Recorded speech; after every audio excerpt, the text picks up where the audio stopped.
Mic check.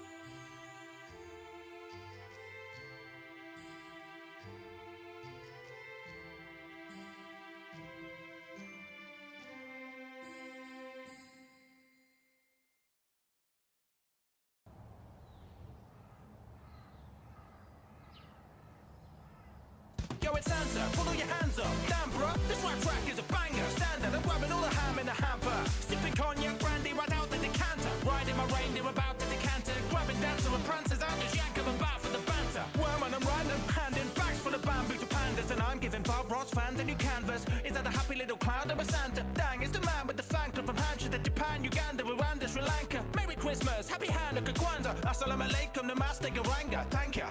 Or in Frankfurt, tanker.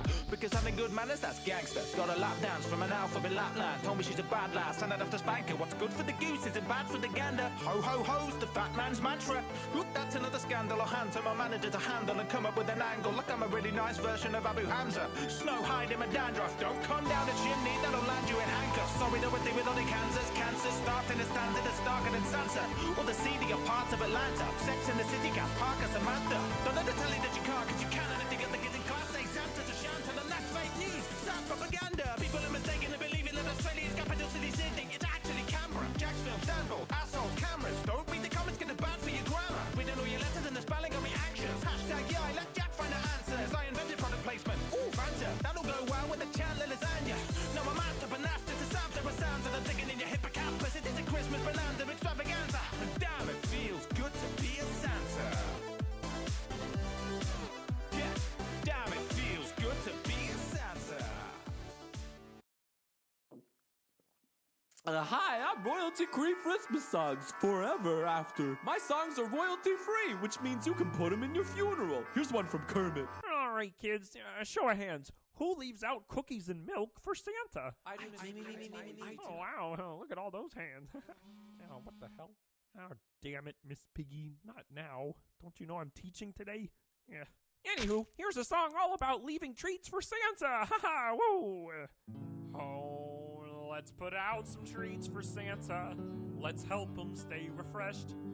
If you don't give treats to Santa, well, he'll feast upon your flesh. Whee! All right, look at my pig wife. Children, look at my pig wife. Look. Excuse me, Mr. Kermit? I don't celebrate Christmas. I'm Jewish.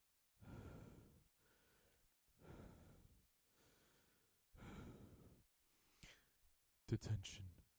All of my songs are crimes against God. Have another. I see mommy kissing Santa.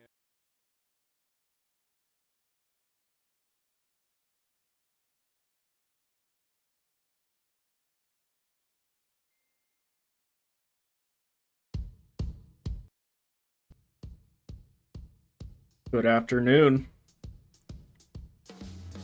We have a big day today.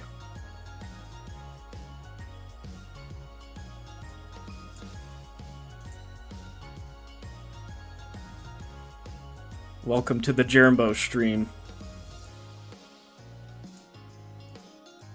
There I am, Jermbo. And for today, well, before we begin our main event, there's a poem that I've painstakingly been I have been painstakingly writing all night. So let's get some good music. Let's get some good dramatic music in here.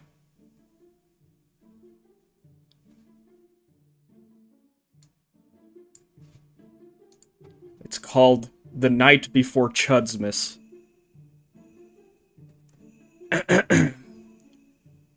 'Twas the night before Chudsmas, and all through the net, the chuddies were lurking, their posts set to vet.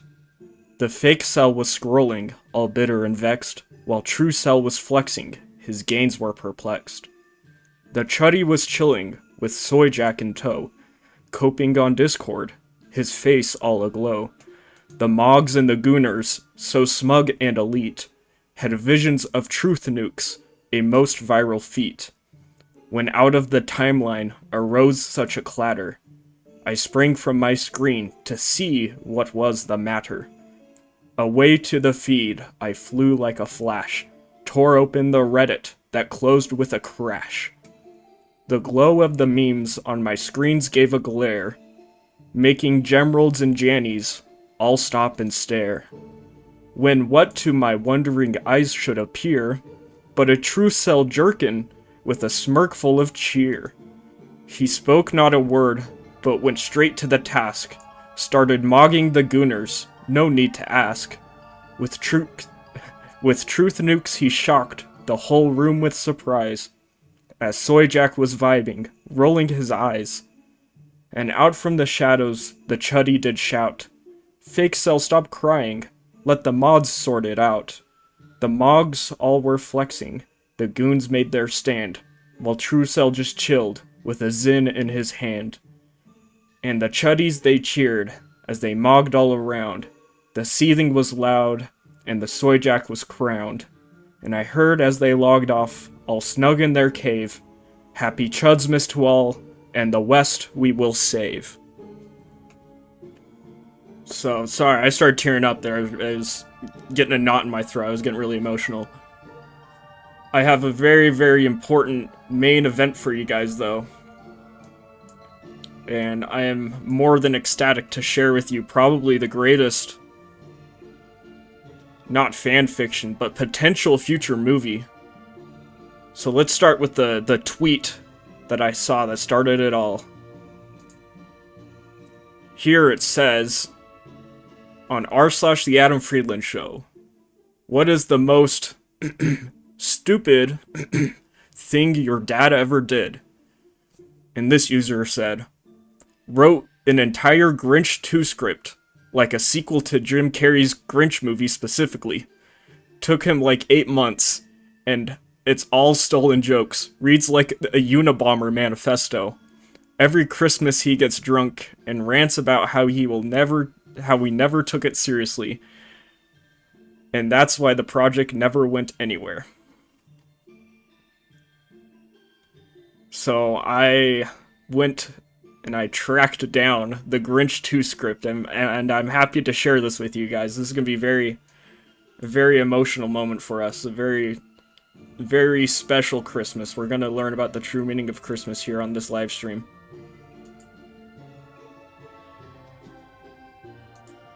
Here it is, fellas. It's 91 pages long. The Grinch 2, the way I see it, and there's there's the author right there, Uncle Bob. Uncle Bob, what are you doing? So here's all the script notes. So let's go through this real quick so we can all stay on task here. You talk like James Kirk on Starship Enterprise. I really appreciate that. I've been going to voice lessons. So, red in this script is the narrator. Green is the camera and writer's notes, so this is like setting the scene. And then the black, I assume, is going to be the dialogue. So, ooh, perfect music. Let's set the scene here, brothers and sisters. Let's get right into it. The Grinch 2, The Way I See It, by Uncle Bob. Narrator. As you remember, the Who's of Whoville were celebrating Christmas with the Grinch and Martha May Whovier at the town jubilation. Grinch, as you know, was even elected as the holiday cheermeister after being nominated by Cindy Lou Who. Of course, this infuriated Mayor Augustus Mayhew. But had made him even more furious was the fact that the Grinch's and Martha's relationship continued to grow. Ooh. They couldn't stay away from each other. Martha realized, though she would have a tough task ahead of her to teach him manners, courtesy, and respect for others so he would fit in with the villagers. She would help him change his horrible diet and disgusting table manners. Not only will this help him fit in better, but will also create a healthier lifestyle for him. So we have the Hikikomori Chud Grinch turned fake cell with his new waifu, stolen from Chad Thundercock the mayor. So it looks like, I'm going to assume, the mayor is going to start a woke mob to try and cancel the Grinch. And so we gotta watch out for the woke mob, brothers and sisters. Camera shows his first time in a restaurant. He and Martha sit down at a table. A waitress asks them if they would like something to drink. Martha orders a glass of red wine, and he orders a bottle of Tabasco sauce. Martha corrects him and suggests a glass of red wine for him also. Martha, with an embarrassed look on her face, realizes it's going to be a long night and asks the waitress, "Could you please just get us a bottle of red wine instead?" The waitress leaves and returns with the 2 wine glasses and 2 menus. Says she will be back with a bottle of wine. As she leaves, the Grinch grabs the wine glass and bites off the base. Martha, in a panic, stops him and pulls the base from out of his mouth before he eats it and places it on the table. Martha, "Honey, please put the rest of the glass on the table. I'll ask the waitress for a new one." Grinch, "Oh good, that last one tasted horrible. What is wrong with these restaurants today?" The waitress returns with the bottle of wine. Martha, looking quite frazzled, "Could you please get us a new wine glass? He accidentally knocked it off the table and it broke." She's lying. Grinch, "I didn't do—" Martha horridly puts her hand over his mouth to stop him. The waitress leaves to get a new wine glass, and the Grinch grabs the bottle of wine and starts to guzzle it down. Martha, "Grinch, please stop. You are embarrassing me. When the waitress returns with a new glass, I will pour you a glass and show you the proper way to drink it." Before the waitress returns, Martha, being a little rattled, pours herself a glass and guzzles it down. You know, all of this would have been avoided if she just let the Grinch eat the cup. I don't think anybody really would have cared. But, you know, the lady's gotta complicate everything. And I just checked my analytics, by the way, and I have a 99.8 male viewership rate. So 99.8 of my views are men, which is crazy. So I'm trying to be a bit more understanding, trying to reach out across the aisle, as they say. So I'm going on my feminist arc. Grinch, "That's the way. You're supposed to drink it?" Martha, "No, you must have misunderstood me. I am showing you how not to drink it." The waitress returns with his new glass and says, "I'll give you folks a few minutes to look at the menu." That's the only female voice I have, by the way. I just have female voice 1. She walks away. Martha pours herself a second glass and then pours him a glass. Martha, "Okay, you have to sip it slowly to savor the flavor." Ooh, rhyme. "Watch me." Martha slowly takes a sip and says, "And that's the proper way to drink your wine." The Grinch raises the glass to his mouth and starts to gulp, and Martha raises her hand and says, "No, no, no. Sip it slowly." He slowly takes a sip, He slowly takes a sip, moves his lips in a motion while looking upward. He is deciding if he likes it. He takes a second sip, nods it. Oh my goodness. He color-coded it wrong. This guy's supposed to be a professional. I thought this was more of Martha. Oh my goodness. Let's see. So, that's the Grinch. Guys, we gotta start all over. This is an interpretive error on my end. So let's start this paragraph over. He slowly takes a sip, moves his lips in a motion while looking upwards as he is deciding if he likes it. He takes a second sip, nods his head up and down a couple of times, says, "I love it." Martha picks up a menu and hands it to the Grinch. and then picks up one for herself. Martha. If you need help choosing anything, let me know. And don't be afraid to ask me any questions if you don't understand. Dude, she's like a totally... The writer, Uncle... What's his name? Let me go back up. Uncle Bob is totally writing Martha as like I can fix him type character, which is kind of crazy. Alright, page 3 of 91. We're getting there, guys. The Grinch raises the glass... Oh wait, we already did that. Waitress looking at Grinch. What side would you like?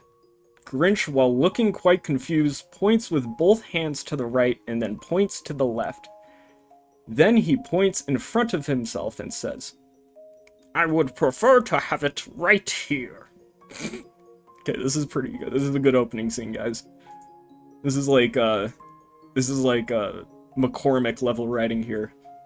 Martha again steps in and says, He will have a baked potato, please. Man, she's dictating everything he's doing. Come on, Martha, you gotta give him a little leeway, okay? Waitress again looking at Grinch. Soup or salad? Grinch, yes.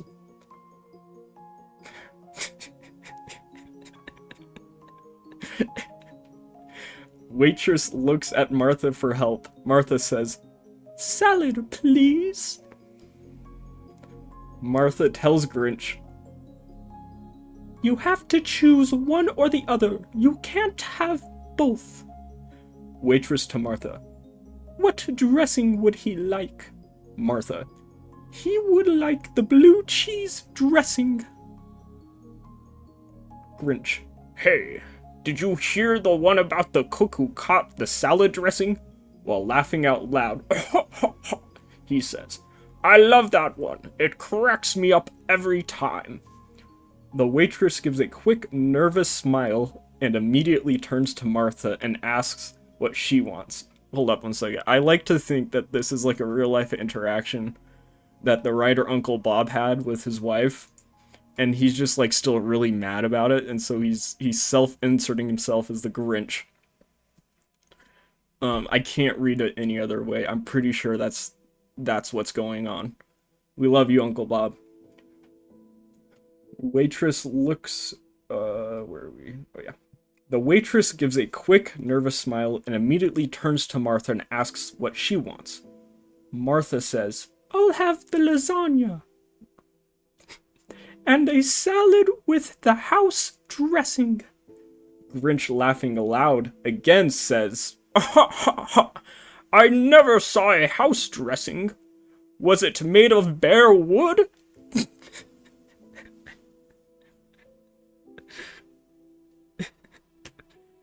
The waitress turns and leaves as quickly as possible.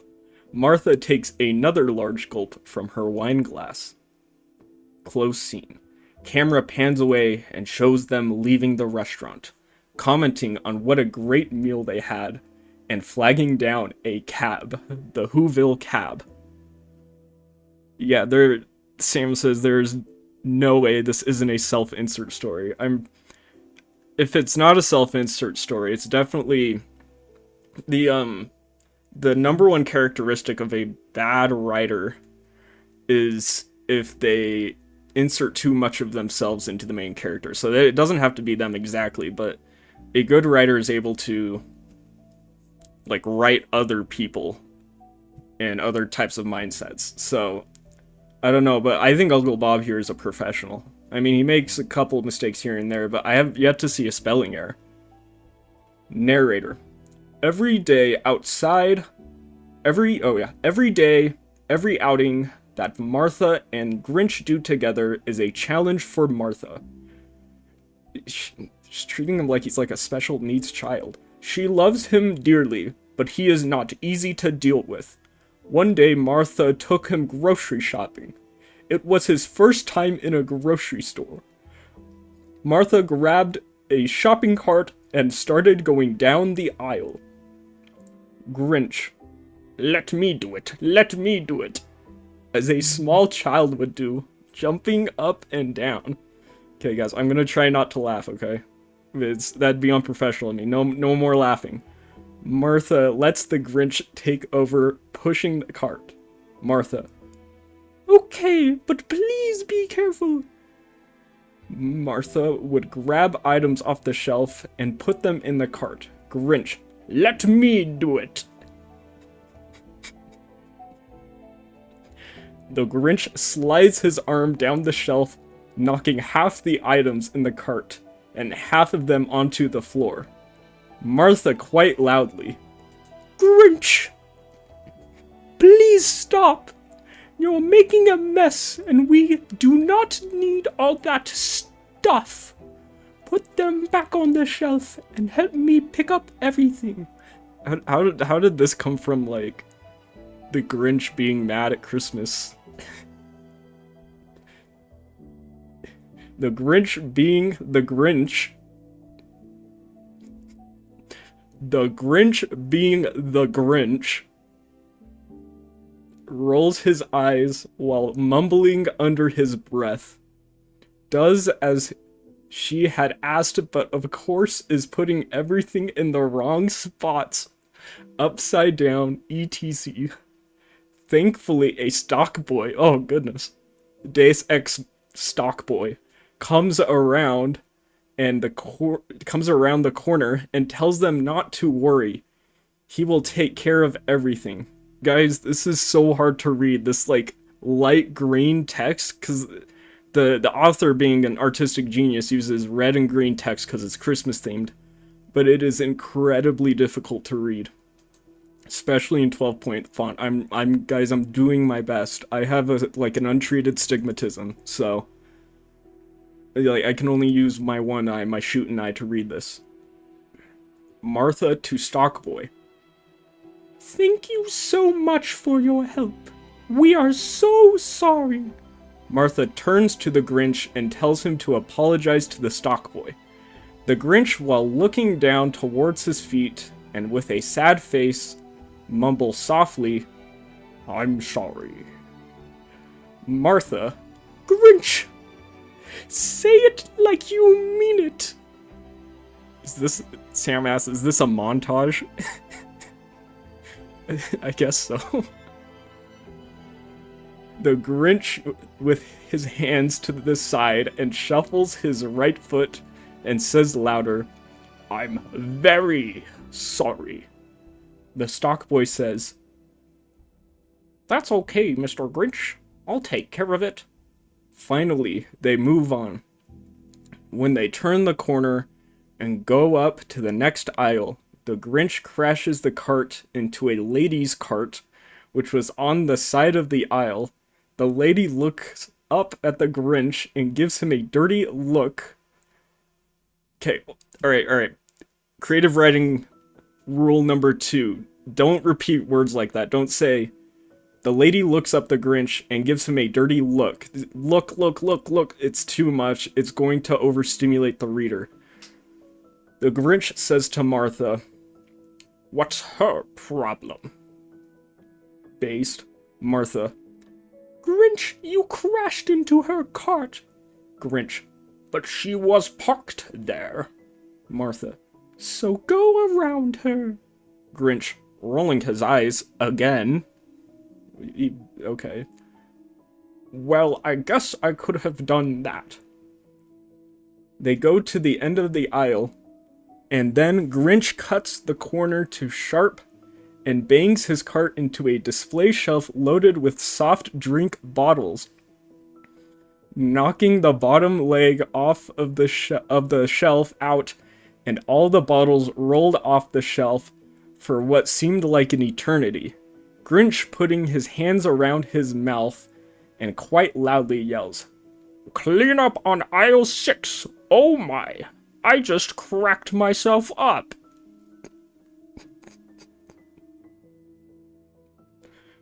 Around the corner comes the same stock boy that just finished cleaning up their last mess.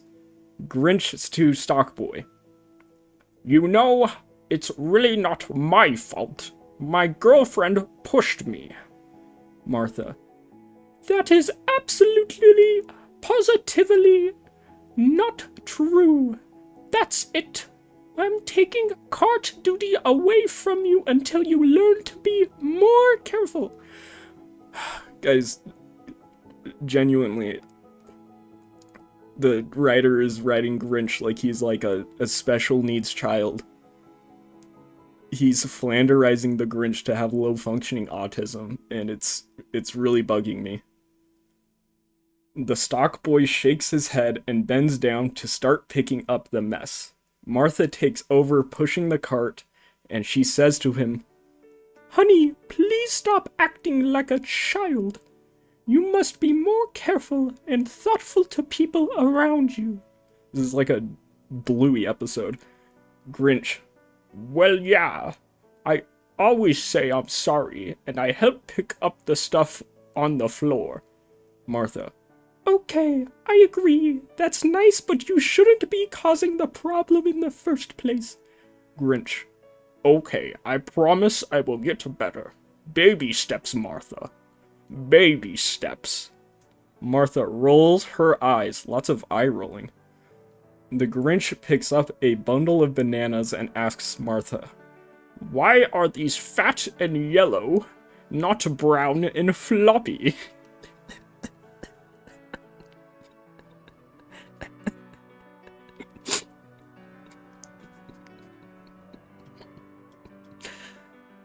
I'm picturing... Never. Martha, "That's why they are supposed to look when they are fresh. Put them in the cart. You will love them. But you have to wait until we are home to eat them." Does this imply that the author just pushes his grocery cart like a child drives a bumper cart? Yeah. I don't know why. He didn't set the scene too well in this chapter, so I'm not picturing like a Whoville Dr. Seuss themed department store. I'm picturing them at like Walmart or Aldi or something, which in my opinion makes it funnier. Martha, "That's the way." Oh yeah, put them in there. The Grinch looks at a loaf of bread. They're just going through every item at the store. The Grinch looks at a loaf of bread and asks, "So this is white and not green. What's the deal?" Martha, "Just like the bananas, except it's white when it's fresh, and turns green and moldy when it starts to go bad." Grinch, "That explains everything. I thought the Who's didn't like anything that was green." Alright, that one's pretty good. I'll give him that one. Narrator. They continue going up and down the aisles, with Martha choosing what to buy while explaining what each item is. Yeah, they've been doing that for the past 10 minutes. And sometimes she would ask Grinch to grab items that were too high for her, and he would place them in the cart. It seems as though the Grinch is starting to calm down and starting to learn to be more helpful and thoughtful. This is a Thomas the Train episode. All of a sudden, the Grinch stops in front of the shelf with cans of baked beans. Oh no. We might have to put a counter up for... I'm sensing incoming fart jokes, so let's put a counter up. Let's put a counter up for fart jokes real quick. Add text.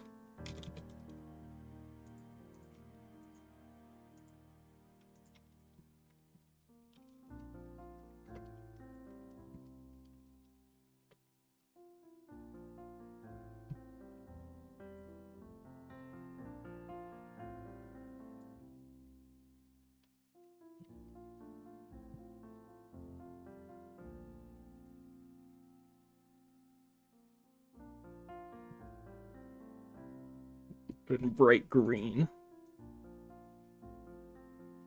Oh, that's too small.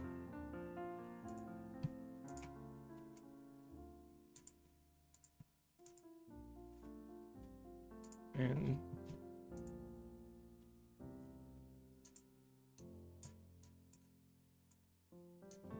There we go. So the fart joke counter's at the top left corner now. Alright, back to the baked beans. All of a sudden, the Grinch stops in front of a shelf with cans of baked beans. Grinch, Martha, what are these? Martha, those are baked beans. Why do you ask? Grinch, when I would scrounge the Who's trash for food, I would come across these cans, but they were always empty. I would rub my finger in... I would rub my... No laughing. That's unprofessional. No laughing. I would rub my finger on the inside of the can and get the most out of it I could.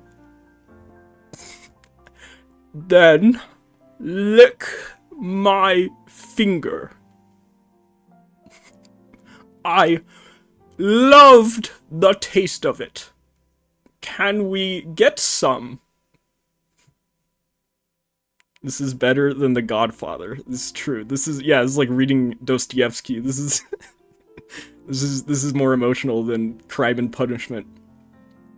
Martha. Okay, but you can't have too much at a time because it gives you gas. And you certainly don't need any more than you already have. Take like 3 cans for now, and we will see if you like it. While muttering under her breath, or if I like it. I'm gonna add 1 to the fart counter. I'm adding 1 to the fart counter, guys.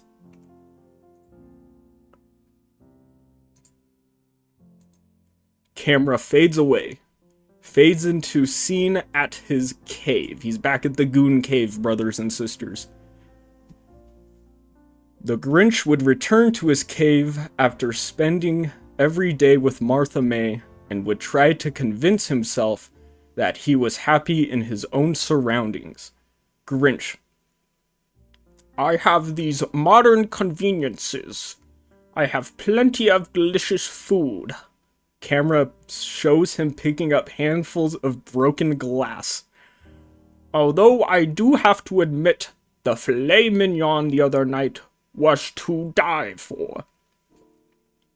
Grinch over at Max. I really don't need people to like me. Grinch cups his hands around his mouth and yells, I do not need people to like me. You hear the echo repeat. I do not need people to like me. Grinch yells back with a questionable look on his face. Right! The echo yells back. You're an idiot!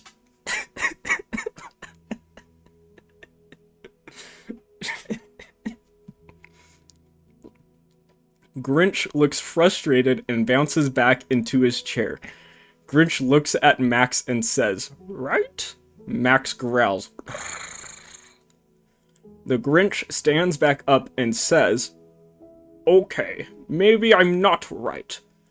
I think I'm in love, and I want to spend the rest of my life with Martha May. Average Christian college student 2 dates later. Grinch does a happy dance.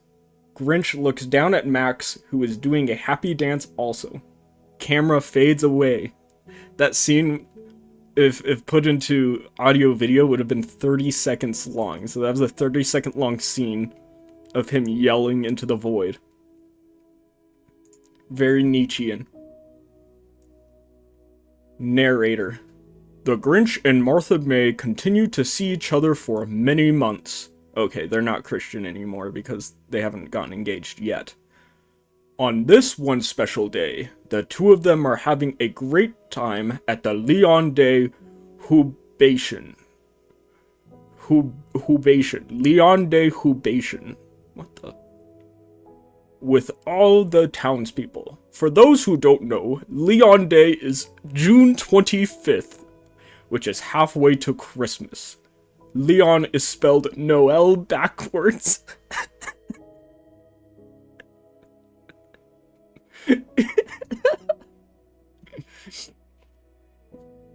The Grinch takes Martha's hand and walks her up to the head table where the mayor and all the town officials are sitting. Martha is totally confused as to what is happening. The Grinch stops with Martha in front of the mayor and reaches over and grabs the microphone. "Could I please have your attention?" He puts the microphone back onto the table next to him. He turns to Martha. He kneels down on one knee and asks, "Martha May, will you be my wife?" She is excited and overwhelmed. "Yes! Yes! Yes!" You guys can't hear it, but the neighbors upstairs just started laughing. I think they're listening in on me. That's okay. He opens a ring box and takes out a beautiful ring and slides it on her finger. Then stands and gives her a big kiss. All the Who's in Whoville are cheering and clapping and excited for the couple. Except for one. Camera does close-up of disgusted look on the mayor's face. Whoa, Chad to Chud, Mayor Augustus Mayhew. They both go back to their table, and she asks him, "Where did you get this beautiful ring?" Yeah, Whoville has fallen. It's over for Whoville. There's 300 citizens in Whoville, but over 90% of the crimes are committed by only one citizen. Grinch is trad wife material. It's true. It's true. Grinch. I made it at the time I made you the Christmas ornament that I brought to school that day. I wanted to give it to you the same day as a friendship ring, but as you know, that didn't go very well. Camera fades into flashback. Narrator. We all know how this turned out. Show flashback of the Grinch making the ornament and also a new scene of him making her the ring with all the small fragments of the stones of various color he broke up with the hammer. He melted the small fragments onto a small ring he found. He had the ring in his pocket when he went to school that day, but never gave it to her because that day turned out so awful for him. He had the ring in his pocket when he ran away from Whoville, thinking he would never return. He cherished that ring and saved it as a remembrance of Martha. Sorry, I couldn't read that in the narrator voice. Camera fades into following scene. Show scene/scenes of Martha and Grinch sitting in Martha's home with many discussions on whether or not to move into a new home or stay in her existing home, what to do with his cave and all his belongings. Grinch. How about we sell this dump and move into my cave? It is completely furnished, plenty of space. You don't have to worry about taxes, crowds, paying bills. Before he got to finish, Martha said, of course she's interrupting, "This is completely off the table. First of all, this place is not a dump. And there is absolutely no way I would move into the dark, dirty, damp, disgusting hole in a mountain." Whoa, she's anti-dwarf. Grinch. Okay, I guess I agree. It does have some minor issues, like...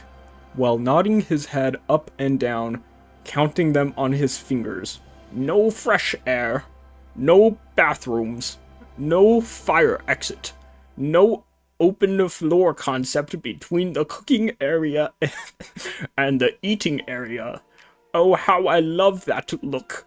and not enough room for the king-size bed we want.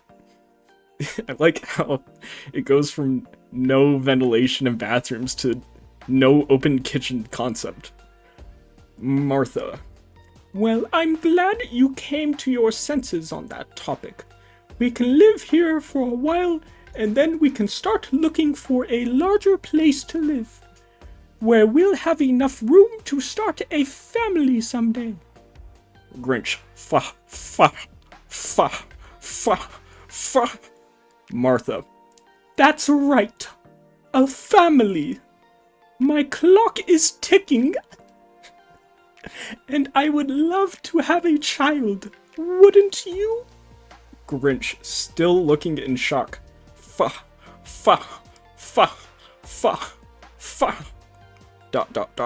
Well, I guess I never really thought about it before. But I guess I would love to have some baby Marthas and baby Grinches around. Martha. Lou said there is an opening at the post office. So he's gonna get a job? Grinch. No way I can stay in a building all day. I have to tinker. Design things. Build things with my bare hands, just like all those inventions in my cave. Pacing back and forth with his arms to his side. I know some of them seemed primitive, but it was just junk I collected from the Who's trash, still pacing. And with hardly any tools except the broken and worn out tools that would come up the trash chute every now and then, even most tools I would make myself. Narrator. The Grinch is actually very lucky with his timing to live in Whoville, as they had closed their trash chute.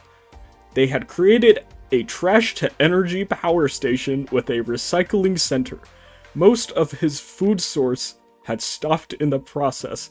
The Who's intention was not to shut him off, as they didn't know he was living off of their garbage. They just wanted to create a cleaner environment all around them. Dang, we got Whoville world building. It's turned from Dostoevsky to Brandon Sanderson. We got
There we go.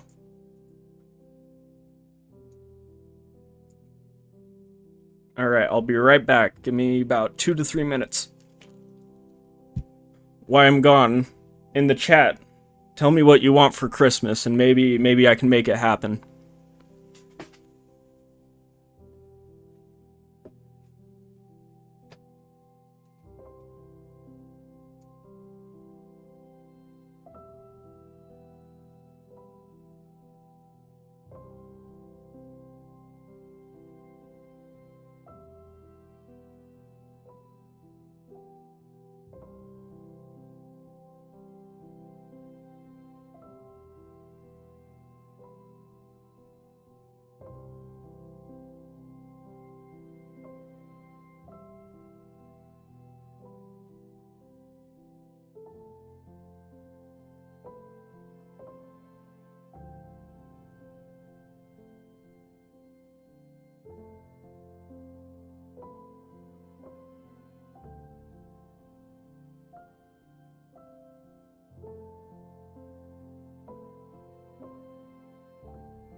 Alright, I am back. So, remember guys, according to the post, this took his dad, 6 months to write this script, so take it seriously. So, yeah, let's catch up on where we were. So they're turning the Grinch mountain into a ski resort. Now let's set the scene. Let's get back into it, brothers and sisters. Camera fades away into a scene at Town Hall. Martha and Grinch do go to Town Hall. Martha and Grinch do go to Town Hall with their ideas and their sketches and blueprints. They see Mayor Mayhew and sit down with their plans. Grinch sets up a tripod and pulls down the large sketch of the entire park complex. He opens up a telescoping pointer and begins to explain to the mayor. Ooh, he even drew an image. That's awesome. He's even doing quick sketches to help us. While pointing to each section, he is explaining. The Grinch says, "At the bottom of the mountain, we will have a gate entrance to the park. There will be 2 food stands, one around here, and the other will be on top of the mountain. We can have one of those big round turning things here." Martha jumps in. "Ferris wheel." The Grinch doesn't know what the word Ferris wheel is, even though they planned it and it's on his little whiteboard. Grinch, "Over here, the guests can hop on a gondola for the ride to the top or during the ski season. The skiers can take a ride on the ski lift. The skiers will ski..." There's the double wording again. That's a... One second. 1, 2, 3, 4, 5, 6 skis in 2 sentences. Alright, that's an average of 3 skis a sentence. So let's go back to this quote one more time, just to really take it in.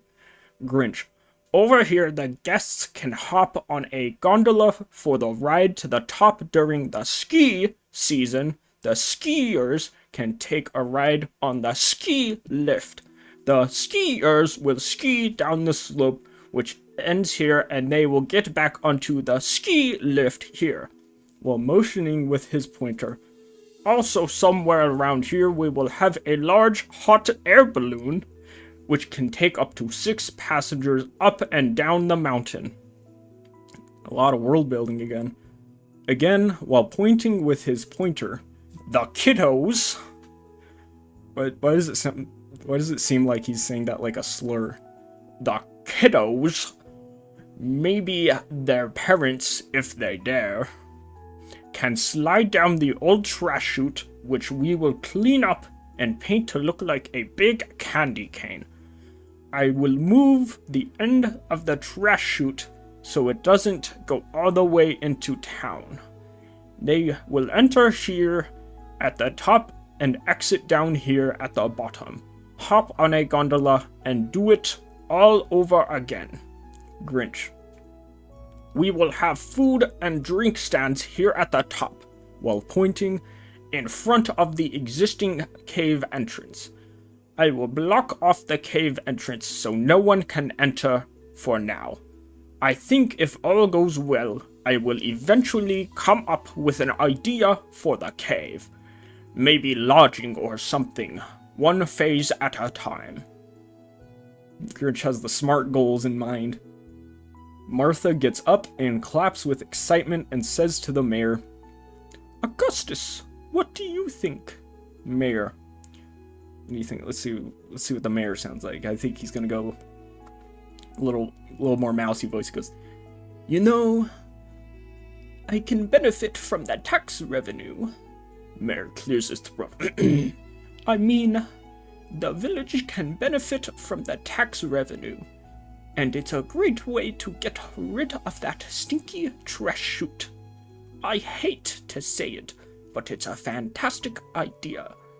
I wish I had thought of it.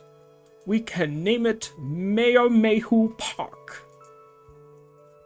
Maybe we should do the Mayor Mayhew in a Trump voice. I'm not really good at the Trump voice, though. You know, I can benefit from the tax revenue. I mean, the village can benefit from the tax revenue, and it's a great way to get rid of the stinky trash chute. I went to the trash chute, I said, that's a stinky trash chute. I hate to say it, but it's a fantastic idea, a great idea. I wish I would have thought of it. It's almost smart that even I could have come up with it. We can name it Mayor Mayhew Park. Martha shaking her head. Oh no, we are going to name it Mount Crumpet Park. We want to preserve the history of Mount Crumpet while making it a fun place for everyone. Mayor while rubbing his cheeks.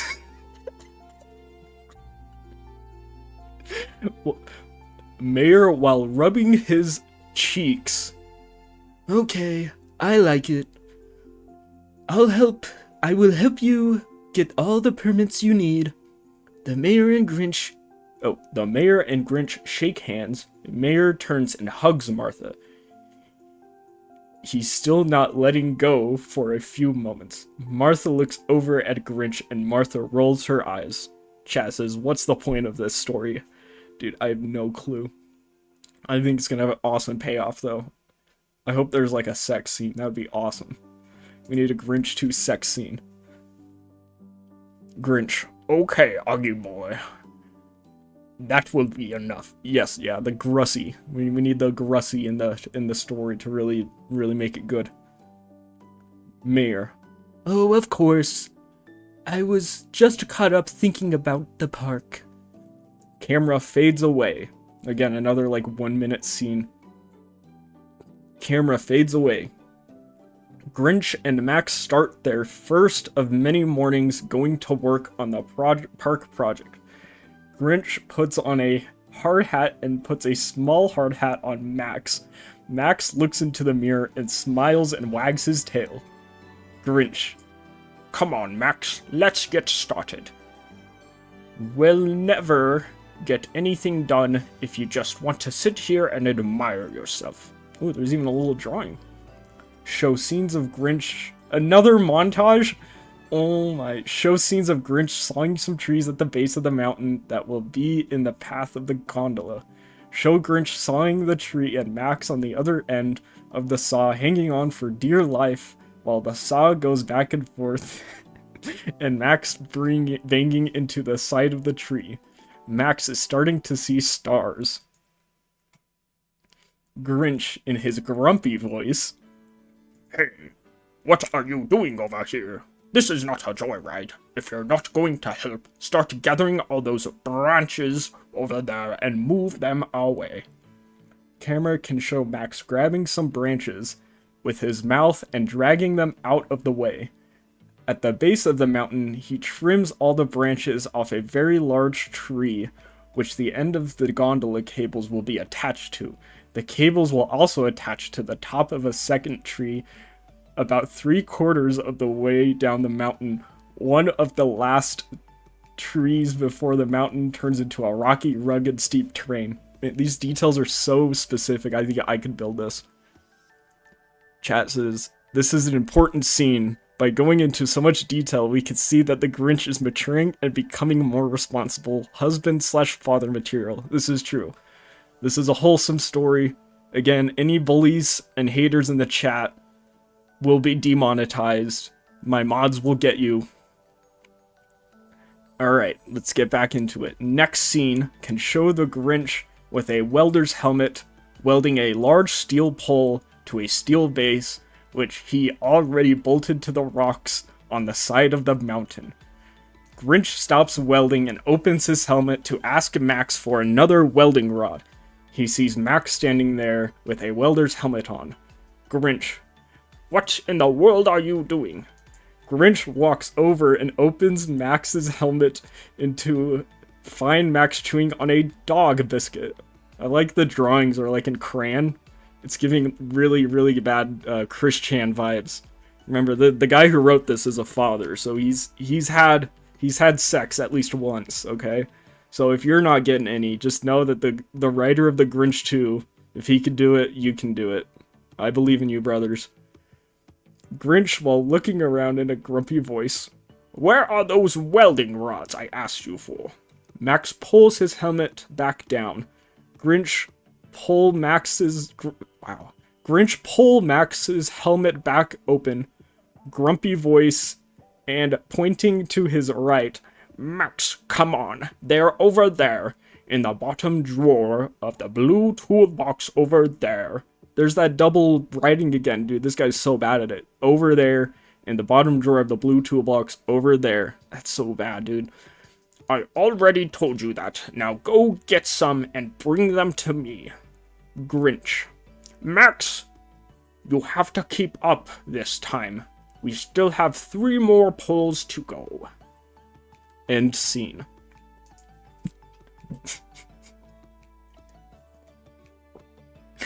Wait, is this going to be Whoville Action Park? Yeah, this is going to be a Defunct Land special episode in the future. Narrator. Grinch is starting to realize how overwhelming this entire project will be. I think the author's kind of, again, self-inserting himself with this writing. He's probably feeling overwhelmed being 12 pages into his magnum opus here. It's definitely much too big to handle himself and may have to employ some tradespeople to help. There's that doublespeak. After all, he and Martha will keep help. The Triple Dipper! The Triple Dipper, he said.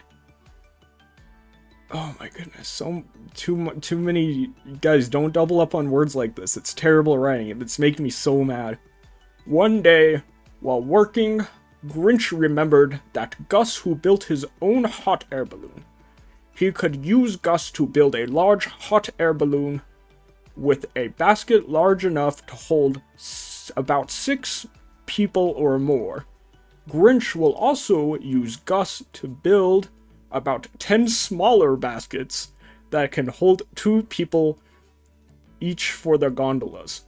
Once park is open, guys, I'm reading it exactly how it's spelled, okay? I'm not skipping words. Once park is open, Gus can have full-time job giving people rides. This reads like, if you guys have ever read the Book of Mormon before, this is how the Book of Mormon sounds sometimes. Scene showing Grinch in his cave, sitting in his chair, attempting to call Gus. Looking up Gus's phone number in his phone book, he's fumbling through the pages and finally reaches the beginning of the list of who's. Grinch, while running his finger vertically down the list. Alan who, Alex who, Alice who, Avery who, Barbie who. Grinch looks at camera. She makes great barbecue. Betty Lou who, Bobby who, Butch who. Oh, this is ridiculous. I'll just call the operator. This implies that all the Who's in Whoville are related, which has some crazy implications. That's some crazy implications, brothers and sisters. Grinch dials 0 to speak to the operator. 1 ring, 2 ring, 3 rings.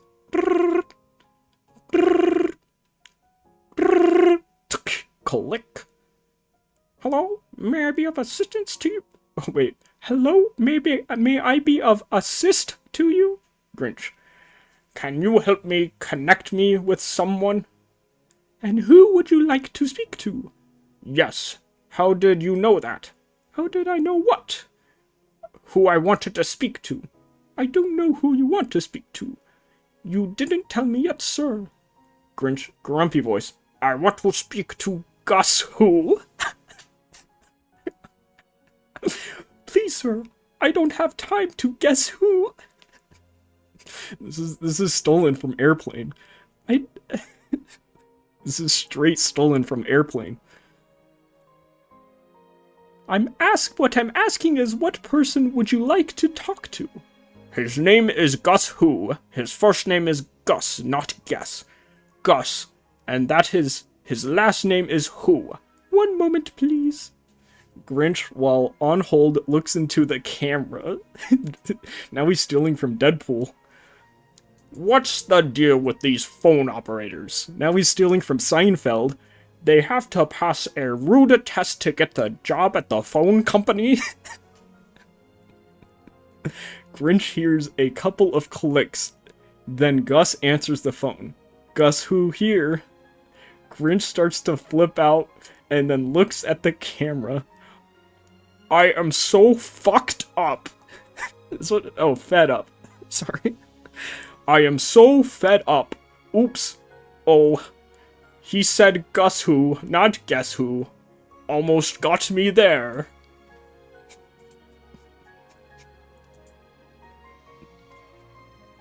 Grinch. Hi, Gus. It's Grinch. I have a proposal for you.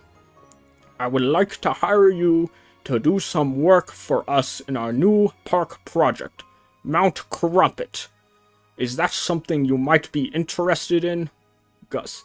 Well, Mr. Grinch, to be honest with you, I'm quite bored of my present job, and I don't make very much. Been doing the same thing for years. Grinch. We had heard you made your own balloon and basket. We are going to need a big hot air balloon with a basket and some smaller baskets for a gondola ride. Well, yes. Okay, I can do that. How big of a balloon? Maybe to hold 6 or 8 people, and the gondolas I need to hold 2 people, but I need 10 of them. Gus.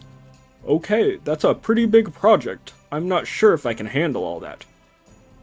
If you show Martha May and Betty Lou how to weave, they can weave all the baskets to your specifica,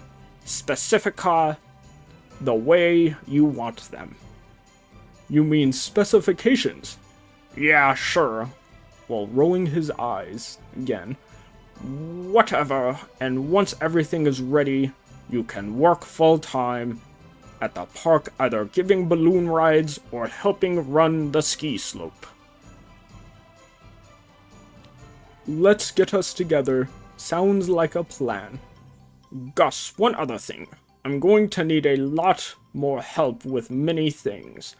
While holding the phone to his left ear, he is talking and counting with his right hand. I have a lot more welding to do. Carpentry work, electrical, plumbing, while looking into the camera. I know I'm amazing, but I just can't do it all. I'll start asking around. I'm sure we can come up with some help for you. Come on down and we'll figure this out. Grinch hangs up his phone and the camera fades away. Oh, here's a lot of exposition here. Okay.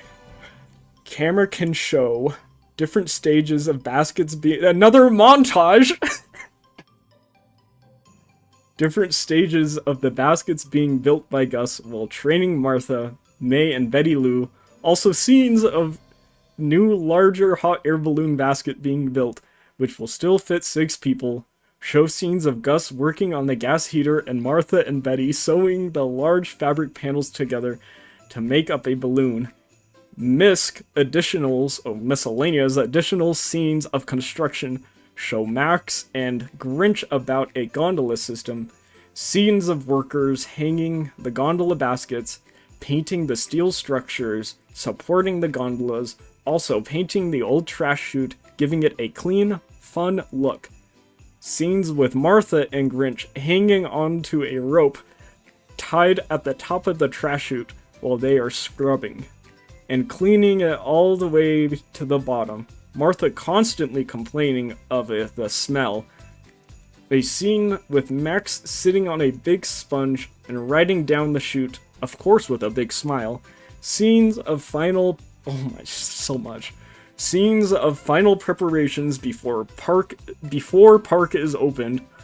Show park entrance with admission booth, sign above entrance with Mount Crumpet Park. Show gondolas going back and forth from the top to the bottom, and the balloon ride, which goes back and forth to the top also. 2 food stands, one at the bottom, one at the top. Opening day comes and everybody is there. Mayor Augustus Mayhew has a speech prepared and steps in front of the microphone as he always manages to do. Mayor Mayhew with Grinch, Martha, Betty Lou, and Gus standing to his left, Hubris and Officer Julian to his right. Let me fix this Christmas music real quick. There we go. Mayor. I want to thank everyone for coming today to this wonderful occasion. It took a lot of work to get this to this point. A lot of work, people.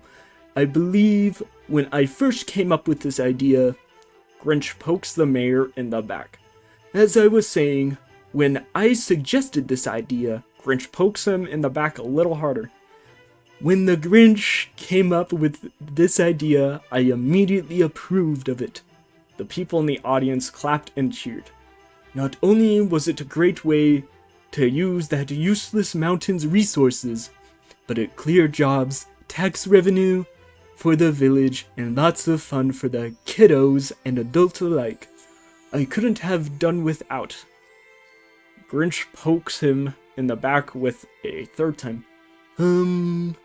Mayor clears his throat. Okay. Let me now turn the mic over to Grinch. The crowd cheered so loudly you could hear yourself think. This is like they're Mary Suing Grinch. He went from like special needs child to Mary Sue within 5 scenes. They were clapping and whistling. The little ones were jumping up and down with excitement. The camera pans back over to the mayor. He is rather frustrated over the cheering of the Grinch. The Grinch takes the mic from the mayor, but he can't begin to talk because the crowd is cheering so loudly. Grinch. Thank you. Over loud cheering still. Please, thank you. Grinch puts his finger to the mouth to gesture to be quiet. Please, we've got to get this park open so you folks can have some fun. Crowd starts to silence. Thank you, everyone. Special thanks to my sweetheart, Martha May, Gus Who, Betty Lou, and the Professor. And don't forget my little buddy, Max. Also, a special thanks to all those extra people that came on board during this whole process and to feed the people that are here today running this park. As a special surprise, everything today is free. Free food and drink for all. In extremely deepened voice, he says, for everyone's safety. No alcohol may be purchased or consumed at this park. Grinch is going halal. I'm glad Grinch has a no alcohol policy at the park. That's awesome. Grinch puts his left hand into his mouth and lets open an ear-piercing whistle. Oh. The gates open, and the Grinch then raises his arms in the air. Let the fun begin. Whoa, and there's a whole ass panorama, brothers and sisters, of the mountain. That's awesome. That rules. Mount Crumpet Park. I want to go there. Look, dudes, brothers and sisters, it's all there. They have the hot air balloon, the gondola with 1, 2, 3, 4, 5, 6, 7, 8, 9, 10 gondolas, just like he said. A Ferris wheel, and a little, I guess that would be the ticket booth. That's awesome. This is fire. This goes so hard. Camera can pan over crowds getting on the gondolas and in line for the hot air balloon, and the food and drink stands are filling up quickly. Narrator. As you can see, the park is a complete success. The Who's of Whoville are so happy with the additional entertainment the park provides for the entire family. Grinch and Martha become quite the celebrities in the town, in the village, which we know doesn't go over too well with the mayor. When the snow starts to fall, the ski slopes will open and the ski lift will be filled with skiers. That's the triple dipper there, brothers and sisters. A triple dipper. Narrator. Grinch and Martha may decide that they want to get married in the fall. Wedding invitations go out to all the Who's in Whoville. Camera can show hundreds of Who's. Hundreds. It's a 30-minute long montage. Hundreds of Who's opening and cheering with joy. Camera shows the mayor opening his invitation and reading the announcement and zoom in on his face, looking terribly disgusted. The villagers are so excited and can't wait for the big day. It's going to be the largest wedding celebration in the history of the village. With everyone being so busy with the park, the big day arrives in a flash. Camera shows hundreds of people sitting in an outside pavilion type setup. Head table in the front, justice of the peace standing at the center of the front of the table. Wedding music begins with some sort of Who-style twist to it. The crowd rises to their feet. The Grinch enters from the right, wearing a tuxedo and looks quite charming, and he stops alongside the justice and is followed by his best man, Gus Who. The maid of honor, Betty Lou Who, comes down the center of the aisle. Max, the ring bearer, comes next holding a small basket with his mouth with the 2 wedding bands in it. Cindy Lou Who is the flower girl, follows dropping rose petals on her way. They all line up on the left side of the JOP. Wedding music volume increases and Martha May comes down the center aisle with her long flowing wedding gown with a long train, which still is at the beginning of the aisle. Martha stops in front of the JOP. Betty gathers up the train, which she keeps pulling and pulling and pulling.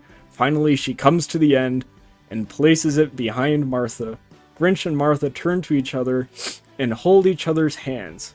Grinch whispers, "You are stunning." Brothers and sisters, we're getting closer to the Grinch sex scene that I hope is coming. I have faith that the Grinch sex scene is gonna be here. One's in the chat. One's in the chat for the Grinch sex scene, everybody.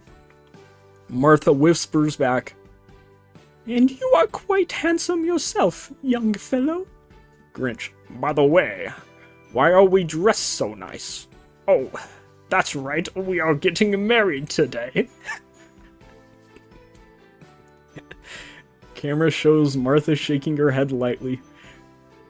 Grinch has a smirk as everyone breaks out in laughter, including the JOP. JOP. Please be seated. Thank you. Friends, family, and fellow Who's, we are gathered here today as you are asked to witness the joining of Grinch and Martha in marriage. We gather around them now in Whoville, and we look on with love and hope as these two begin their new life together as one. Camera shows Max stand on his back legs with ring basket in his mouth alongside Grinch. Grinch in a whisper, "Max, no, not now." Max gets back down on all four.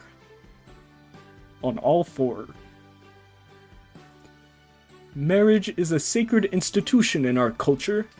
It's a tradition of partnership, of trust, and of dependence on each other to navigate the sometimes stormy seas of life. Do you think when Uncle Bob wrote this, he was hoping his wife would read this and, like, have a eureka moment at this scene?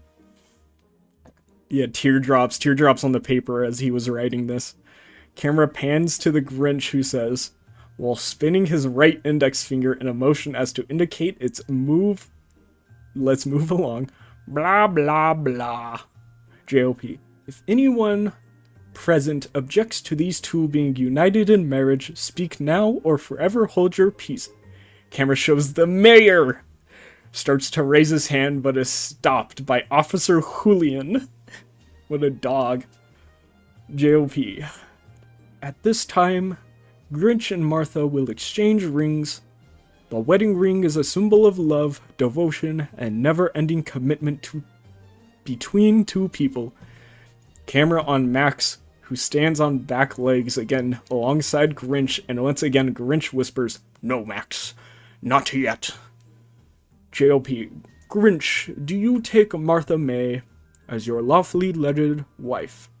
Will you honor and cherish her, love, trust, and commit to her through joy and pain, sickness and health, until death do you part? Grinch takes Martha's hand and says, "I do." JOP. The ring? The Grinch. Now, Max, now. Max, while guests are laughing, stands up alongside the Grinch with a basket.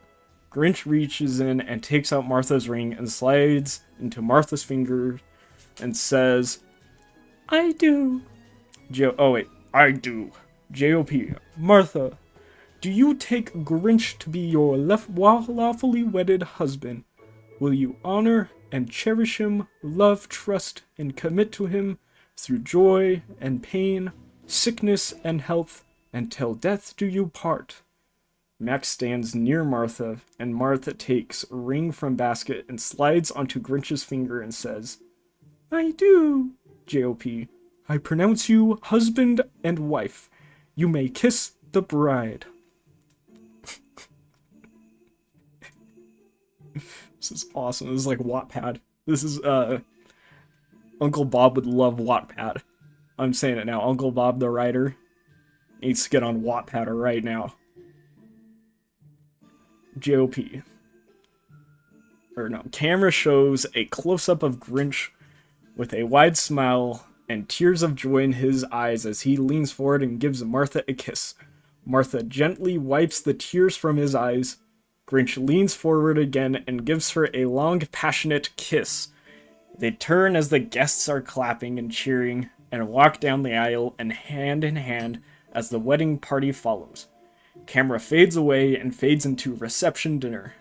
Camera showing scenes of a large hall, head table up front with a newly married couple on each side, members of the wedding party. Even Max is at a table enjoying himself and the treats on his plate. Hundreds of tables filled with invited guests, people dancing, banging their glasses with their silverware to coax a couple to kiss. People eating and drinking, laughing. Grinch and Martha having their first dance, slow dance.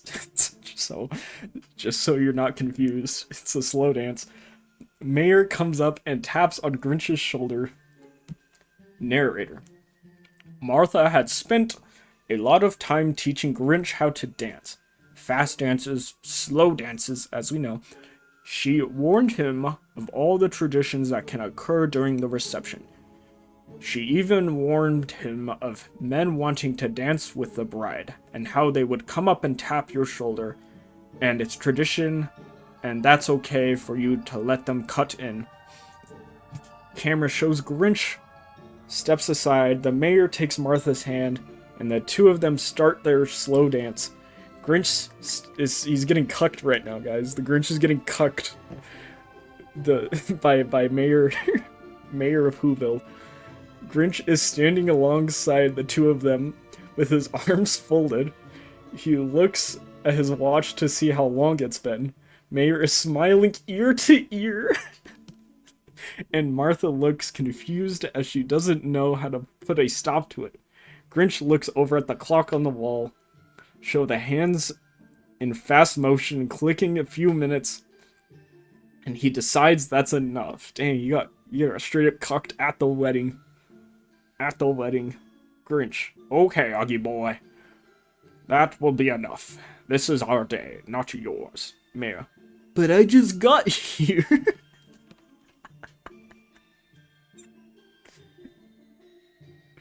Grinch gently pulls the mayor away from Martha and says, "And you're done.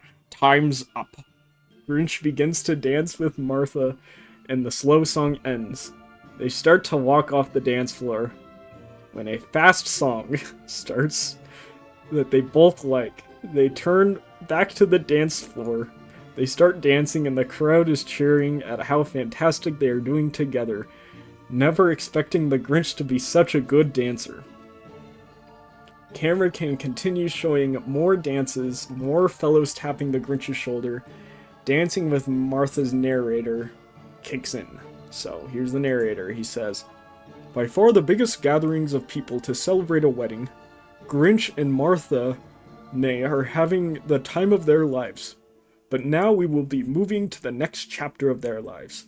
The business is booming. They are now a happy couple, and Grinch definitely feels welcome as one of the citizens of Whoville. It's time to start looking for that new home they had talked about. A house that we be a... Oh my goodness. A house that we be a little larger if they decide to start a family and maybe a little closer to Crumpet Park." Guys, I'm just to say it again, I'm really trying my best to read this as good as possible. But again, the font colors are so crazy. And it's in sans serif. And the spelling errors are crazy. This dude did not put this through Grammarly, okay? I'm doing my best. Alright? I'm no professional. Alright, brothers and sisters, let's go to the next scene.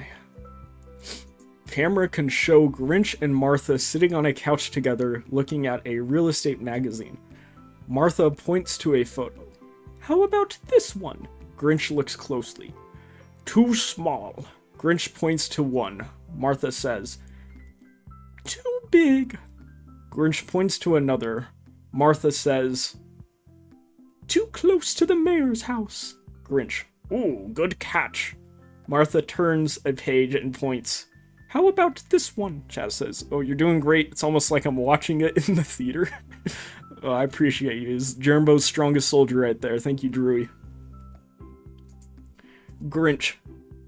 3 stories, too many stairs. Martha points to another one. "This one is perfect. Nice yard, sidewalk in front, garage close to Crumpet Park." Grinch looks down, eyes wide with excitement. "That's marvelous. Let's go check it out." Narrator. Martha and Grinch love the house and decide that's the one. Now begins the difficult task of moving in. They have to move Martha's furniture and the old home into the new one, which goes fairly smoothly. Camera can show moving people carrying... Another montage? This is montage number 7. This is... Most movies have 2 montages, 3 max.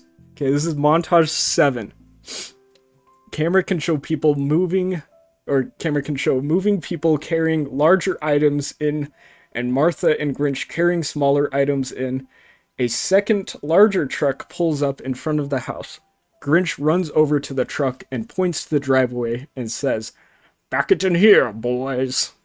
Martha runs out to Grinch, who is guiding the truck that is backing into the driveway. What did you buy as new furniture? Grinch, honey, you know we can't afford to buy new furniture right now. This is all my stuff from my cave. Martha buries her head in her hands for a second, then covers her mouth. The tailgate opens, and Martha gasps as junk starts rolling out for what seems an eternity. Large bowls, pots and pans, bowling balls and pins, old tires, hubcaps, rolling out with the sound of dishes breaking, things banging and crashing. Martha looks over at the driver's window to see Max is there, with his tail wagging 100 miles an hour. Martha walks over to the door and reaches up to grab him. Max, you poor thing. Come to me, sweetheart. Let me show you your new home. Martha carries him up the sidewalk and through the front door. She gives him a big hug as she is rocking back and forth. Martha puts him down and says, Max, follow me. I want to show you where your doggy bed is and where you can find your food. Okay, Max, you can eat or take a nap, whatever you want to do, but Grinch and I have a lot of work to do, okay? All of a sudden, a look of total fear comes across Martha's face when she remembered she still has to deal with the load of junk that's being unloaded. Martha runs back out front, just in time to see Grinch dragging his ugly torn duct taped covered recliner off the trailer and up the sidewalk and bumps into Martha, who is blocking the front steps, and she points to the large garbage bin. Grinch, what? This chair is so comfortable. Okay, maybe it needs to be recovered. Perhaps a nice plush mauve plaid pattern. Perhaps a nice mauve plaid pattern. Camera zooms in on holes and cushions, showing bugs crawling in and out of crevices. This is borderline fetish material here. This is borderline fetish content. This guy could go on Wattpad, but never show this man DeviantArt. Everybody needs to keep Uncle Bob away from DeviantArt. Martha, absolutely not. This thing is disgusting. Ooh, there's a photo. She points again to the junk bin. Next scene, Grinch is dragging the monster head loudspeaker, the one that amplified Max's bark. Ooh, that's a member berry. That's a reference to Grinch 1. Up the sidewalk, and once again is greeted by Martha. Martha, are you kidding me? She points again to the bin. Grinch, but. Once again, she points to the bin. Next scene, Grinch is carrying his scary mask, looks at Martha, and puts his thumb up and then down as to question her thoughts. Martha gives the thumbs down. From where he is standing, he throws it into the bin. Have repeated scenes of him holding another montage! Another montage! Holy shit! Repeated scenes of him holding ugly items and giving her thumbs up, and then him lowering his shoulders and tossing them into the bin. Camera fades away. Narrator. Now that Max is comfortable with his new home, Martha decides that Max could use some company, as Martha and Grinch are going to be busy running Mount Crumpet Park. She goes to the pound and adopts a puppy that reminds her of Grinch. There's a photo. That's so cute. I love that. That's awesome. Martha May comes up with a name, Yoo-Hoo, for their new pal, Yoo-Hoo. The first day, Yoo-Hoo comes home and the Grinch accidentally lets him out the front door, and Yoo-Hoo takes off like a flash. The Grinch goes out to the front sidewalk looking for the dog and starts to panic. He doesn't see him anywhere. Grinch frantically yells out, Yoo-Hoo! Yoo-Hoo! A couple walking down the street sidewalk turn and say, Who, us?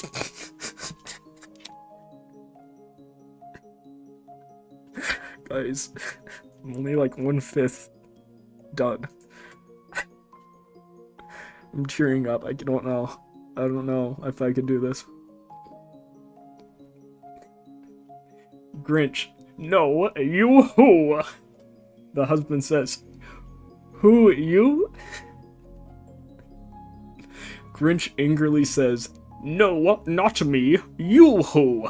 The husband points to his wife and says, who, her? The Grinch, getting angrier, says, no, not her, him. The husband says, him who?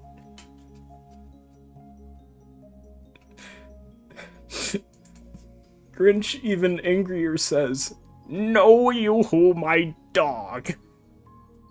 Husband says, you don't remember your dog's name? Okay, this is funny. Okay, Uncle Bill's cooking here, guys. Sorry. Grinch, in a grumpy voice, says, of course I remember my dog's name. His name is Yoo-Hoo. Just then, another woman walking down walking down the walk. That's a double dipper. That's a double dipper word entendre. Oh my goodness. Who, me? The first man tells her, no, his dog Yoo-Hoo. The second woman says, who, him?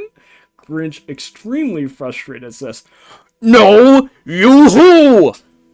The second woman says, no, him. While pointing at the dog sitting behind the Grinch, extremely frustrated and embarrassed, turns and picks up Yoo-Hoo and carries him into the house while mumbling over his breath all the way. Camera fades away. This reads just like Dr. Seuss. Narrator. Fall is in full color as the leaves are just starting to drop. Grinch and Martha's life seem perfect. The park is doing well. They love their new home. Max and Yoo-Hoo are very comfortable in their new warm and cozy home as well. Guys, chat, brothers and sisters, I just had a thought. There is a 100% chance this guy mailed the script to, like, Jim Carrey and the producers and the directors. There's a 100% chance that he mailed the script to them. Alright? That's awesome. So there's a very good chance that, the people who made the original Grinch movie read the script, or at least saw it and were told about it by some secretary. Camera can show Grinch in his new recliner reading the paper and Martha reading Whose World magazine. The two dogs sleeping on their beds. The topic of raising a family comes up again for the first time. Grinch is not in a panic. They discuss telling Martha's parents about maybe someday becoming grandparents, and the subject of the Grinch's parents come up. Well, as you know, he doesn't know who his parents are, and where he came from, but he had heard a rumor that more Grinch people live in the mountain north of Mount Crumpet. Yo, this is like Kung Fu Panda 3. Remember in Kung Fu Panda, I think it's Kung Fu Panda 3, where Po goes and finds all the other panda people? This is awesome. No one is really sure how the rumor got started, but the mayor one time suggested it to the Grinch to see if he could find his roots. The mayor does not actually believe of this rumor, but figures if he can convince the Grinch to take a hot air balloon trip north, his chance of returning will be nearly impossible, as the wind very rarely blows southward. Even though the mayor seems to be tolerating the Grinch probably would not be upset if the mayor would probably be not upset if the Grinch was to be lost in travel. The Grinch starts to look into the possibilities of making the trip in search of his family. He decides to call Gus Who. Grinch. Gus, what do you think of the chances of making a hot air balloon trip northward, but more important, the trip back home? Gus. Well, as you know, the wind always blows to the north. Never to the south. Maybe once in 100 years. Why do you ask? Ooh, that's foreshadowing. Grinch. I want to try and find my roots, my family. I believe the rumor of the mountains north of here, and possibly where my family is, it just seems to make sense. Gus. I'm sorry, Mr. Grinch. Even if the rumor is true, the return trip doesn't seem possible without some sort of extra assistance. Let me talk to the professor, who knows to see what he thinks. What is that? That sentence makes no sense. Let me talk to the to Professor Who knows to see what he yeah, that doesn't make any sense. What the heck? I'm gonna try it one more time, brothers and sisters. Okay, here we go. Let me talk to Professor Who knows to see what he thinks. If anybody can figure out a solution to your problem, it would be him. He was a professor of the engineering at the University of Idaho.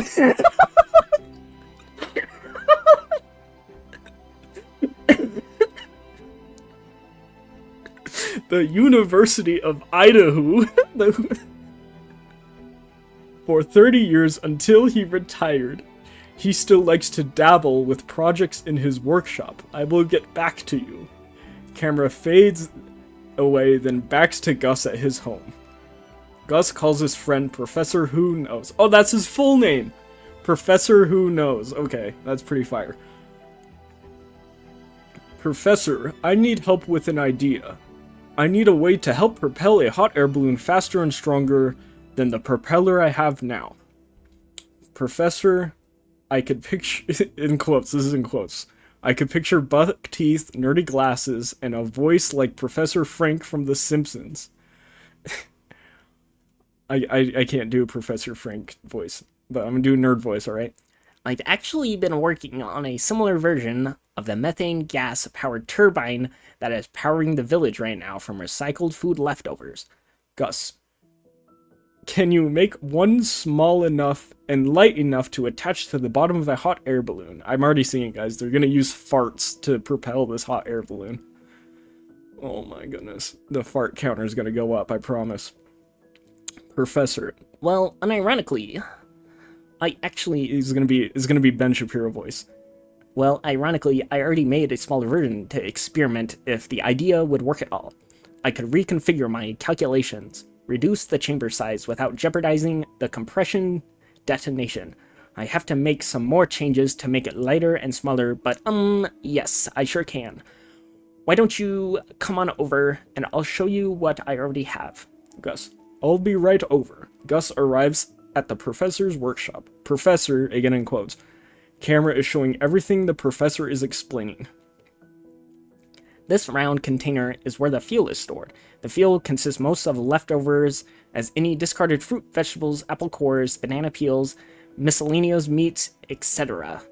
Then I reinstall the lid, then push the igniter button. Igniter button is clearly marked igniter. Professor. When you start the igniter, it moves the materials to a composting chamber. After some compression, then it moves to a methane chamber. The methane mixes with fresh air, which enters from the air intake, which is here. Once the methane and air are properly mixed, it goes to the combustion chamber, and the igniter sets off the controlled explosions, which creates the jet propulsion, which, as you know, that will push the balloon. Gus, wow, you are unbelievable. How in the world did you come up with this? This is going to be perfect. The next day, Martha and the Grinch are having their, THERE, morning coffee. The phone rings. Martha answers the phone and says, "Good morning, how are you?" She listens for a second and the Grinch says, this is for you." He asks Martha, "Who is it?" Martha, "Guess who?" Grinch, "Henry, George, Frank, Ralph, this is ridiculous." Oh, not again. Martha, "I didn't say guess who, I said Gus who." He takes the phone from Martha and complains, "What's the deal with all these who names anyways?" Dude, that's what I was saying, dude. It's mad sus, dude. They're all related. That's crazy. That's crazy. Grinch, "Yes, Gus, what's up? A balloon?" The Grinch is giggling and laughing at his own joke and says, "Oh, I'm just a riot." You guys know the author was totally laughing crazy hard when he wrote that. He was laughing crazy hard and had to put that in. Gus, I talked to the professor and we have an idea for the balloon. I can come over and we can talk. Grinch, come on over. I'm all ears. Grinch looks directly into the camera and says, actually, that's not true. I'm very small, adorable ears. You can't see them because of my gorgeous flowing hair. That's like a Rick and Morty joke. As he flips both his hands through each side of his hair. Gus arrives a few minutes later and rings the doorbell. Martha comes from the hallway and opens the front door. Martha, hello, Gus. Come on in. Grinch, while sitting on the kitchen table eating baked beans from the can, he stops chewing for a second and yells, who's at the door? Martha, I know, I let him in. Grinch, you let who in? Martha, yes. Grinch, yes who? Martha, no, Gus who? Grinch, please, really? Martha, Gus, the balloon guy. Grinch in a grumpy voice, then why don't you tell me that in the first place? Martha shakes her head and points toward the hallway and tells Gus he is in the kitchen to go through there and to your right. The Grinch gets up from the table to greet Gus and lets out a small fart. Yeah! We got a fart joke! We got a fart joke, brothers and sisters. We gotta put one up on the fart counter. Oh yeah, baby. Fart joke counter up a notch. We've doubled our fart jokes. Let me take a water break real quick.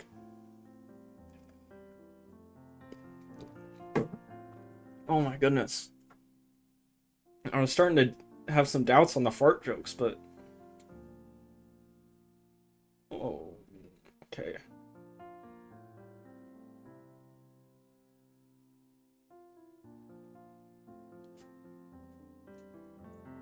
Alright, I'm back. Sorry, I got a little too excited from that fart joke.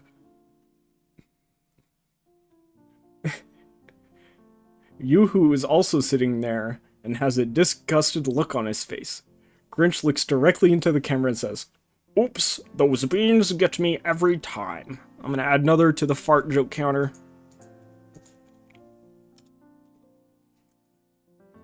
He meets Gus and then asks him, whoa, guys, I just realized the can of beans, that's Chekhov's gun. That's Chekhov's gun. That's Chekhov's can of beans. It was introduced in the first act and it's gonna be used in the last one. Just watch. The beans are gonna come in clutch. Oh my goodness. People were hating on Uncle Bob, but that was an actually really good storytelling line. He's actually gonna use the beans as payoff. Look, I came in as an Uncle Gus hater, but I'm starting to see his genius here, brothers and sisters. He meets Gus and asks him to sit at the table so they can talk. They both sit down at the table and the Grinch lets out another fart, yes, and points to the open can of beans and says, I'm so sorry. They gave me so much gas, it's crazy. Gus, I saw your new car in the driveway. Did you guys buy a new car? Grinch, with all the running around we do since we opened the park, we decided we needed one. What model is it? A Hoobaroo.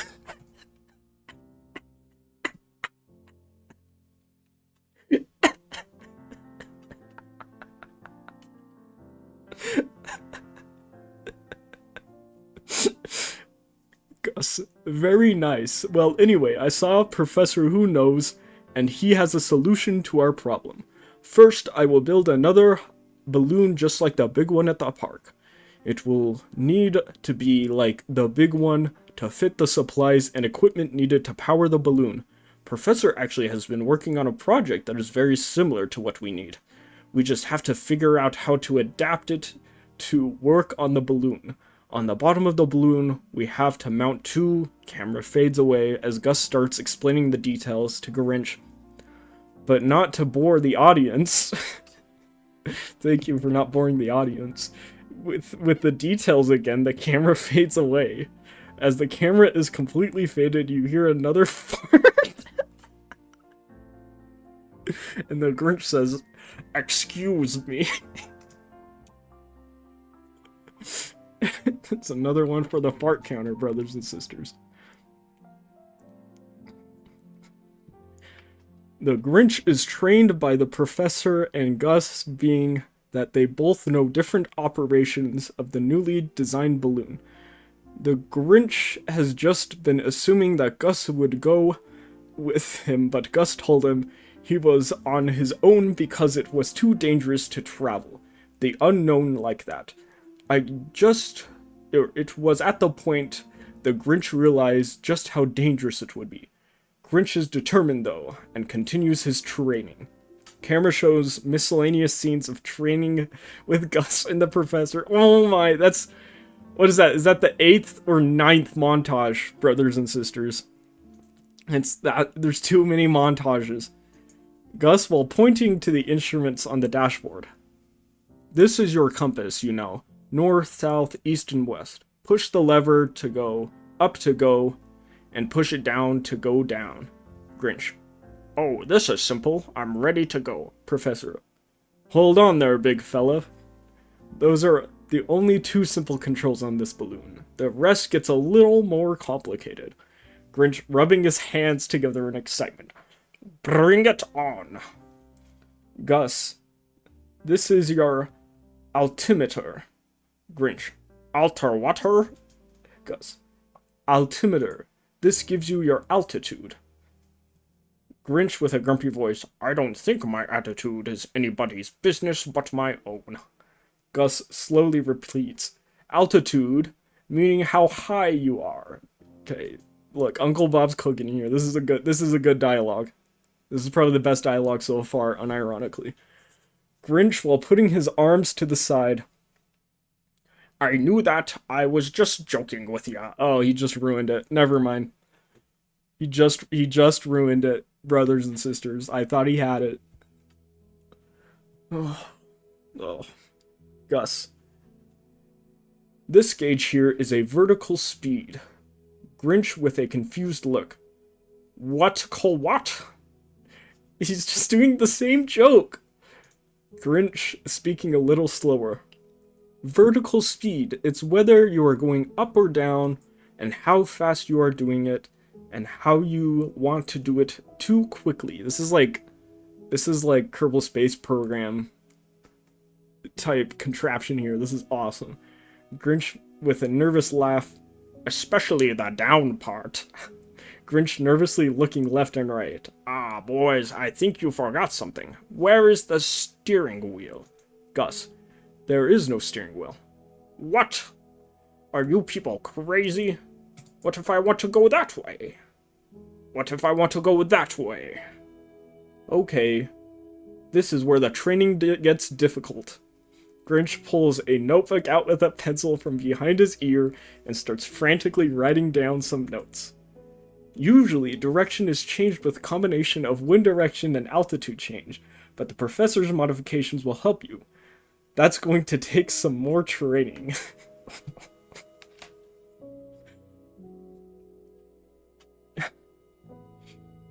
My eyes are glazing over. It's like the words on the screen are getting blurry. Grinch. How do you spell altitude? Gus. You don't have to worry about spelling it. The professor and I put together a manual with everything you need to know. There's even an index with everything listed alphabetically. Alpha whatty? That's the 3rd time you use that joke. Alpha... Oh, this is the professor now. Alphabetically, you know. A, B, C, D, E... I know what it means. What do you think? I'm stupid?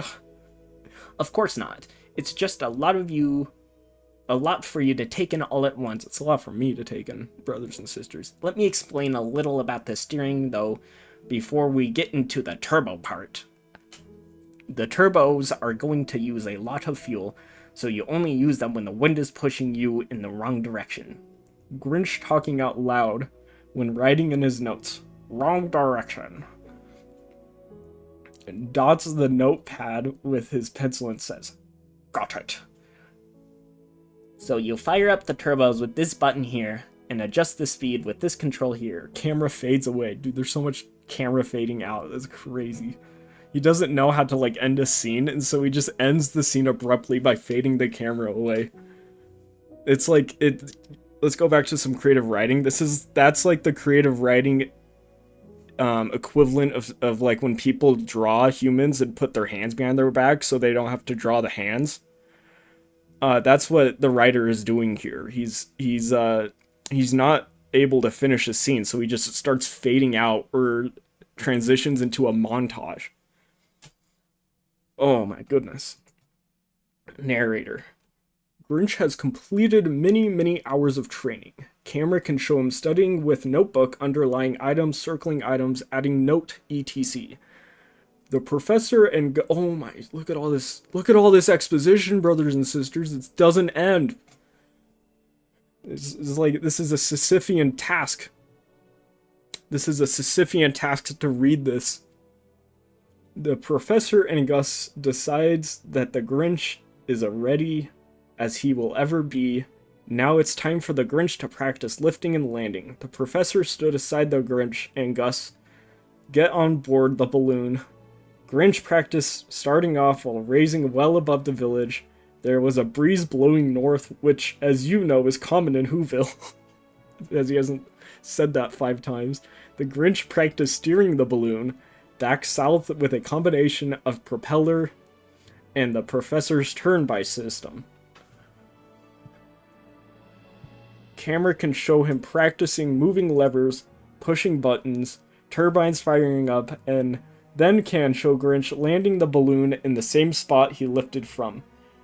The professor and Gus were extremely impressed with the Grinch's perfect landing. The Grinch, Gus, and the professor all agree that he is ready for the trip. After thinking about the trip for a couple days, Grinch decides it is time to make the trip, and suggests Martha should not go because it's too dangerous. Yeah, it's another montage. We're in double-digit montages. I'm not gonna count anymore. We should have had a montage counter at the top. We should have, guys, we're not even halfway through, and there's already 10 montages. This is Jodorowsky's Dune level storyline here, brothers and sisters. They all seem to understand his need to find his roots, and are a little concerned as they have grown to love him. The balloon is nearly ready to lift off, as the heater has been filling the balloon for a while. The mayor is in front of the crowd, and he is so ecstatic and can hardly control his excitement. As you remember, the mayor was the one that helped sway the Grinch into thinking he might find his family headed north. I'm glad with all the reminders. It's called non-linear storylining, alright? It's called non-linear storylining, brothers and sisters, look it up. He's not being repetitive. He's employing very advanced high IQ storyline techniques into his writing. Camera shows Grinch and Gus loading the balloon with food and supplies that are headed up to them by the professor. The stack of supplies is getting near the end when Grinch looks back out at the crowd and does not see Martha. Grinch leans over the side of the balloon and looks left and right and does not see her. He walks to the other side of the balloon and looks and still does not see her. Grinch, while cusping with his hands around his mouth, yells loudly, "Martha? Martha? Where are you?" Camera shows the crowd backing up, looking all around to find her. You could hear everyone asking, "Where's Martha?" Grinch, "Does anyone know where she is?" Grinch, while putting his hands to his sides, "I'm not leaving until I get my kiss goodbye." You could hear all the women in the crowd go, Clarnella, who works her way to the front of the crowd. Clarnella, if you don't remember, here's that non-linear storyline again. Clarnella, if you don't remember, is one of the 2 caretakers that raised the Grinch. Clarnella. It's like an old lady voice. "Martha ran back to the house. She said you forgot something. She would be right back. Don't leave until she gets back." Grinch pulls out his notebook, fumbles through several pages. Check, I got that, turns page. Check, I got that, turns page. Check, check, check, turns page. Check, I got 2, got it, check, check. Ooh, I got 6 of these. Pulls out his wallet and opens it up, and the camera zooms in on the balloon license.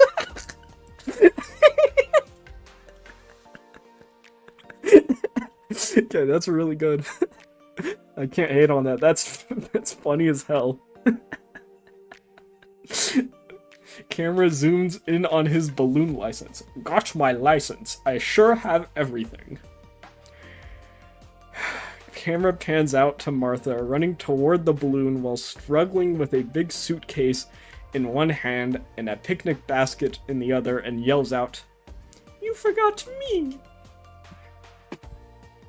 Camera shows entire crowd going, "Huh?" Martha May, what are you doing? You forgot me. She just said that. She's repeating. We've talked about this before, over and over. This trip is too dangerous. Let me on board. I want to give you some more warm clothes and food in case you didn't have enough. And more important, I want to give you a great big hug and kiss. Crowd again. Ah! It's more like a awe and despair. Ah! Grinch opens the basket door and Martha enters.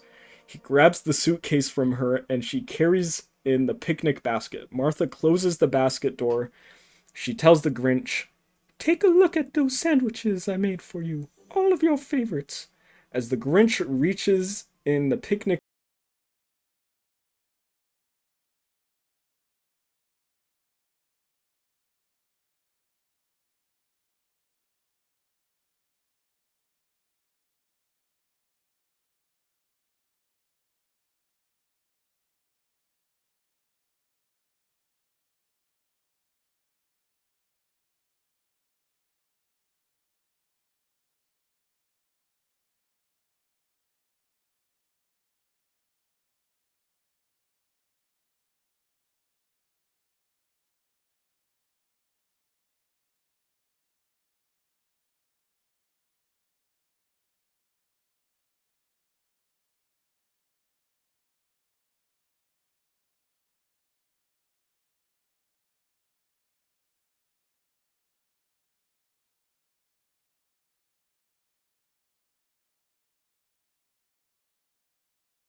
Women need makeup, am I right? Am I right? Grinch, 2 things. 1, we are not turning this thing around. 2, you don't need makeup to look beautiful. Yes, but... No buts allowed on this balloon. Grinch looks into the camera, cups one hand around his mouth to whisper, especially big ones. We have to keep the weight down on this thing. Martha, okay, but tell me about looking beautiful again. They both giggle and sit next to each other. They slide together and cuddle. Pulls out surgical saw. I just thought of something. Did you pack all that stuff and make all those sandwiches? You were only gone for a little while. Whoa, okay, here's some crazy dialogue coming in, brothers and sisters. You ready? Well, it's a long story, but I guess we got a lot of time to kill, so I guess I could tell you from the start. A couple of days ago, Clarinella called me, and she wanted to talk. I went over to her place, and she told me how it always broke her heart not being able to find out you were delivered to Whoville by mistake. She told me about a nameplate that was your Pumbercella basket was ripped in two and part of the paper was missing. She could never told anyone about it because she didn't want you to grow up feeling like some sort of mistake.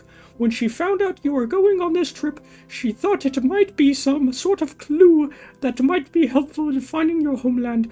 I told her I would give it to you and explain everything, and I packed some clothes and extra food in case I could convince you to let me go. I decided not to go because I actually was scared. This morning I was just going to kiss you goodbye and give you this envelope with a note explaining the torn papers, but when I saw Clarnella in the crowd, she looked at me and blew me a kiss.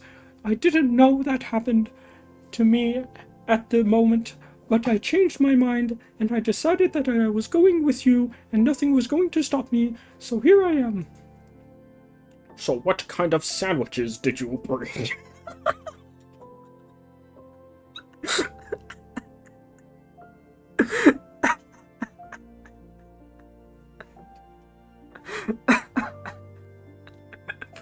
I'm going crazy.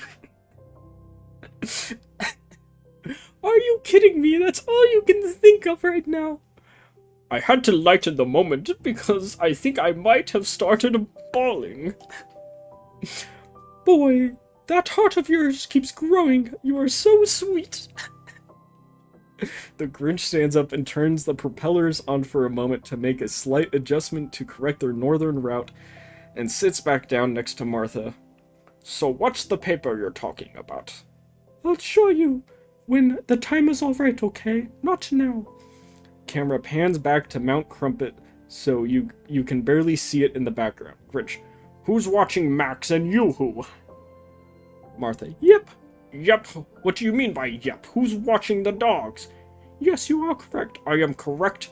I'm not even sure what I'm talking about. There's a lot of miscommunication themes in this story, brothers and sisters. A lot of miscommunication. Maybe the author, maybe even unknowingly, is trying to bring up the topic of how miscommunication can bring up a lot of drama, especially between marriages.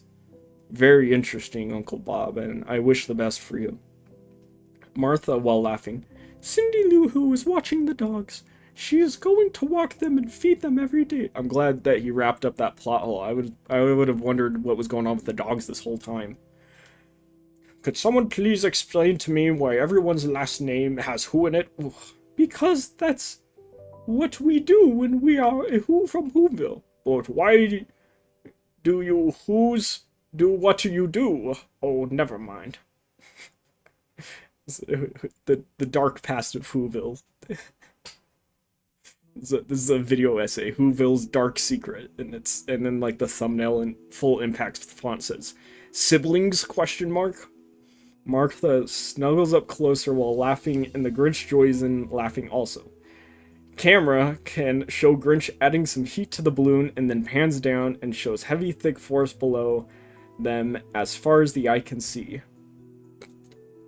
Perhaps English is not the author's first language, the chat says. I don't think so. I think English is the first language, because they're using, like, weird Midwestern, terms like kiddo. If English is your second language, you don't use words like kiddo. And so I think this person has English as a first language. I just don't think they've ever taken, like, a creative writing class.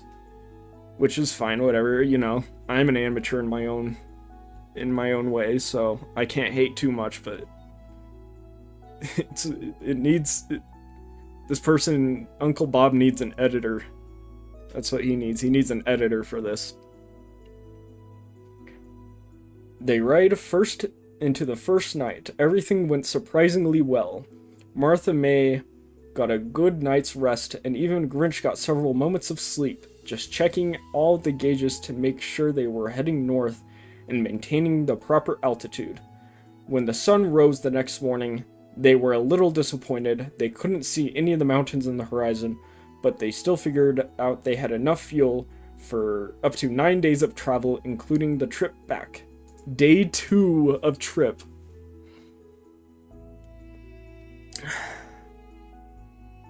Okay, we're 1/3 of the way there, brothers and sisters. This is the 1/3 mark. Camera once again can show Grinch adding heat to the balloon and the heavy, thick forest below. You must be hungry. You haven't eaten since yesterday morning. I had a quick bite to eat last night before I tried to rest, and you were already asleep. But yes, I am starving. Wattpad tier writing, chat says. Yeah, no, it's true. I mentioned that earlier. This dude would love Wattpad. This dude would be all over Wattpad. What foods did you pack? I packed 12 cans of baked beans and 12 nut butter and jelly sandwiches. The use of the who puns are awesome, by the way. That's like the best part. I see 12 sandwiches and only 11 cans of baked beans. Grinch lets out a fart. Excuse me. Alright, that's another one for the fart counter, brothers and sisters. We're up to 6 fart jokes. Martha moves suddenly to the other side of the balloon. Oh, hold up. Sorry, stream.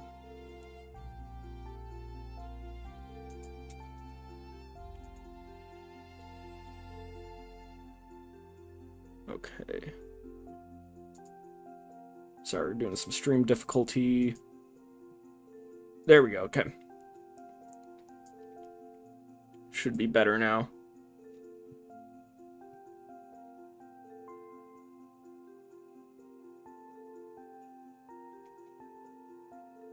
Alright. You know I'm trying to maintain this magnificent display of fitness. Okay. And let's get one thing perfectly straight right here and now. Don't you dare open one can of those beans while I'm stuck in this bucket with you. Grinch while pointing. What's in your picnic basket thingy over there? I made all of our favorites for breakfast. I made you some who bacon and egg sandwiches for lunch and dinner. We have who ham. Now he's just putting who in front of stuff. That's lazy. Who ham and cheese. And your favorite roast beef with cheese and a big bowl of tuna fish salad. Awesome. Thank you. I'll have a whole bacon and egg, please. Camera can show Grinch. I like how it's like asking for permission. It's not camera shows Grinch. It's camera can show Grinch and Martha enjoying their breakfast and some fruit. Banana peels are dropped into the small trapdoor above the compost chamber. Another long day of travel above the dense forest below. Still no mountain ranges in sight. They both have sandwiches and some fruit around lunchtime, and also again for dinner. Grinch and Martha are starting to get concerned, but don't want to any fear to the other. Daytime turns into nighttime, and once again they snuggle next to each other and cover up with a blanket to stay warm. What a beautiful clear night. The stars are bright tonight. Oh, look. Martha points. You could see the Who Dipper. The Who Dipper.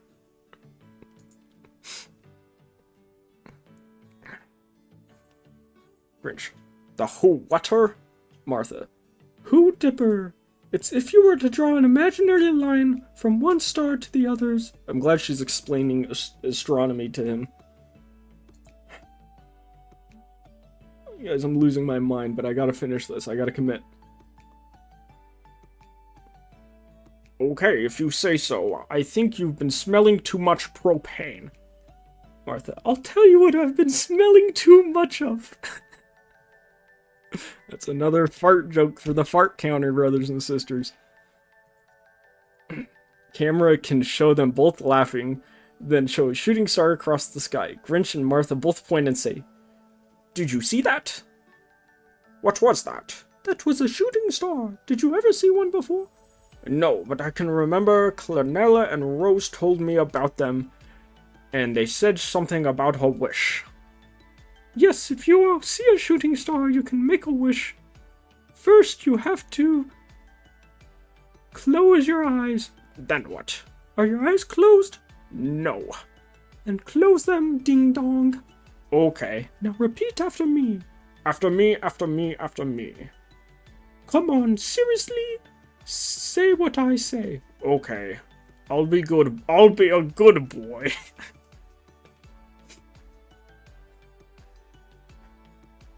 Starlight, star bright, the first star I see tonight.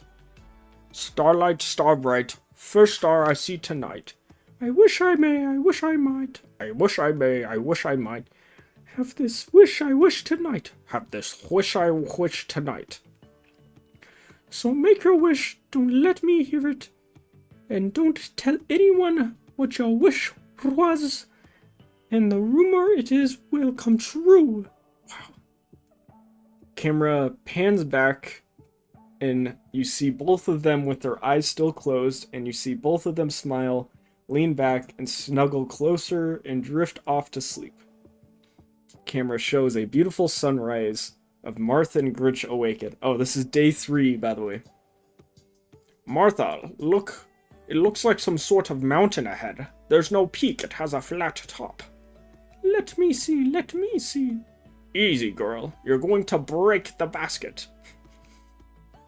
Grinch hands Martha the telescope. She looks and starts jumping again. Easy, girl. Calm down. So as we get closer, we have to start looking for a place to land. Things may get a little tricky. At some point, we have to start our descent, okay? Got it? Descent, got it. Land. Oh no, I got to put my makeup and brush my hair. Make sure I'm ready before we land. Do you think these go together? Grinch while he's fumbling through the manual. Really? Now? Martha, this might not be the place we are looking for. Landing. Here it is. Camera shows the Grinch speed reading, running his fingers back and forth, turn the page, and continue, taps his finger on the bottom of the second page and says, Got it. We are good to go, sister. Oh my goodness. Same here. This blouse is going to match these slacks better than the first one I showed you. I just wished my eyeshadow. I can't believe I forgot it. Narrator explains. As the balloon slowly gets closer to the mountain, they can see what looks like a large crater surrounded by mountains. Everything is green. The mountains are covered in moss. The crater area is a flat meadow, which is covered with the beautiful green grass, which will be perfect for landing the balloon. The Grinch lowers the burner to heat the balloon, which will begin to slow descent. As the balloon is getting closer to the landing area, they can see the mountains are filled with hundreds and hundreds of caves. They're in Who, Afghanistan, brothers and sisters. They're landing into Who, Afghanistan.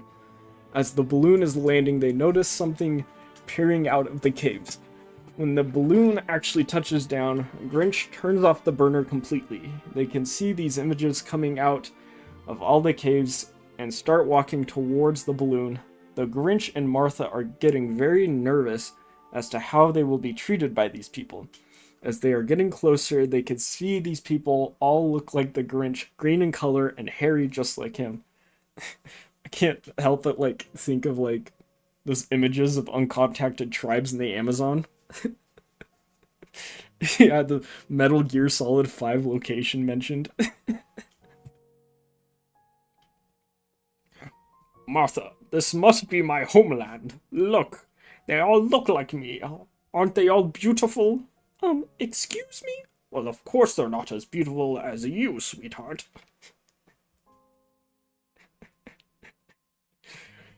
Okay.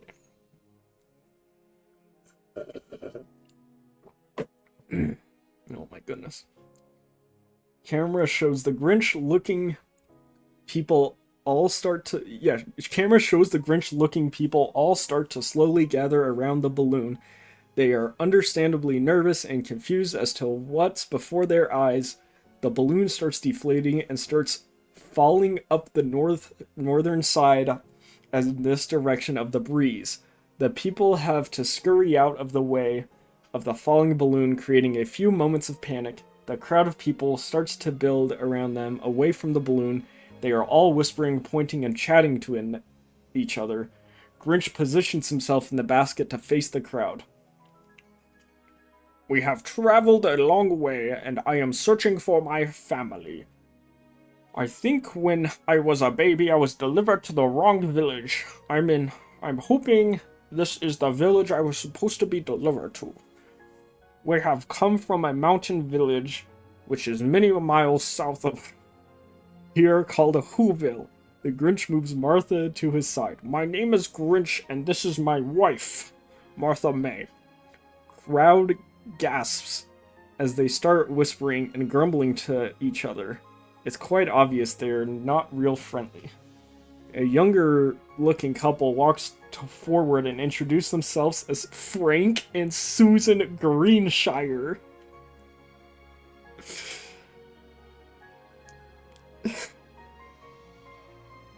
Oh my goodness.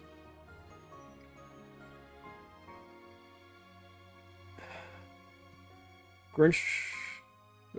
Oh my gosh. Susan. We welcome you to Greenville. We will be glad to help you find your family, and if you'd like, you are welcome to stay with us during your visit.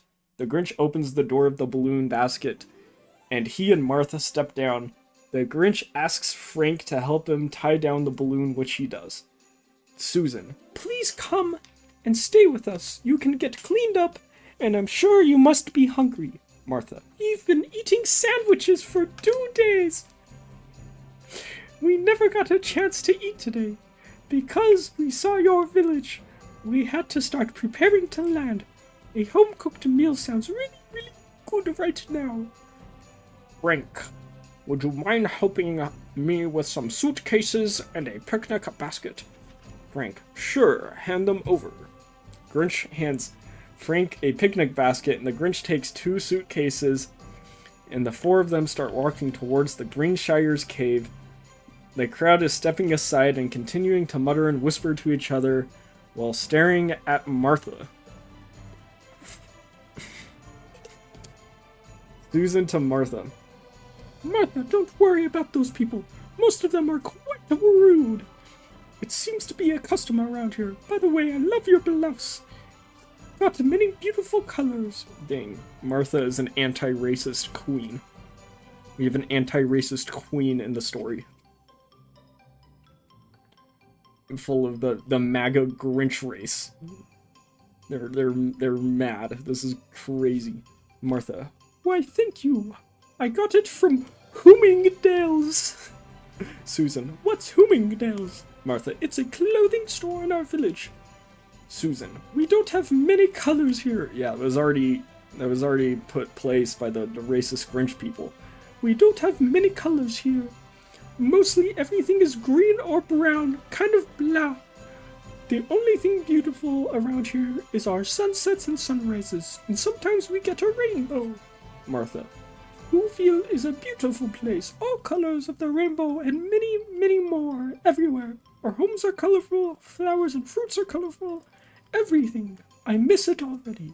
Frank to Grinch. So, Grinch, how did you guys meet? You two seem so different from each other. Whoa, they really are racist. That's crazy. Grinch. That's a really long story. All I know is I'm glad it happened. Camera shows them walking up about 6 steps and then a small platform leading to the front door of their cave. It's a large brown wooden door with a half-moon shaped window. The door's opening is carved into the mountainside. There it is. There's the image for your brothers and sisters. Frank opens the door. Welcome to our home. We hope we can make you folks feel comfortable. Camera shows Frank holding the door as Martha and Susan, the Grinch, and then Frank enter. Camera pans through a small but quaint front room with kitchen-type area and a hallway leading to the rest of the cave. Susan. Welcome to our home. Whatever you need, let us know. There's a spare room on the far left and the shower directly across. Martha. Your home is so cute and cozy. I love it. Thank you so much for being so kind. Grinch. You said a shower down the hall? Frank. Yes. Grinch lifts his arm and smells his armpit and says, yeah, I think I could use one. Martha while chuckling. Yes, you certainly do. Although I don't think I'm a whole lot better. The four of them chuckle. Camera fades and then shows Grinch and Martha entering the front room all cleaned up, and it's another, oh my goodness. Is this gonna be a montage? No, it's just a transition. Okay, good. Grinch and Martha entering the front room all cleaned up and in a change of clothes joining the Greenshires at the table. Oh, Martha, that blouse is more beautiful than the other. Frank, look how beautiful that is. Yeah, whatever. Frank looks at the Grinch and the two of them start laughing hysterically. The two of them turn and look at the ladies, and both the ladies giving them the evil eye.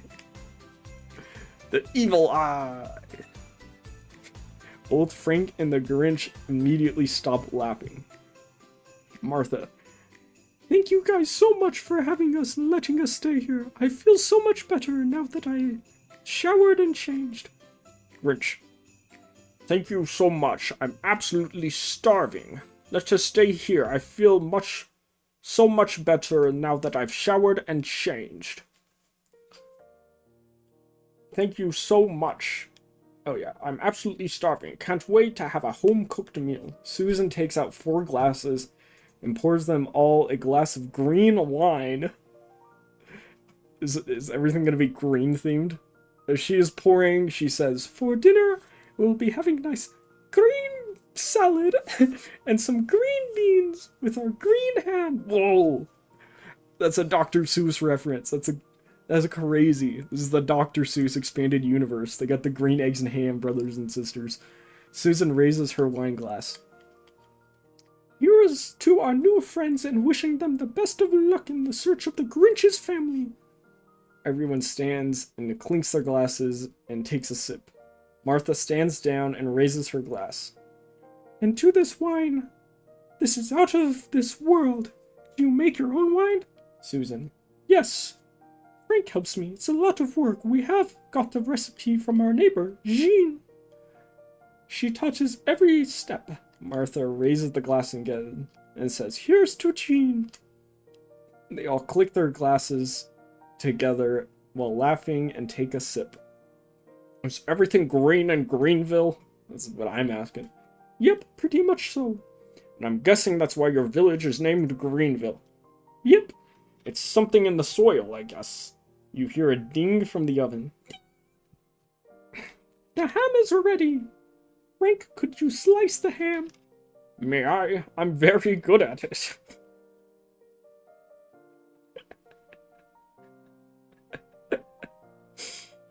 Go ahead, be my guest. Oh, wait a minute. You already are.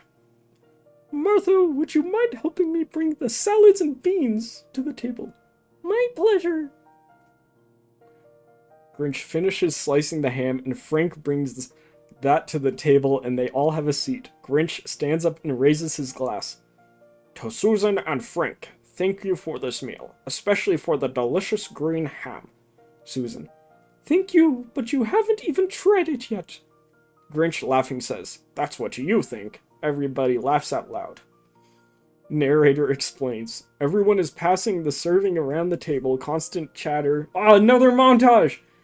Grinch and Martha can be heard several times commenting on how delicious everything is. They all seem to be very comfortable with each other. The delicious dinner comes to a close, and Susan pours them all a second glass. Oh. For breakfast tomorrow, we will have some... Oh, wait. For breakfast tomorrow, we will have some green tea and our finest green eggs and green bacon. Grinch. Just dawned on me. Green eggs and ham? Where have I heard that before?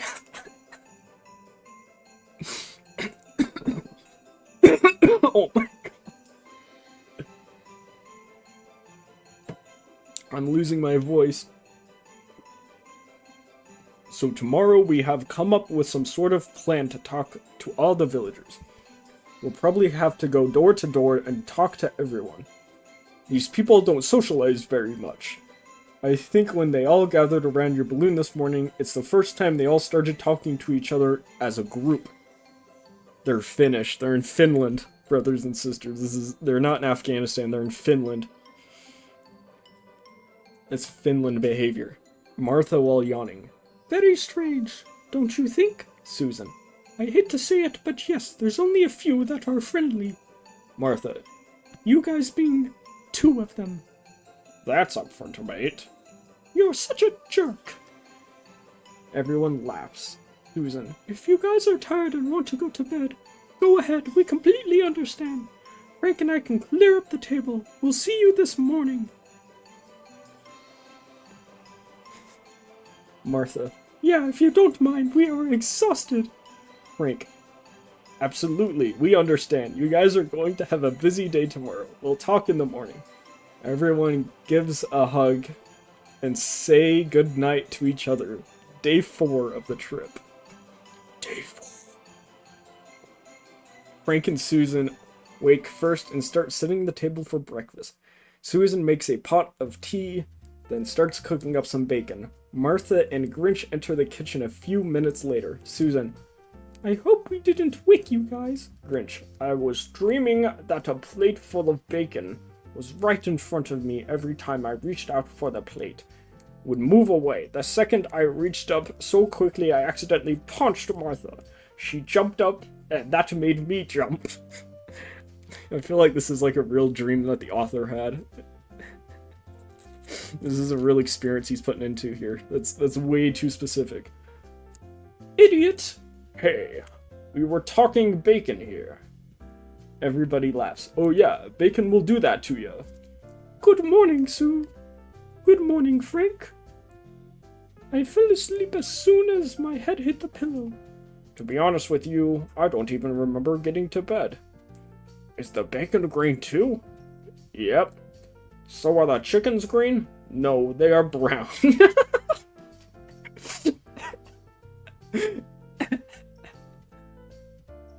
No, they are brown. But... Grinch, please, can we stop talking about the color of the food and just appreciate how lucky we are to be having it? Well, yeah, but... Uh-huh. So what do you guys think? How do we go around and ask these people about searching for his family? Frank and I have talked last night after you guys went to bed. We came up with an idea. After we finish breakfast, we can talk about it and you can tell us what you think.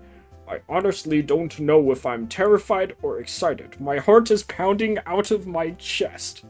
Camera shows X-ray vision of his heart pounding. I don't blame you, honey. You have a lot on your plate. Grinch looks down at his empty plate. I don't see anything on my plate.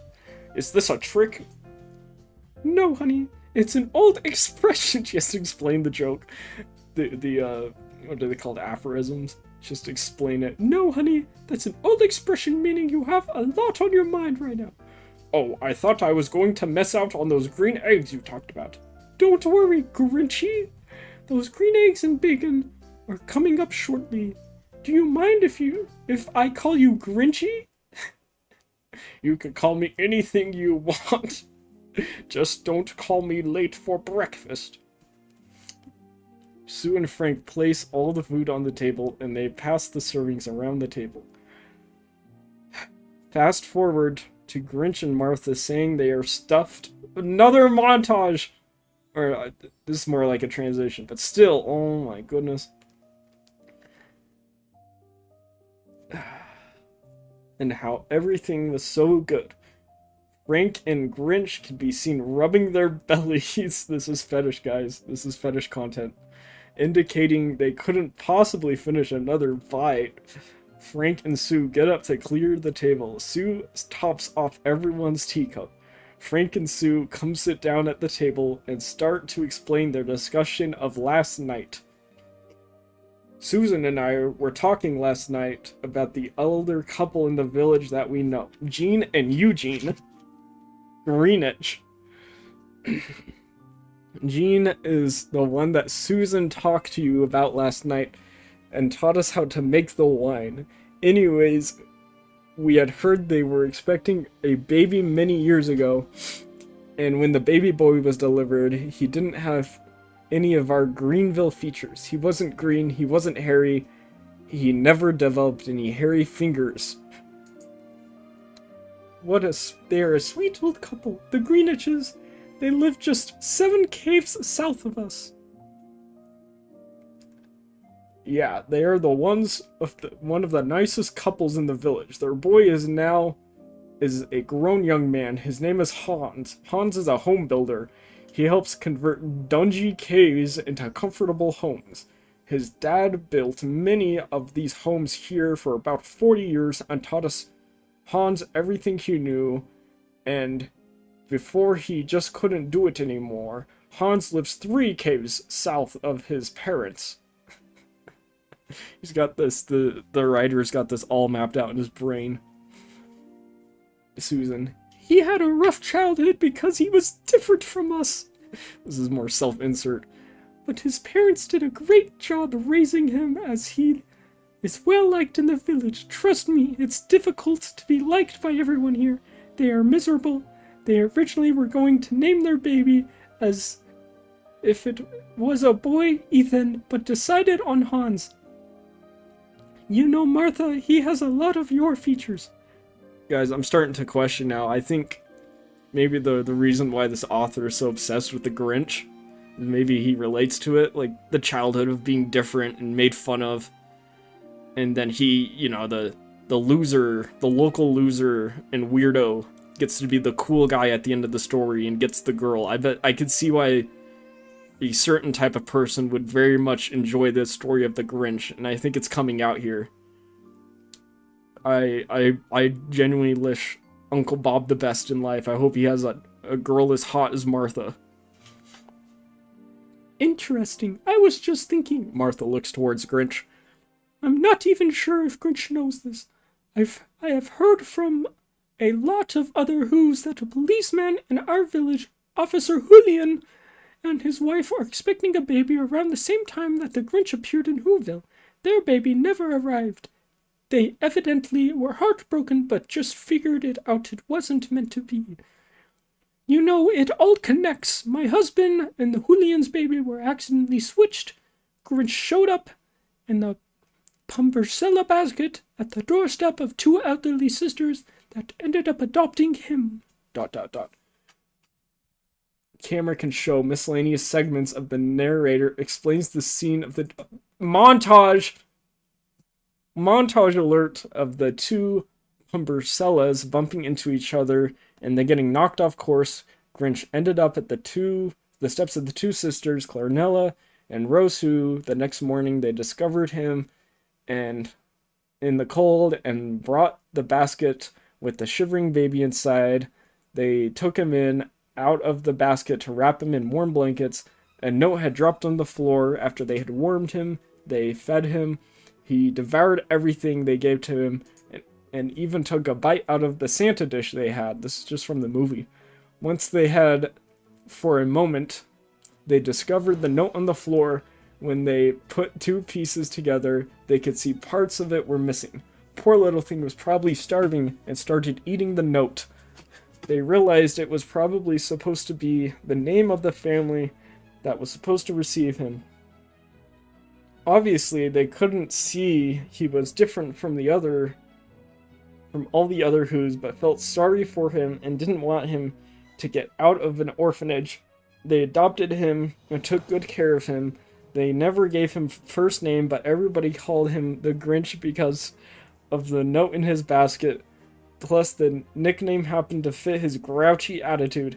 They tried teaching him right from wrong, but probably because he was always picked on by the other kids, he grown up as an unhappy child. Clarinella and Rose were devastated when he ran away.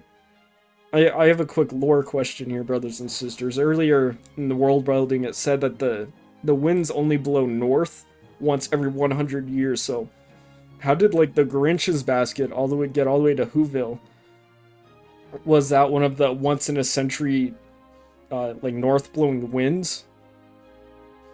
I don't know, maybe it was. But then how did the other baby get mixed up to the other place?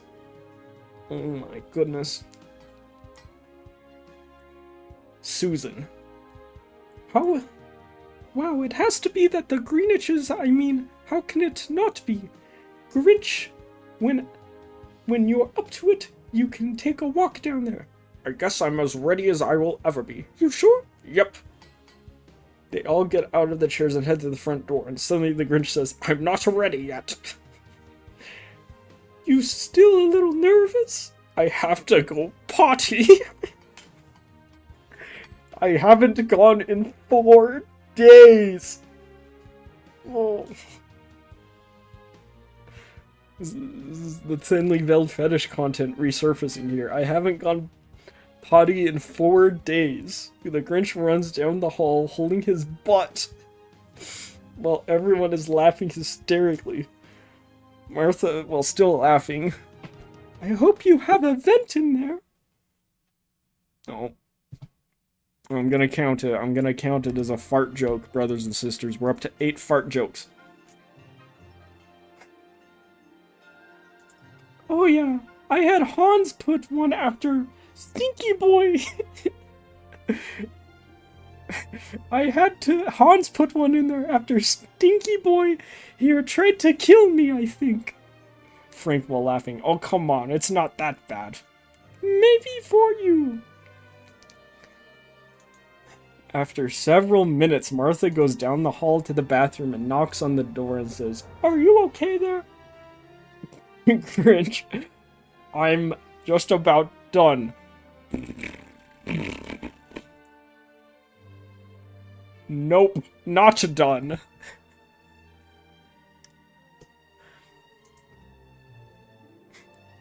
Martha comes back out from the front room. I'm sorry, it'll be a couple of minutes.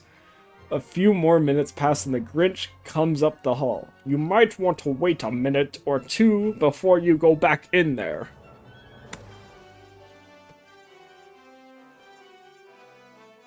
Everyone scurries to the front door to try and be the first one out. Susan reaches the door first. Martha pulls her hand back and jumps in front of her. Frank pulls Martha back and jumps in front of her. Frank opens the door and they all run outside and the Grinch comes out last. At this point, everybody is completely hysterical as they all go outside and pretend to gasp for air. I don't remember the last time I laughed so hard. Me neither. Camera shows while narrator explains. Ooh, show don't tell. Why do show don't tell when you can show and tell, dudes? Still continuing to laugh as they walk down the path. As they are getting closer, the laughter settles down and they're becoming a little nervous of what's ahead. They reach the Greenwich's front door. Susan knocks on the door, Frank and Martha behind her, and Grinch is hiding in the back. He's really nervous, understandably so. The front door opens and Miss Greenish, Jean, she says, "Good morning." Oh yeah, Zoli. "Good morning, Susan. What brings you here?" "Hi, Jean. Frank and I brought some folks, and we think you will be very interested in meeting. Please come in and make yourself comfortable." Jean turns and yells quite loudly down the hallway to her husband, Eugene. "Eugene, the Greenshires are here and they have some people they want us to meet." Eugene walks up and Susan starts introducing everybody. "This is the Grinch and his wife, Martha May. This is Jean and Eugene." Everyone shakes hands and then they're asked to have a seat by Jean. Jean. Oh, so you are the people who arrived yesterday on that big balloon. Can I interest you in a cup of tea?" "Jean, we are all set, but thank you for asking. Jean, please have a seat yourself because this may be difficult to take it all at once." Everyone sits down, including Jean. I'd hope everybody includes Jean. Grinch Hansen? Yeah, chat, this is Grinch Hansen. Please have a seat. Susan. "Jean, as you heard yesterday, they have traveled a long way to get here to try and trace the Grinch's family. We think we have found his family." "Oh my goodness, that's good news. Isn't that good news?" Eugene. I'm gonna do it like in an RFK voice. "Thanks for asking. I did have a good news." "Good news?" Eugene. "No, how would I have any good news? I just woke up." Jean. "Never mind." She turns back towards the group and says, "Eugene doesn't hear so well. So, do you know if they are from Greenville?" Martha May. "We are quite sure they are from Greenville." Jean. "Do you think they live close by?" Martha May. "Closer than you think." Jean.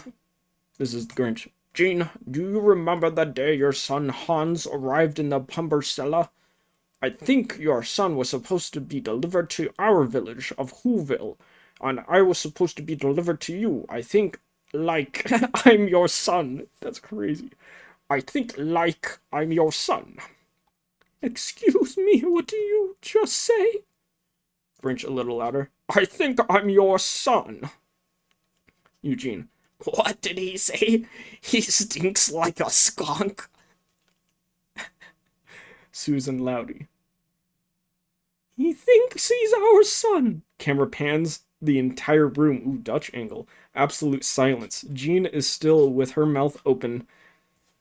Eugene looks totally confused and is afraid to say anything because he is assuming he didn't hear correctly again and is too embarrassed to ask again what they said. Susan. "Jean, can I get you a glass of water or something?" Jean. "Yes, sweetheart, that would be great." Susan gets both Jean and Eugene a glass of water.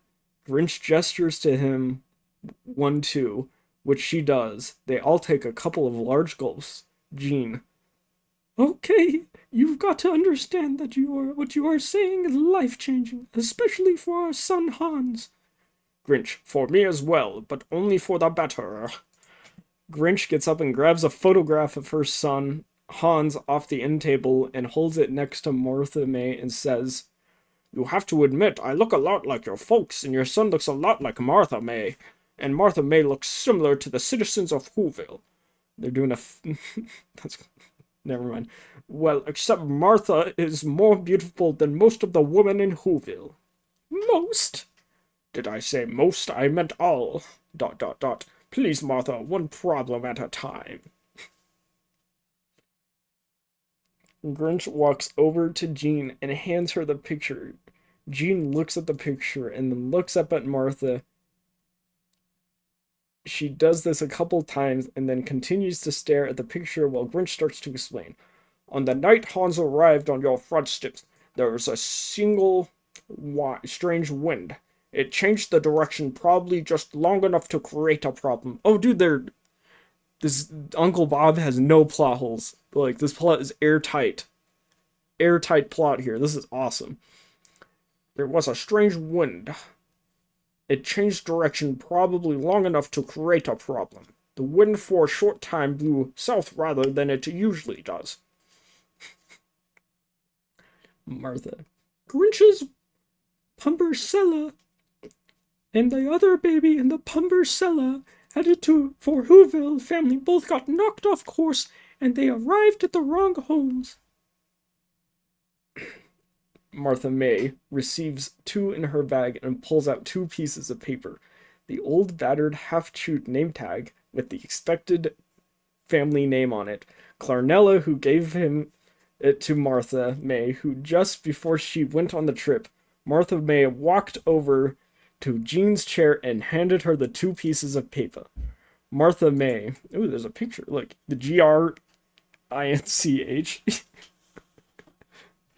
Oh my god. Dude, that's a photo. Dude, he made that himself and took a photo of it. That's not even like an artist's rendition. This dude's making props. Jean, this name tag is in the basket that the Grinch was delivered in. We figured out he started chewing on it, and he probably was very hungry. I'm sure it used to spell Greenfinch. The doorstep that he landed on were 2 elderly sisters that adopted him and did their best to raise him. Jean's hands were trembling as she put down the 2 pieces together. Her tears started streaming from her eyes. She put the papers down on the end table, ooh, just like in the photo, and got out of the chair and slowly walked down the hall. There was a total silence from everyone, including Jean. The camera pans over the 2 Grinch and Martha, who were confused as to why they left the room without any explanation. A few moments pass. Jean returns to the front room and hands Martha a piece of paper, evidently with the name of the expected family of Hans. Jean. We were quite shocked when we didn't know what to do. Not everybody lives in this village. We are going to name our little boy Ethan, but decided to give him the name Hans. Martha looks down and reads the name immediately, starts crying. She hands the paper to Grinch, and he immediately starts crying. Aw. Grinch gets up and walks over to Jean and says, Mom, I'm Ethan.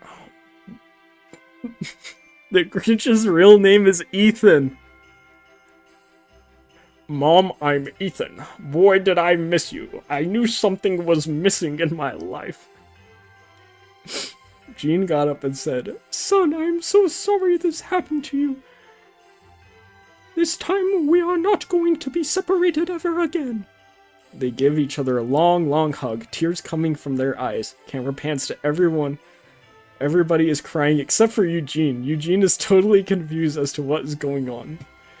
Grinch/Ethan. Oh my goodness, it's gonna be Grinch/Ethan the whole time.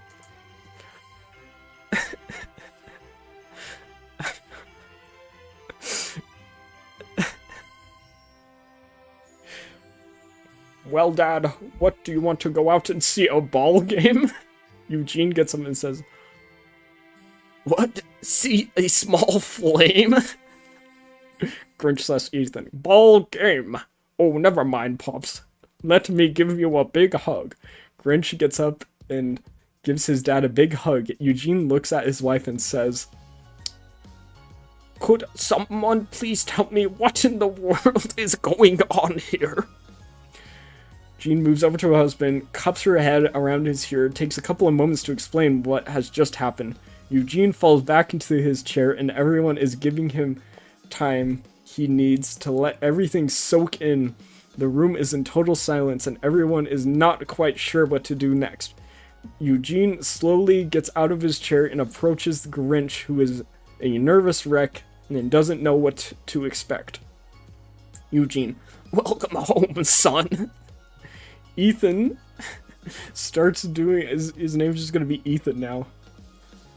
Ethan starts doing his happy dance, and around everyone is clapping and cheering and hugging, and then all of a sudden Jean stops and says, Oh my, We have to tell Hans the news. This is horrible. No, it's exciting. No, it's... I don't know what it is. Martha. Jean, that will be difficult, but you and Eugene will always be his mom and dad. He will always love you. He's a successful grown man, and it's all because of you two. Yes, he probably will want to meet his real parents someday, but that's something he has to figure out. Susan. I think we should all head to give the Greenwiches some time alone and all give Hans the news. Susan, Frank, Martha give the Greenwiches a hug. Susan turns to Jean and says, Whatever we can do, let us know. We are just a couple doors down. Grinch gives them another long hug and starts to walk out. Grinch turns and says, Bye, Mom and Dad. Grinch looks into the camera and says, Vujade. I know I've never did that before. Camera shows while narrator explains. Jean and Eugene are hugging and both sobbing. The emotions are so mixed. It's very difficult moment for them. Eugene has to sit back down. They both keep repeating, I can't believe this. I can't believe this. Jean, I am so nervous. What are we going to tell Hans? Eugene, I have a good feeling about this. Trust me, dear. It's all going to work out for the better. How can it not? Hans, knowing we love him, he will always be our son. He's going to lose his parents. We're going to gain a pair. And in a strange way, he now has a brother he always wanted. Eugene with a nervous chuckle. Yeah, he has a twin brother.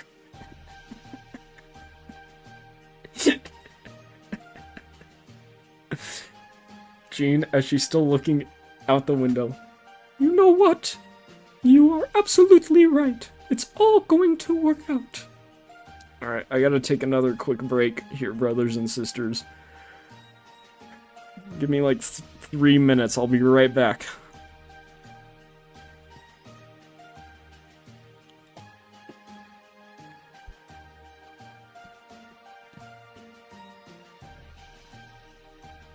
What's up?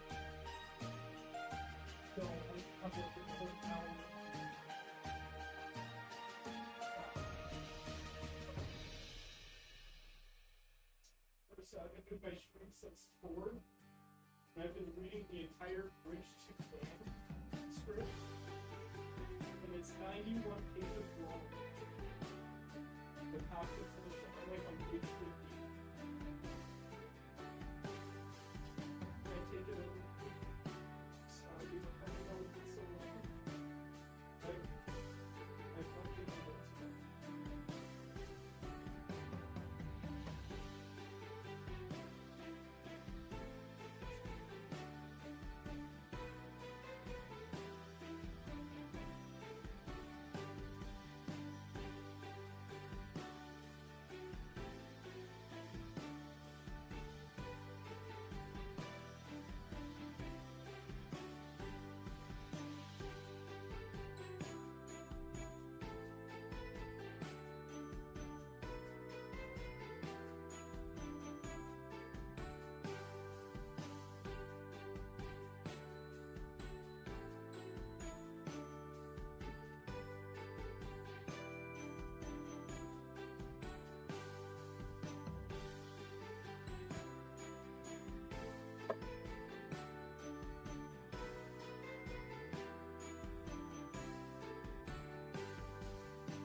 Stupid.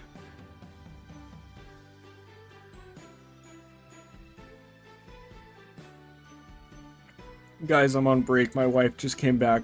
I was hoping to finish the story before she came back, but I don't think that's gonna happen.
And we are back. Oh my goodness. I'm just gonna start the next page. We gotta speed this up, brothers and sisters.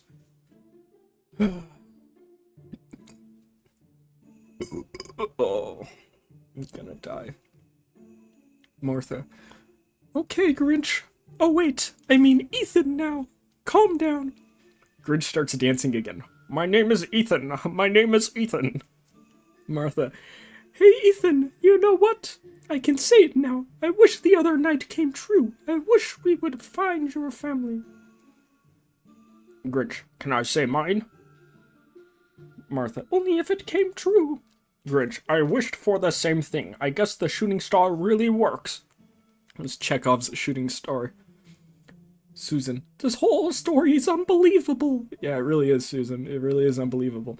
I'm happy for you too. But truly, it's just beginning. Frank. So guys, what do you want to do today? Shut the fuck up, Frank. Martha. Can you show us around town? Susan. There's really nothing to show. You've already seen just about everything. A ring of mountains all around us with a big meadow in the middle. Down in the meadow there is a large community garden and some farmland where we'd raise chickens and some pigs. If you want to take a walk, we can show you. Grinch. Are the pigs green? Frank. Yep. But the chickens are brown?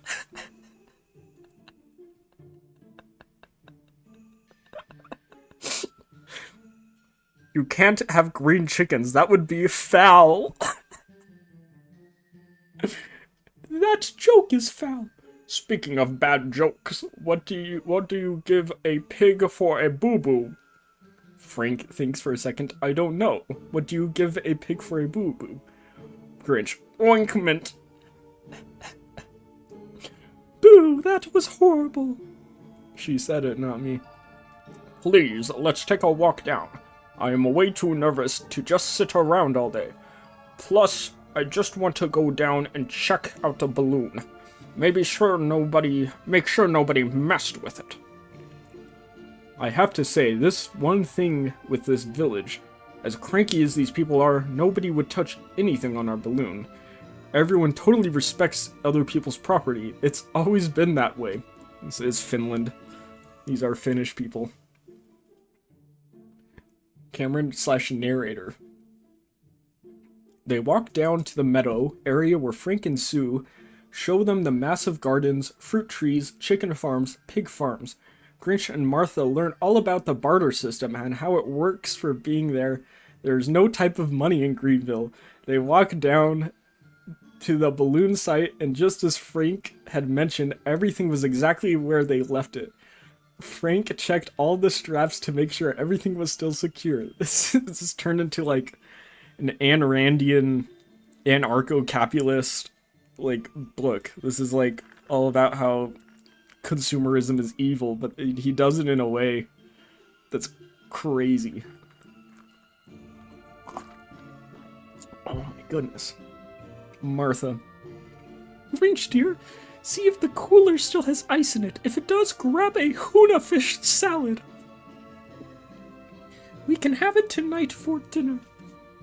There's a couple of sandwiches here. What about those?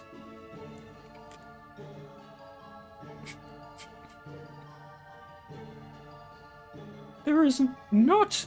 If they're not on ice, then toss them in the compost changer. Still less cringe than Ayn Rand? Yeah, that's true. Speaking of compost, do you think we can get some spoiled fruit and vegetables from the farming people do for my compost chamber? That shouldn't be a problem. We'll go down tomorrow for first thing with some buckets.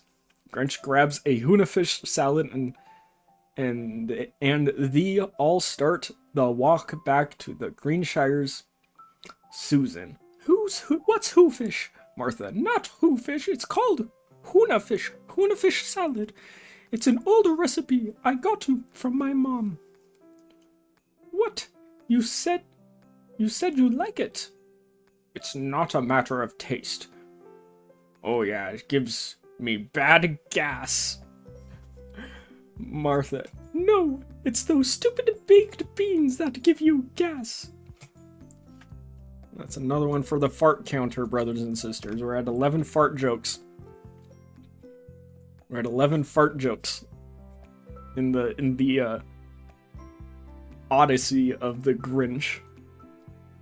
This is a modern, if like an ancient poet wrote this, people would be reading it in their undergrad philosophy class.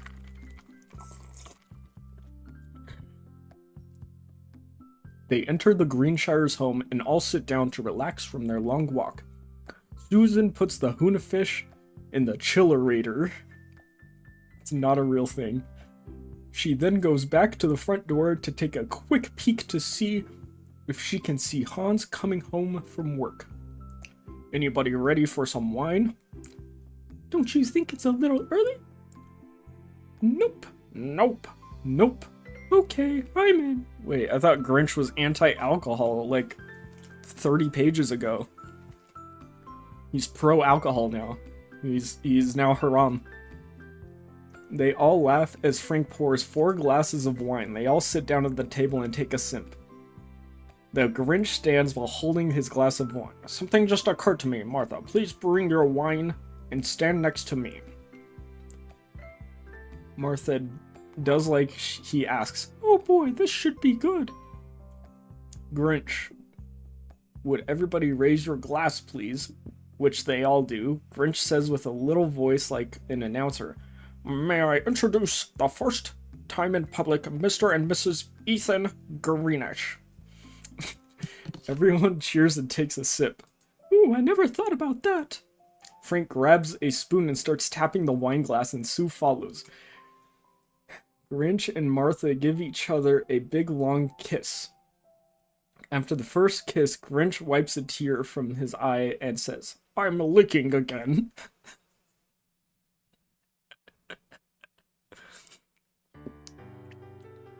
Martha. Give me another kiss, Mr. Greenwich, you big green teddy bear. Well, are we getting the Grinch sex scene? Are we getting the fabled Grinch sex scene? Let's hope. Grinch does so and puts his glass down and starts dancing around. I'm Mr. Greenwich, I'm Mr. Greenwich. Martha follows. I'm Mrs. Greenwich, I'm Mrs. Greenwich. The two sit down, and Grinch says, "How come it's pronounced Greenwich, not Greenwich?" Well, I've been pronouncing it wrong this whole time. He just dropped this on me. Uncle Bob just dropped this lore on me. And not Greenwich if there's green in the name. Yours is pronounced Greenshire. Susan and Frank look at each other and shrug their shoulders, and Sue says, "Because it is, that's why." Everyone chuckles again, and the Grinch starts tapping on his own wine glass. Martha, "You can't do that. That's against the rules."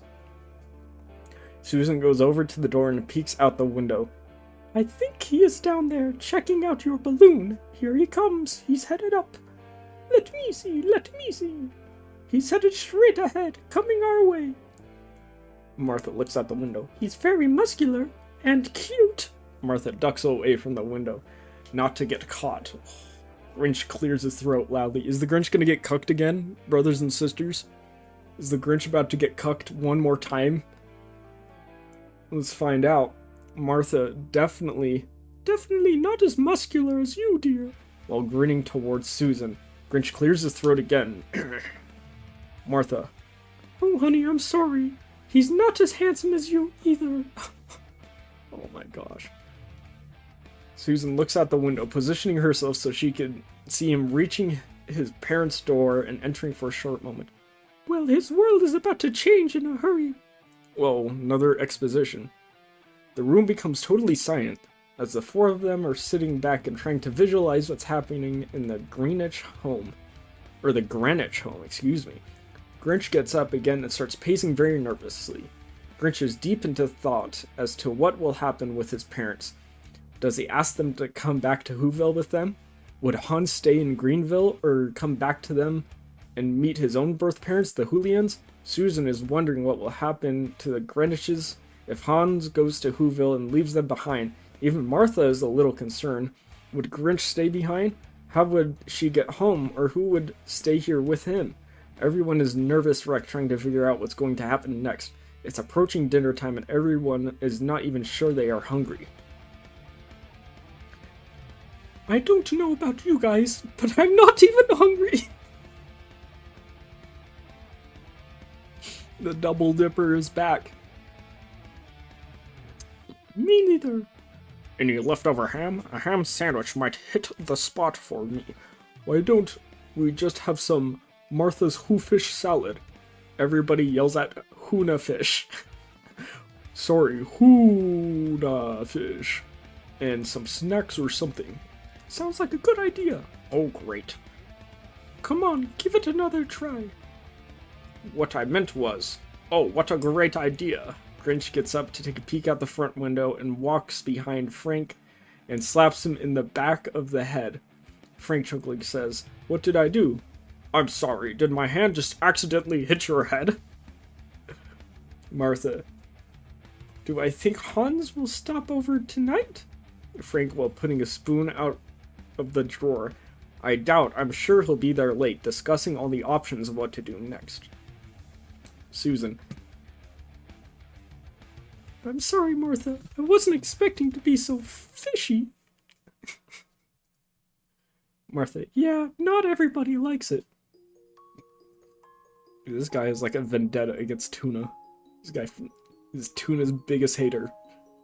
Frank comes back to the front room and goes to rinse the taste down with his wine. He picks up a glass and Martha starts to say, "Frank, don't." Susan holds the finger to her mouth to gesture at Martha not to say anything. Frank takes a big swig and hurriedly puts the glass down, covers his mouth, and runs back down the hallway again. The Grinch and Susan are laughing hysterically. "You guys are mean. Poor Frank." Grinch is still laughing. "Yeah, poor Frank. He had to taste it twice." The fuck? Frank comes into the other room. "What the?" Grinch and Susan still laughing. Stu says, "Martha did it." Frank giving Sue the eye and says, "Don't worry, Martha. I know who did it." Martha kiddingly says, "I don't like any of you people anymore. That Huna fish salad is good." Grinch, "Yeah, good for the compost chamber."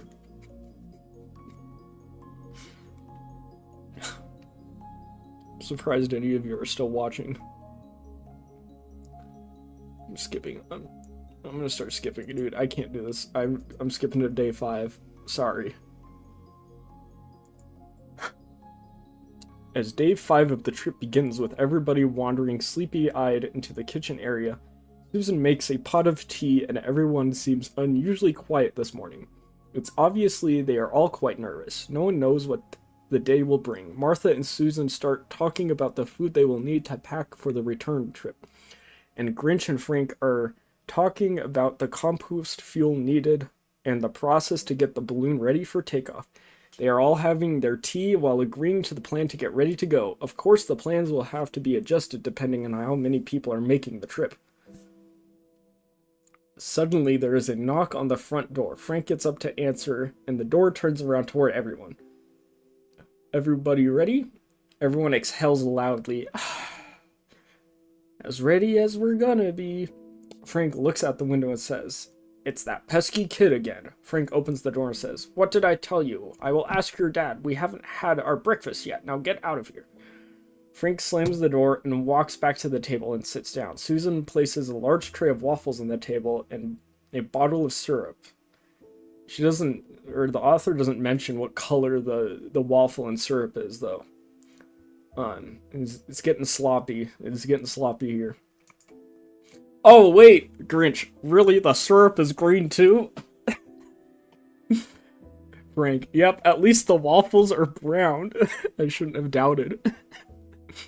They are all still fairly quiet while having their breakfast. Grinch and Martha love the waffles and are surprised on how tasty the syrup is. Grinch. I'm going to have to go over there. I just can't sit here wondering what's going to happen. Who wants to join? Suddenly there is another knock on the door. Frank exhales loudly and says, "Better not be that brat." Frank gets up and peeks out the window and sees Hans. He opens the door and says, "Hey Hans, how are you doing, pal? Come on, please, come in." Hans looks around at the room and sees everyone sitting there with a look of fear and excitement at the same time. "I didn't even know where to start. Can I please have a seat? My legs are shaking." "Absolutely, sit here," while pointing at the chairs. Frank says, "There's plenty of chairs. Have a seat here." Hans. Should I do like Hans? I'm not doing a German accent. That's too much. Hans. "So my mom told me everything. She and my dad are a mess. I'm sorry. I just don't know what to think at this point. As a little boy, it became obvious to me that I was different. My mom always used to say I was a gift from the stars. Yeah, except for the star fell into the wrong village." Hans. "Really? You think that's funny?" Everyone stops laughing and now feels horrible. The Grinch stands up and says, "Hans, we are so sorry. We thought..." Hans stands up and says, "Just messing with you guys. Trying to break the tension of the room." It's a really shitty way to break the tension of the room, Hans. Everyone stands up while exhaling a big sigh of relief. While laughing, they all start hugging each other. This is like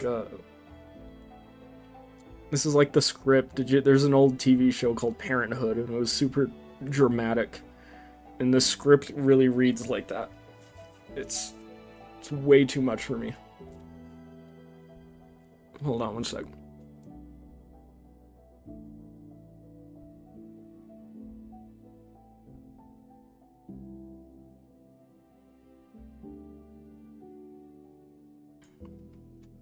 Martha blushes and says, "I'm Martha May Houvier, and I am Grinch's wife, or as we now know, Ethan's wife.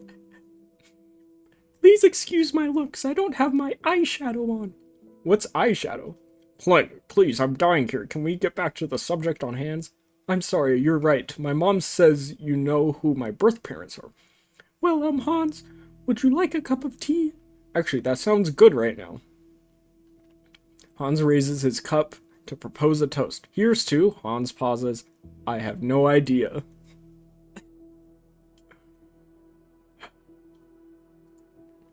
Everyone chuckles. Martha. "So Hans, to answer the question, yes, we know your parents are..." It's a long story. The night that you and Ethan were delivered to your parents, there was a very strange wind that night. Camera fades away. Narrator explains. Meanwhile, back at Mount Crumpet Park, Gus, the professor, and Betty Lou, who are doing a great job running the park while Grinch and Martha are gone, show the three of them in the park entrance with the rides running in the background. Villagers are constantly stopping and asking them if they know when the Grinch and Martha are going to return. Of course, they are all a little nervous, being their 5th day away. They can't help but wonder if they had reached the Grinch's homeland or if they are already on their way back. They have been telling the villagers it is anywhere from 5 to 10 days before they get back. Camera can show the mayor back at his home sobbing and saying out loud, "Oh, Martha, I am so sorry. What did I do? What did I do?" Mayor looks upwards and says, "Please, Martha, may I get back safely, even if it means I have to tolerate that big, hairy green know-it-all. So tired of hearing from everyone. What are going to do with them?" That's what it says. "What are going to do with them? Grinch and Martha have done so much for our village." Very sarcastic voice. "Grinch did this, Grinch did that, da da da da da da." Camera fades back to his scene at the Grinch home. That's a fantastic transition. Martha still explaining to Haas.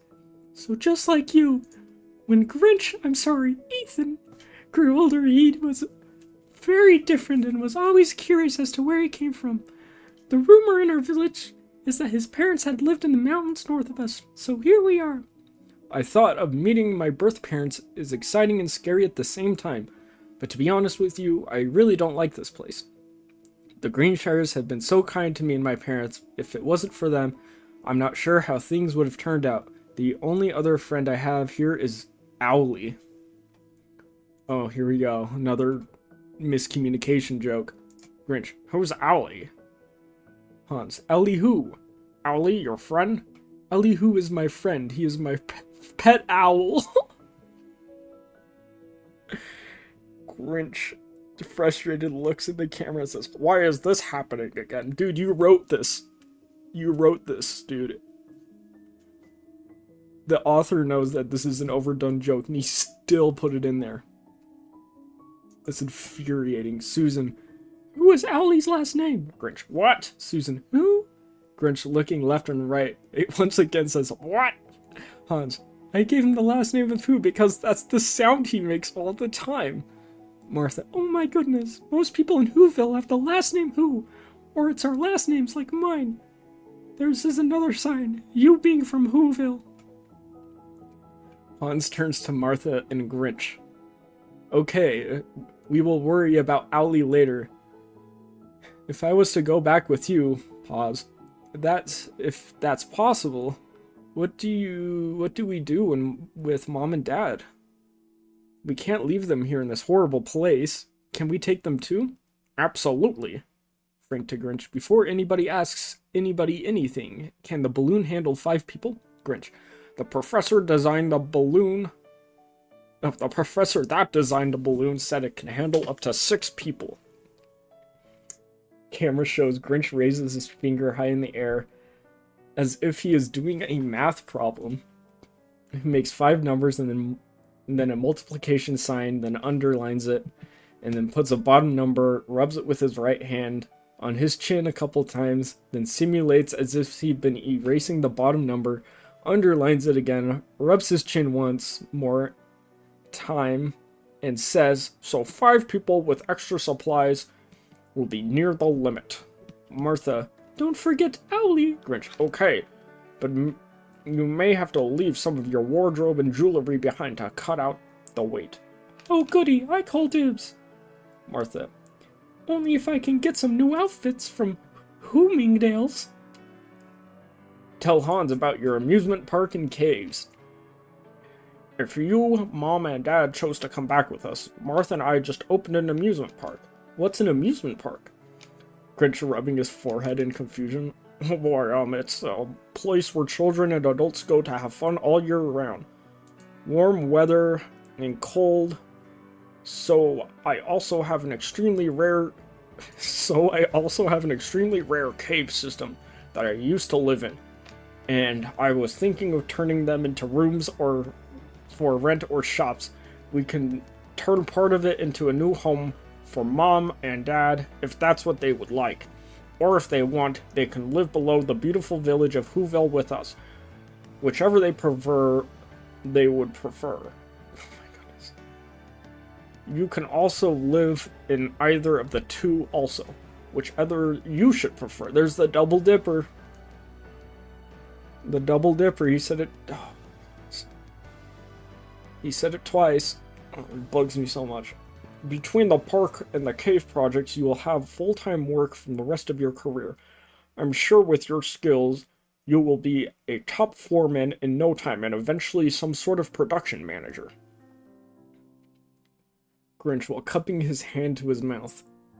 Oh yeah, one other thing. I'm sure a bunch of single Whoville ladies are looking for a handsome guy like you. Grinch looks into the camera in his deep voice. Now that I've been taken.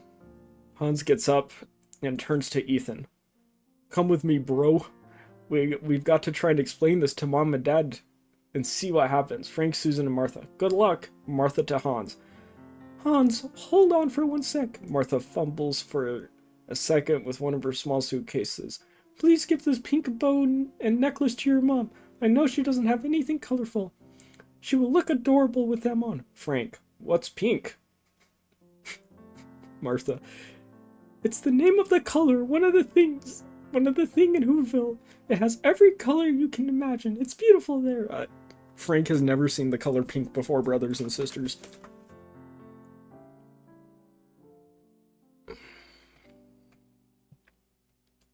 Martha to Frank and Sue. Would you guys ever consider moving away here if you had a chance? Frank. I'm not sure. Whoville sounds like a spectacular, but Greenville is all we know. I just want you to know that Ethan and I love you guys very much, and we will never be able to thank you enough for everything that you have done. We are so lucky to have you as our new friends. Susan. Maybe someday you guys can come back and visit. If the Greenwiches and Hans all leave, we will be so lonely. Who knows, maybe then we will be ready to have this cranky, boring, colorless village. Martha. Yes, we could become neighbors and have tea at time at each other's houses, and maybe some red wine, yeah. 1 sec. Okay. Let me go. Just wanted to see how much was left. Day 6 of trip. Camera fades away into a very slow pan of the entire ridge of the mountainside with the numerous caves while the narrator explains. You can imagine all the emotions of the talk between Hans and Ethan and their parents. While Hans make the trip alone, Martha's fear of whatever decisions are made and also fear of the return trip itself, knowing it's not going to be easy as the trip to Greenville. Even if the Greenwiches decide to make the trip, will their age be a factor?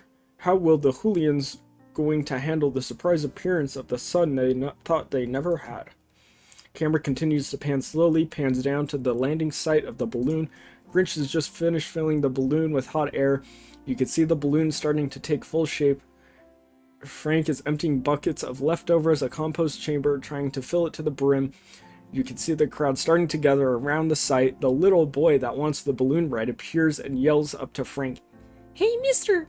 My dad says it's okay if I get a ride. Frank. Yes, I know. I talked to him earlier. Grinch sees Frank talking to the boy and yells down to him. Son, come on.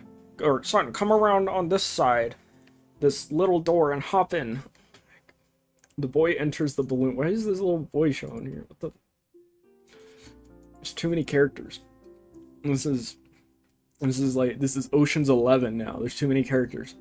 The Grinch says, I want you to hold this lever here until you feel the balloon lift off the ground. As soon as it does, release the lever, okay? Can you do that? Little boy. Yes, sir, I sure can. Frank looks a little concerned and walks up to the Grinch. I don't think this is such a good idea. Oh, finally another drawing. Whoa!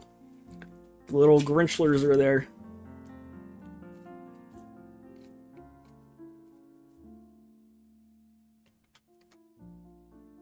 All of Grinch kind is watching this hot air balloon. Grinch turns. Grinch, don't worry.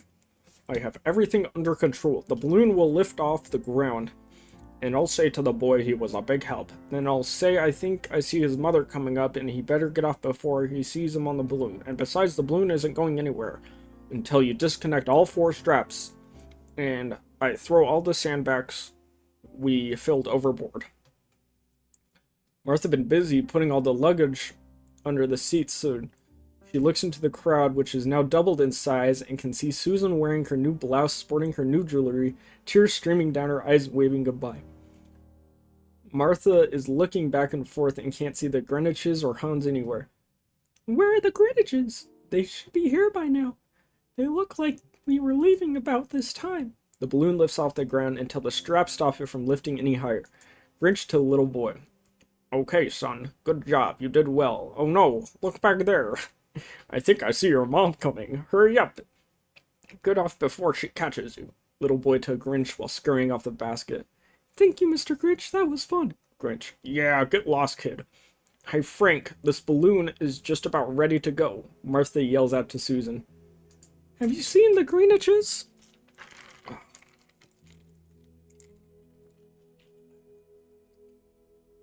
Susan turns around, looking back towards the caves. She's jumping up and down to see over the crowd behind her. I haven't seen them all morning. Oh wait, I see Hans coming. I think I see his parents right behind him. Yep, that's them. Well, that problem was solved in 2 nanoseconds. 2 literal nanoseconds. Hans is slowly coming toward the balloon, trying not to get too far ahead of his parents while asking people to move aside to let them through.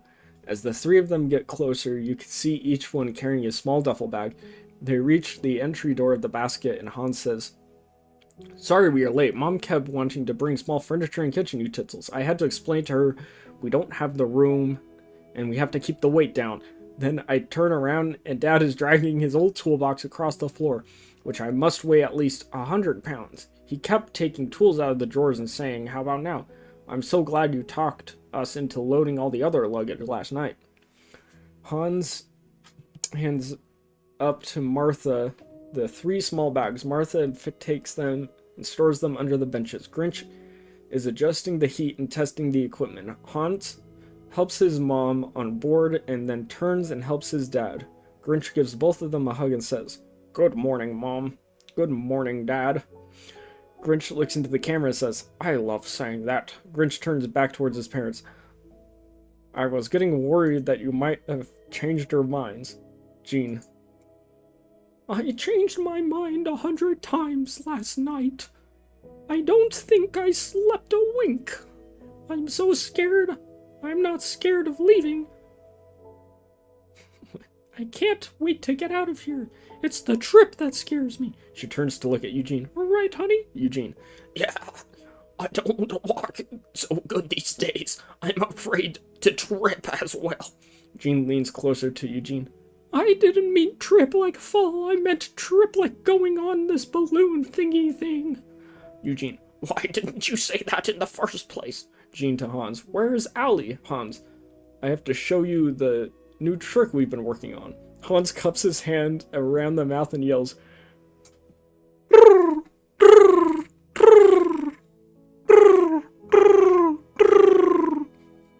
Grinch to Hans. So I have a job for you. Grinch point to compass.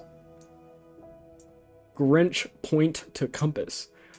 This is telling us which direction we are heading. We need to go directly south, so this needle must point to the S at all times. This lever here will help us steer in the right direction, and with the help of the propellers. We won't turn the propellers until we've reached the height above the mountains. Today is going to be a good day to travel. It's unusually calm out there.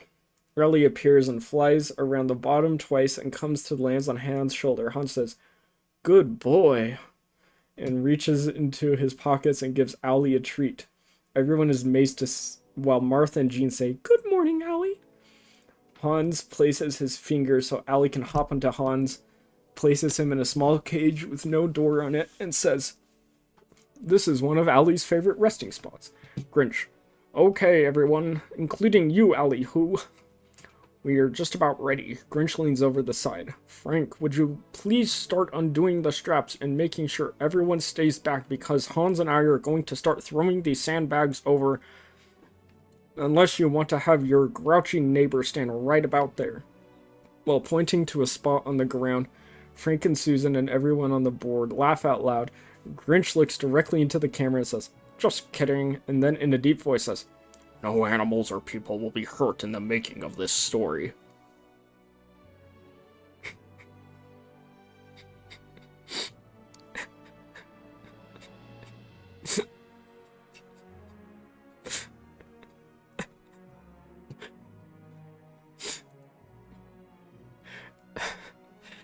Camera shows while narrator explains.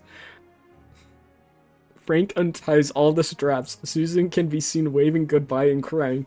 Martha waves back, crying as well. Hans drops the fourth sandbag while Grinch increases the heat balloon lifts off. Everyone is waving to the crowd below, and only a few in the crowd are actually waving back. Most of them are just standing there with a typical grouchy look on their faces. The village gets smaller and smaller as the balloon continues to rise. Eventually, above the top of the mountain ridges of Greenville, Grinch turns on the propeller and points to Hans. Hans moves the lever slightly to head south as the balloon continues to rise. Whoa! Whoa! Yo! Hold up.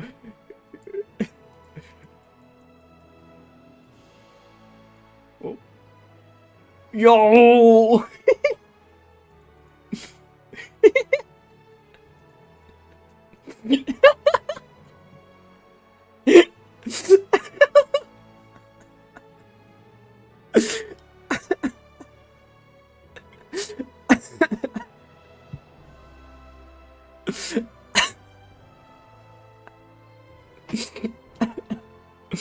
It's like, I gotta print screen that. I'm print screening.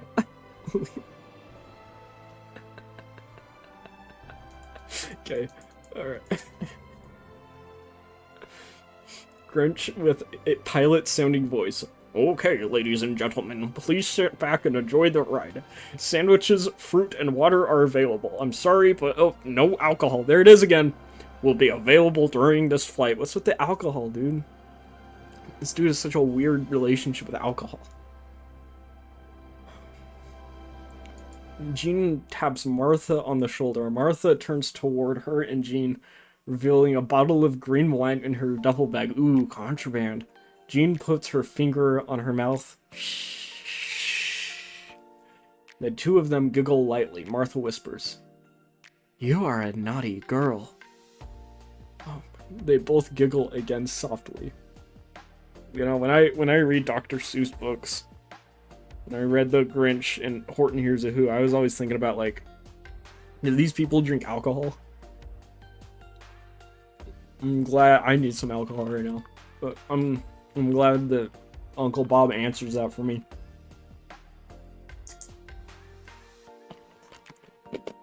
Oh. Camera shows while narrator explains. Mom, Dad, and Hans are quite nervous of the disappearing view of their villages, but they are also in awe and beauty of the dense forest which is now below them. Of course, at this point, they don't realize it won't seem so beautiful after seeing it. Day after day. The first morning of travel is going quite smoothly and the air is fairly calm. The heat of the balloon is now set up on auto to help maintain altitude that they are at. Grinch explains to Hans and his dad that when a northern breeze picks up, they can turn the propellers to help maintain the southern track.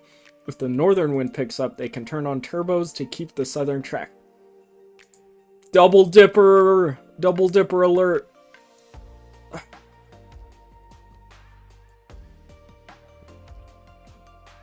If you guys do this in your own creative writing, you will never make it.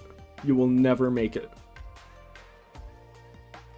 This is like third grade level writing here. A third grader knows not to repeat themselves like this. He also shows Hans how the steering lever turns the turbos and the propeller at the same time. Grinch. That steering setup was designed and built by my friend, the professor. Dad. Grinch, yes. Dad turns to Hans. What did he say? Hans, who? Professor who? Professor who knows? Dad, who knows what? Allie, who? Grinch turns to Allie. Really? You need to say out of this. Allie, who? Grinch to Allie, you. Grinch looks into the camera. What in the world is going on here? Please make it stop. Grinch gets close to his dad. My friend that designed the turbos and steering for the balloon is a professor. His name is Professor Who Knows. I bet he can make you something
So that's like an LCD screen with the cutout colored pencil Chris Chan drawing in front of it.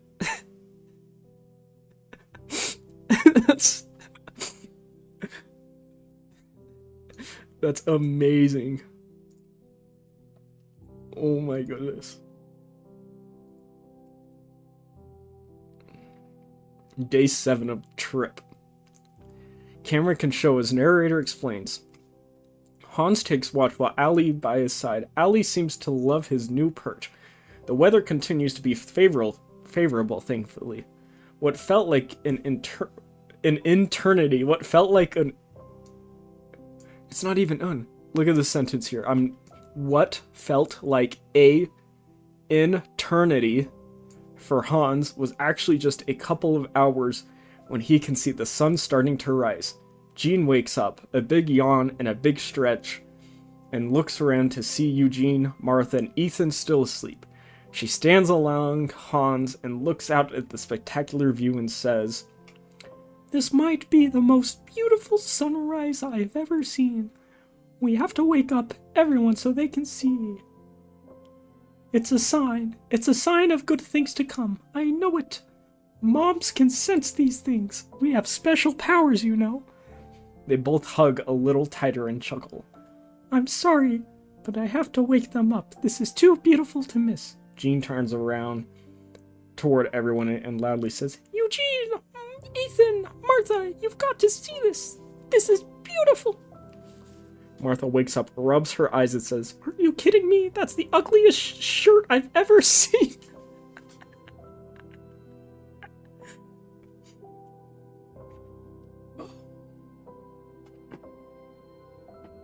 Jean, "Not the shirt, the sun." Martha, "I can see the sun.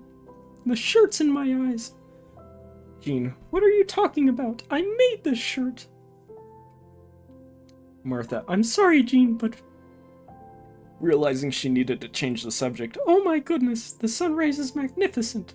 Jean leans closer to Eugene. "Eugene, honey, wake up, we have to see the sunrise." Eugene, "The sun wasn't in my eyes until you woke me up." Jean, "No, not the sun in your eyes, the sunrise," while pointing. Eugene, "Oh, the sunrise, yes dear, that is very pretty." Grinch awakens with a grumpy voice. "What in the world is all this commotion about? Is something wrong with the balloon?" Jean, "Look, Ethan, isn't the sun gorgeous?" Gorgeous?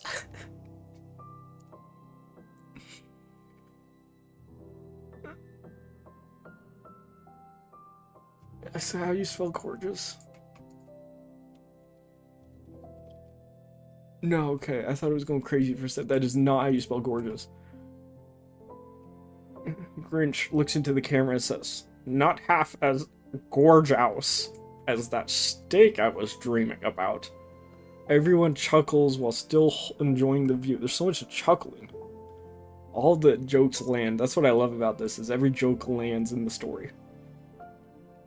Grinch, "I heard Dad say something about something very pretty. I sure hope he wasn't talking about Hans' shirt." Everyone laughs out loud, including Hans, and even Jean this time. While still laughing, Jean says, "Come on, it's not that bad, is it?" "Looks like Brown and Green had a fight, and it was a split decision." Absolute silence from everyone. You can hear a pin drop. No way! A joke just didn't land. Oh my goodness. This guy's a literary genius. Grinch looks into the camera with a rough voice. Tough crowd. Martha, "Okay, anybody hungry?" Martha looks into the picnic basket. "We have some green bacon and egg sandwiches. We have some green ham, green cheese sandwiches, and a bunch of fruit. Oh, and Mom had made some green lime pie." Martha looks at the cabinet under the seat and says, "Over here we have some juices and water, and oh yeah, 11 cans of baked beans." Martha stands and waves her finger. "All those will not be eaten while we are stuck in this bucket." Alright, we gotta add one to the fart counter. We're up to 12 fart jokes.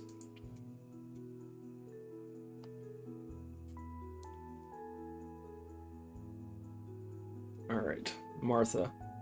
Well, I don't know about you, but they gave Grinchy Boy here terrible gas pains.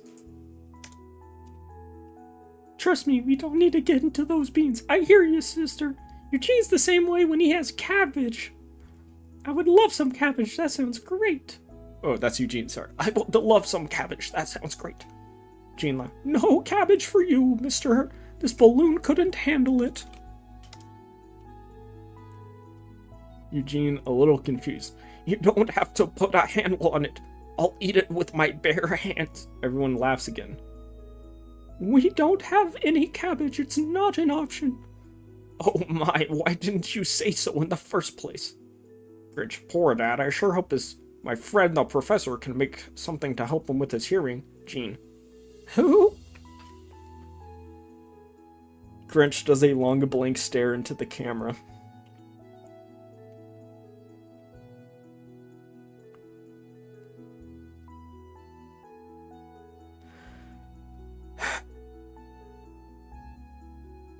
Guys, can you give me like 10 minutes? Just give me 10 minutes, please.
Alright.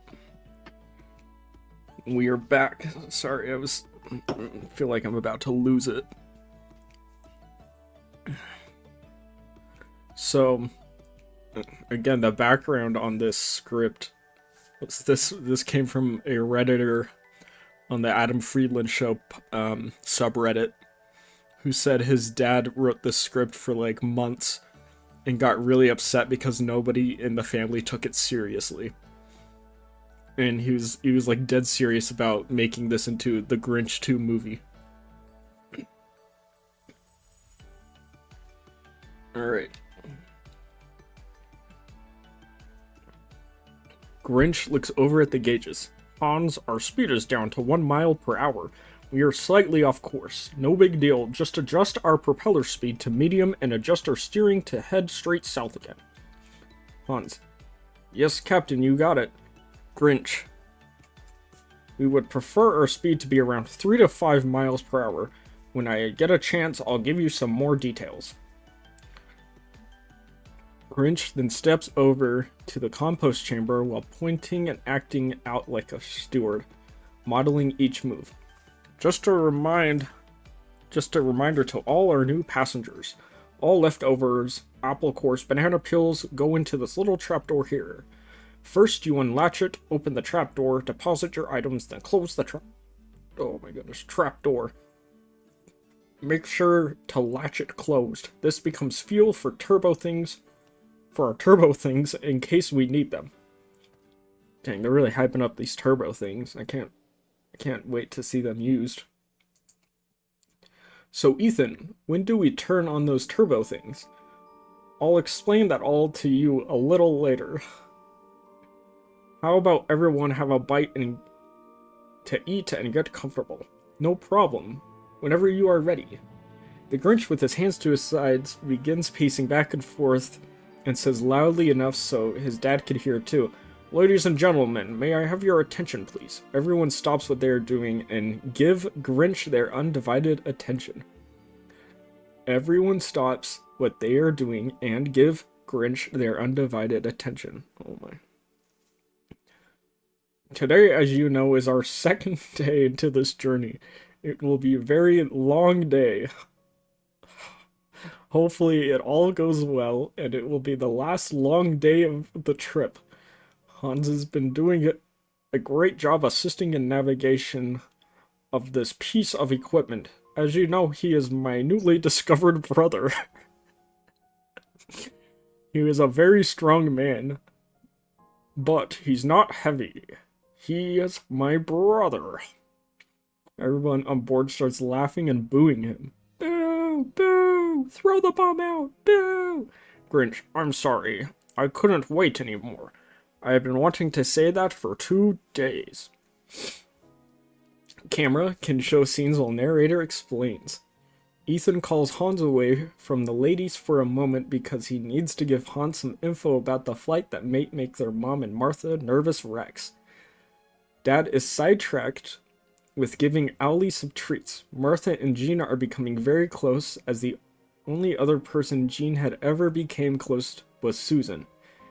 Grinch first checks to make sure the others are not listening, says softly to Hans, Hans, this return flight has gone surprisingly well so far, but there is usually a heavy breeze to a light wind blowing from the south to the north. That hasn't happened yet, and I hope it doesn't. The northern breeze has been fairly still to mild breeze. The breeze, that's a triple dipper. We just caught ourselves a triple dipper, brothers and sisters. A heavy breeze to light wind blowing from the south to the north. This hasn't happened yet, and I hope it doesn't. The northern breeze has been fairly still to a mild breeze. The breeze, wait. Brothers and sisters, this is a quadruple dipper. This is a quadruple dipper we have. Recently picked up a little, and I have just adjusted the propeller speed another notch to keep up with it. We don't have a lot of propeller speed left. If the highest propeller speed doesn't do the trick, we have to turn on the turbos and shut off the propellers to conserve our propane fuel. The propane fuel runs off the propellers and also is what heats up the balloon to keep us afloat. We have started with 4 tanks of propane. I used 1 tank to get to Greenville. The wind direction helped us all the way to Greenville. Our average speed was about 6 to 8 miles per hour. Camera pans to the ladies. Martha and Jean softly. How about tonight we just... After sunset, we open up that bottle of wine. Jean. Okay, sounds like a plan. Eugene. I heard that. Jean raising her finger to her mouth. Shh. How did you hear that, Eugene? Hear what? Jean. Mind your own business, you party pooper. Jean and Martha and Eugene chuckle softly, not to get the attention of Hans and Ethan, who are in deep conversation. Martha to Jean. So I've been thinking about Hans. He's a very charming fellow. There is a single woman that lives next door to us at our new house. She's absolutely adorable and very smart. She owns her own business. It's a candy store called Candylicious. It's very popular. I think the only reason she is still single is she dedicates too much of her time with her business. She says she's waiting for the right guy. Her name is Nancy. Nancy McHooney. Wait, that's someone whose last name isn't just who. The gene pool just doubled. I know Hans is going to have to deal with a lot of changes in his life, meeting his parents, a new homeland, and a new job. It might be fun for him to meet her, and maybe she can actually help him deal with all these changes, the way I helped Ethan adjust to the changes of moving down to Whoville. Jean. As terrified as I am about this trip, the more I think about it, it's going to be the best of all of us. I just hope we fit in with the people of Whoville. Martha. Whoville is going to be quite hectic for you guys compared to the doldrum of Greenville. But the people are quite caring. They absolutely adore your son, Ethan. Well, after he stopped being so cranky. Jean chuckles. Martha. I know they will welcome you as a new member of their families too. Of THERE families too. Camera pans back to Ethan and Hans. Grinch still with a small voice. So if we switch to turbos, the professor warned me of 2 things we have to watch very closely. One of the turbos use a lot of... Oh my gosh. One of the turbos use a lot of fuel, which I told you is stored in the compost chamber. We estimated we should have enough fuel for 3 to 6 hours depending on the wind against us. 2, if the turbos push the balloon that hard, I can tear the tiles from the balloon to the basket. And that would not be good. Martha turns and says, What would be good? Hans quickly answers, It would be good if we get to Whoville and realize we made a bad decision. Martha. Your mom and I were just talking about that. I promise you all are all going to be so happy you chose to move. Jean. Martha is already planning to fix you up some cutie pie that lives next door to her, Ethan. Grinch. Nancy? Martha. Yes. Grinch waves his right hand in gesture to indicate she is hot. Martha. Watch it, buddy. I got my eye on you. Everyone laughs. Allie. Who?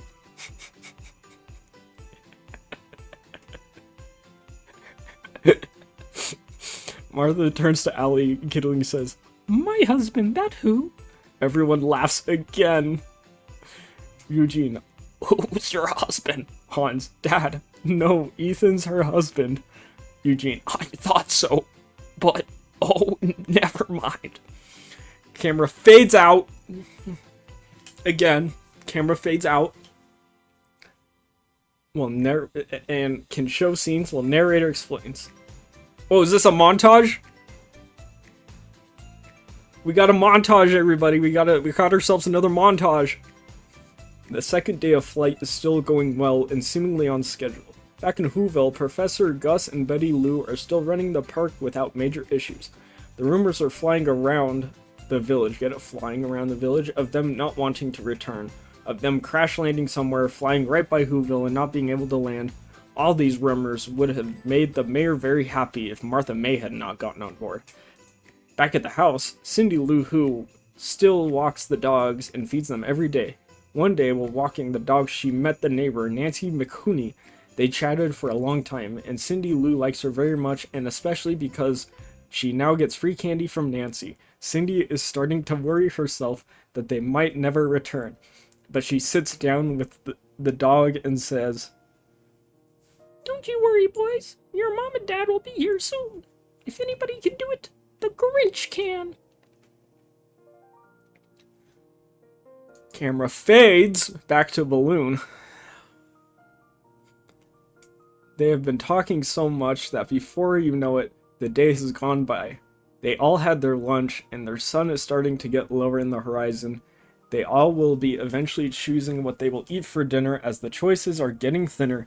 The temperature is starting to drop, and that northern breeze had picked up enough that the Grinch had to raise the propeller one more notch. There is only one more notch left on the speed control. The girls are chatting, laughing constantly, one story after another, oblivious to the possible dangers of this trip. The sunset has become as spectacular as the sunrise this morning. They all pick through the choice of sandwiches and sit back and enjoy the view while snuggling once again under the warm blankets. Jean is under a blanket with Eugene, and next to Eugene is Martha, snuggled up to the blanket. Hans is still by Grinch's side, as he usually is, helping him in any way he can. Martha and Jean look at each other, looking. Double Dipper! Double Dipper! Martha and Jean look at each other, looking past Eugene as he is sitting between the two of them. Another double dipper, brothers and sisters, between the two of them. The two of them giggle, and Jean asks Eugene to move to the other side so she can sit next to Martha. Man, we got a double dipper. We got a double dipper on that one. Eugene. Why don't you snuggle with me? Jean. 'Cause Martha doesn't fart under the blanket. That's a 15 on the fart counter. We have a 15 on the fart counter, brothers and sisters. I should have also done an everyone laughs counter, because everybody just is always laughing. The author is just, he's so impressed with his work that it's just like laughing all the time. You know he was giggling his butt off writing this. Everyone on board laughs out loud, including Eugene, as he is getting up and moving to the other side of Jean. Martha and Jean snuggle close. Jean pulls a bottle of wine from underneath the blanket, and they both giggle lightly. Hans. What in the world is up with you two, Allie? Who? Hans laughing. Stay out of this, Allie. A few moments later, you hear it loud. There we go. You hear it loud. Pop. Grinch. Oh no, what was that? Martha. I think it came from the compost chamber. Maybe an apple popped or something. Grinch takes a look into the chamber and agrees that it possibly could have been caused by a noise, and now he and Hans are focusing on the speed. They are discussing turning up the propeller speed to the highest setting. Eugene is already beginning to fall asleep. Jean whispers into Martha's ear. That was close. But now we have another problem. Martha. What, Jean? We have no glasses. Martha. Oh crap, Adula. Jean makes sure no one is looking. She makes sure no one is looking, and takes a quick swig from the bottle and suddenly hides it under the blanket. Martha tries not to laugh, but does it anyways. Hans, are you guys lacking oxygen over there? Jean hands the bottle to Martha under the blanket. Sneaking alcohol is a crazy plot point to like a Family Grinch Dr. Seuss movie. I just realized how like weird of a plot point sneaking alcohol is. Jean hands the bottle to Martha under the blanket. Martha makes sure no one is looking, and she takes a big swig and quickly hides under the blanket. Both ladies are doing their THERE, best not to giggle out loud. Martha hands Jean the bottle. Jean makes sure the coast is clear, and she takes a big swig and hides it. Martha uncontrollably laughs out loud, more laughing, which causes Jean to laugh out loud, with a mouthful of wine, and now sprays Martha in the face. The two of them are completely out of control with laughter. Eugene awakens. What is going on here? The two of them, trying to keep a straight face, says, "Nothing," and immediately start laughing again. Grinch and Hans come over to them. Grinch asks Martha, "Seriously, what are you guys finding so funny?" Martha, "Nothing really." Suddenly, a cork drops out of the bench and starts rolling across the floor. Jean and Martha see the cork rolling and look at each other and start laughing again. Grinch bends down and picks up the cork and says, "Okay, I see what's going on here. Give me the bottle." Martha, while still laughing, says, "I have no idea what you're talking about." Grinch pulls back the blanket, revealing the bottle that says, "Okay, give it to me." Martha hands Grinch the bottle. Eugene gets up and says to the Grinch, "Ethan, give them the bottle back. Do you really think this trip is easy for them? Let them have some fun and relax a little. So what if they have a good laugh? Couldn't we all use that right now?" I feel like the dad who wrote this is like writing this so he can try and teach his family a lesson or something. Like, I want to think about all the messages he's trying to convey to his family here. Everyone is totally silent. No one has ever seen Eugene do such a thing before. Eugene points to the guys and says, "Now you two get back over and fly that thing. Ladies, sit back and enjoy the evening. Let's face it, we don't know what tomorrow brings us." Hans and Ethan. "Yes, father." "Yes, daddy." Eugene sits back down and covers up with a blanket. The ladies take turns having a couple more swigs, but are silent as it is still little tension in the air. Eugene is fumbling with something under his blanket and he pulls out a second bottle of wine. The ladies start laughing all over again. The Grinch and Hans turn to see what the commotion is all about. Eugene raises the bottle in the air and pulls out the cork and takes a swig. Grinch and Hans are confused as to how to handle the moment. They look at each other. Grinch gives Hans a wink, takes the bottle away from Martha, Hans, and takes the bottle away from his dad. For a moment, there is total silence. Hans blinks back to the Grinch, and they both take a swig from the bottles. They're all gonna get drunk. At this point, the silence turns into hysterical laughter. Hans reaches down and pulls his suitcase from under the seat, opens it, and he pulls out a third bottle. Oh my, everyone is hysterical. Oh my. Oh my goodness.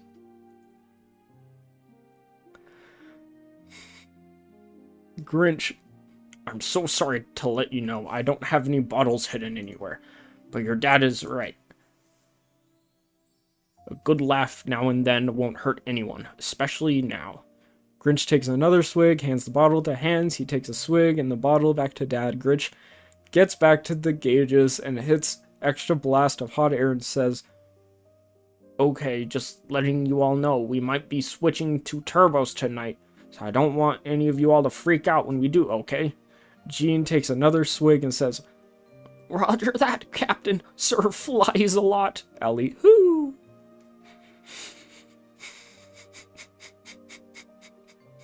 Jean, a little sleepy, "Put a sock in it, Owlie." I like how every time Owlie like interjects, like someone has to like shut Owlie out. That's a crazy moment.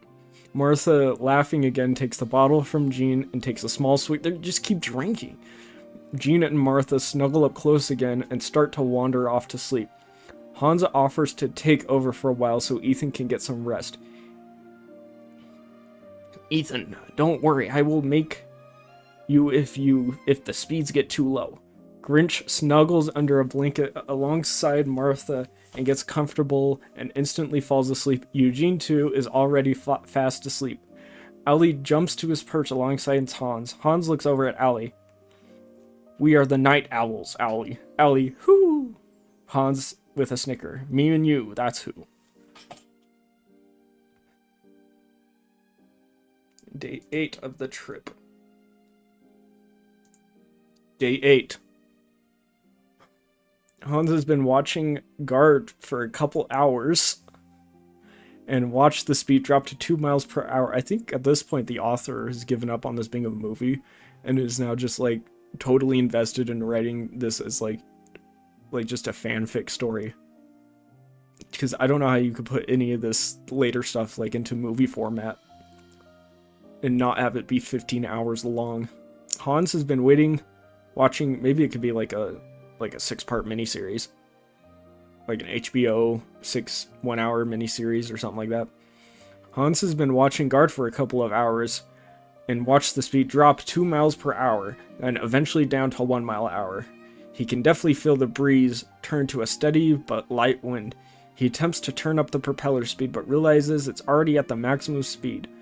He has to wake up Grinch. He nudges Grinch a little, looks back, and he's still sound asleep. He nudges him a little harder. Grinch jumps to his feet and yells out, "No! Don't put mustard on my burger!"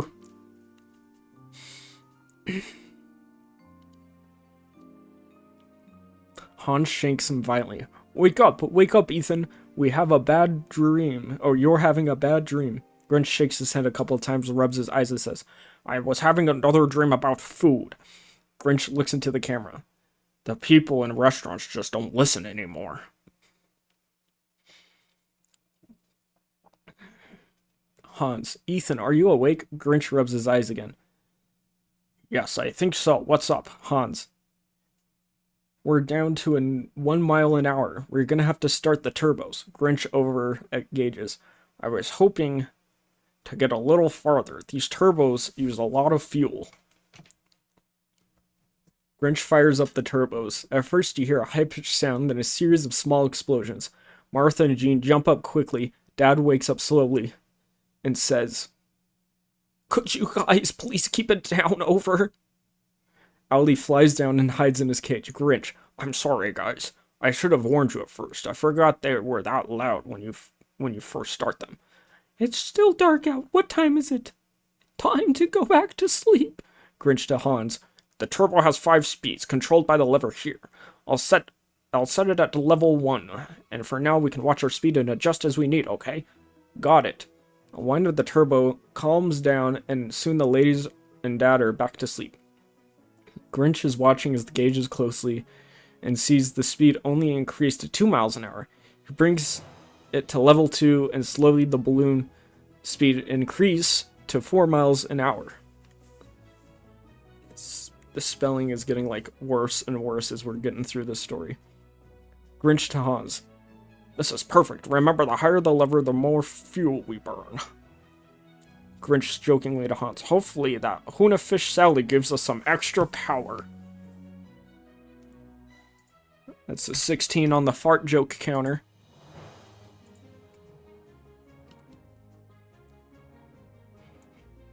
Martha opens up one eye and says, I heard that. She snuggles back into her blanket and quickly falls asleep. Grinch checks all supplies. They now have 1 full tank of propane for the balloon heat, and the propellers if needed, and the compost chamber which feeds the turbos is full. Grinch to Hans. I'm guessing about an hour before sunrise. On our way to Greenville, we arrived in Greenville about 2 hours after sunrise. Unfortunately, this trip we know is going to take longer, much longer. I don't know. Everything depends on this wind. Grinch, or narrator, Grinch and Hans, while keeping an eye on the gauges, are continuing to chat about the park and the idea of converting Grinch's old cave into something useful.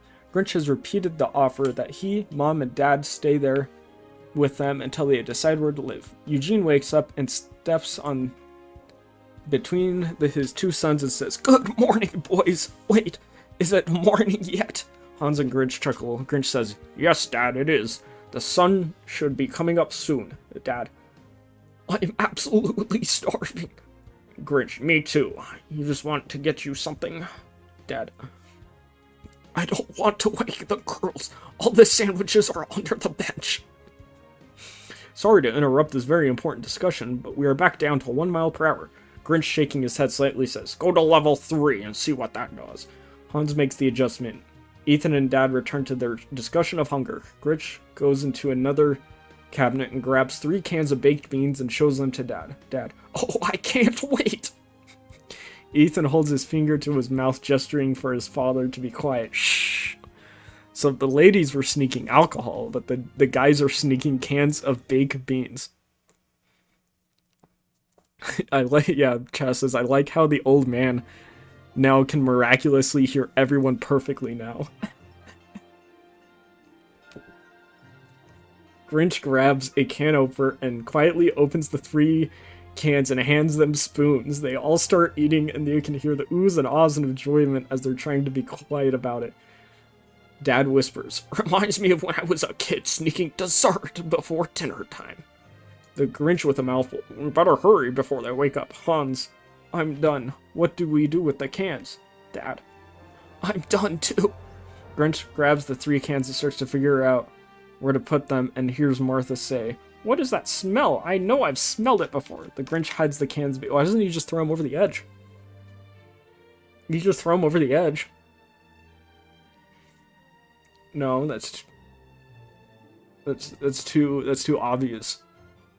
This guy's a master writer. He can't just do the most obvious thing and have him just throw the cans off the edge. Grinch steps back to the edge of the basket and drops the cans overboard. Okay, there we go. There we go. Thinks for a moment and says, dude, this is like the 4th time like I mentioned something and then he does it. And so I can't be a hater too much.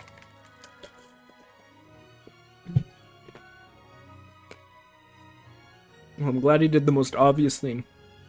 Maybe it's a little back pressure on the compost chamber. Martha gets sidetracked by the view. Ooh, look, the sun's starting to rise. She reaches down and picks up the blanket and wraps it around herself. It's a little windy this morning. How's everything going? Grinch, while adding some heat to the balloon, licks the last bit of bean sauce from his lips. Good. I won't be too much longer. I mean, a little longer. Well, longer than last time, but not as long as it could be.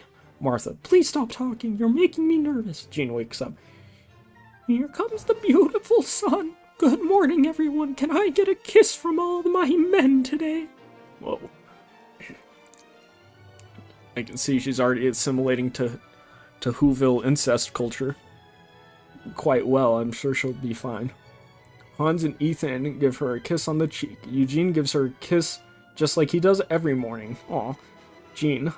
What do I smell in your breath? Have you been eating? Eugene, unable to come with a quick answer, says, what? I can't hear you. Jean, a little louder. What have you been eating? Eugene. No. Ethan takes care of the eating. Jean. Oh, never mind. Grinch whispers to Hans. That was close.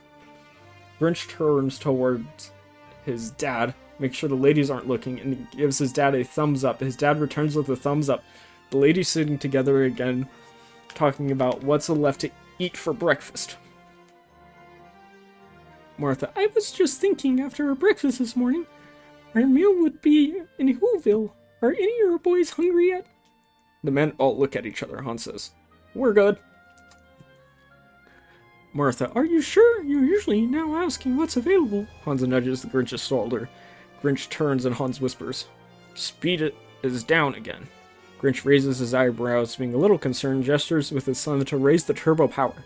Hans moves the lever to 4, and you can clearly hear the turbos picking up speed. The Grinch, trying to divert everyone's attention from the sound of the turbos, starts up a conversation. You know, I just realized something. We all wouldn't be in this balloon together if it wasn't for Hans' father, Officer Julian. Officer Julian is a fine and fair policeman. He's back in the blue here. Our mayor wanted your dad to be pepper spray me. And your dad wouldn't because I apologized. I said I was sorry. Ethan, honey, sorry for what? Grinch looks into the camera.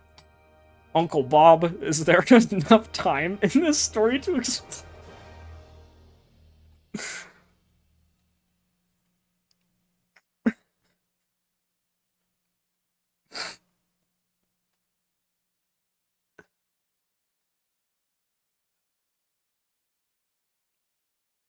Uncle Bob, is there enough time in the story to explain this one? Uncle Bob's voice. Not really. Maybe you can start to explain and then I'll have the camera fade out. He's self-aware.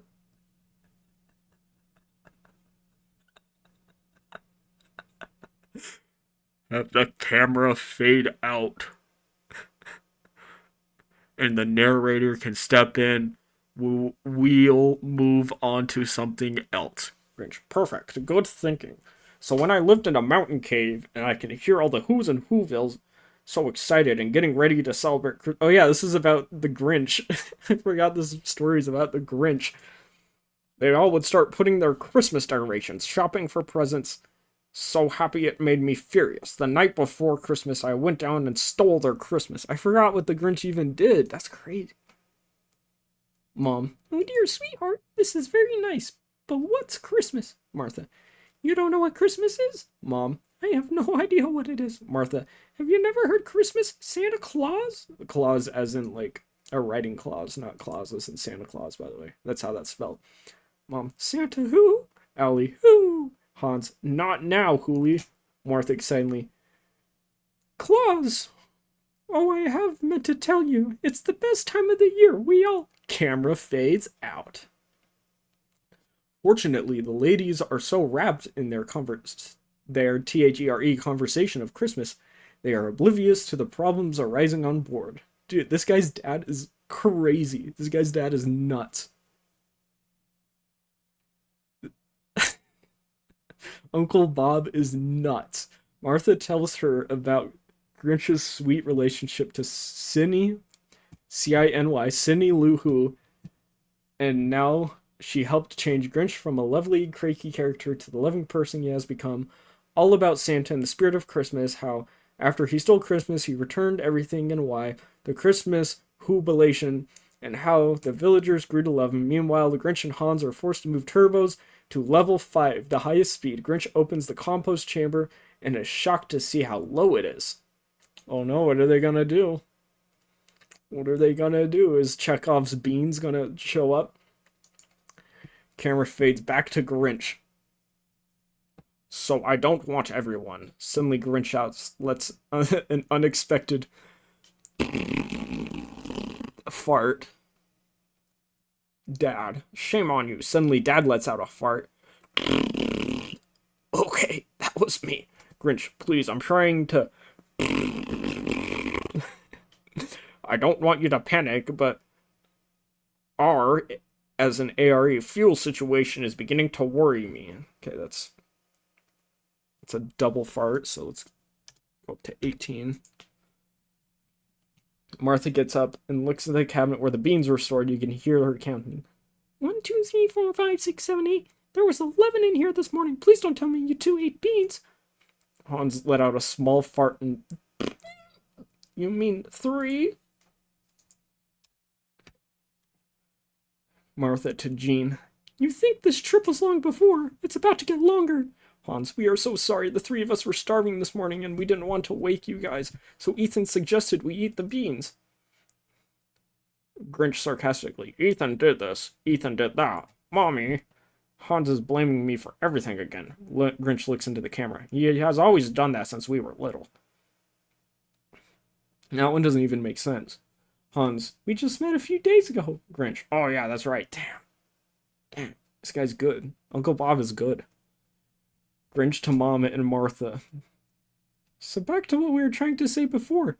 The compost chamber is getting near empty. We probably have been there by now, but if it wasn't for this breeze and now light wind, I really don't know how much longer before we see Mount Crumpet. Has anyone seen my tabulator? What's a tabulator? Oh, there it is. Grinch picks up and starts pushing buttons and sits back a second and lets out a small fart. Excuse me.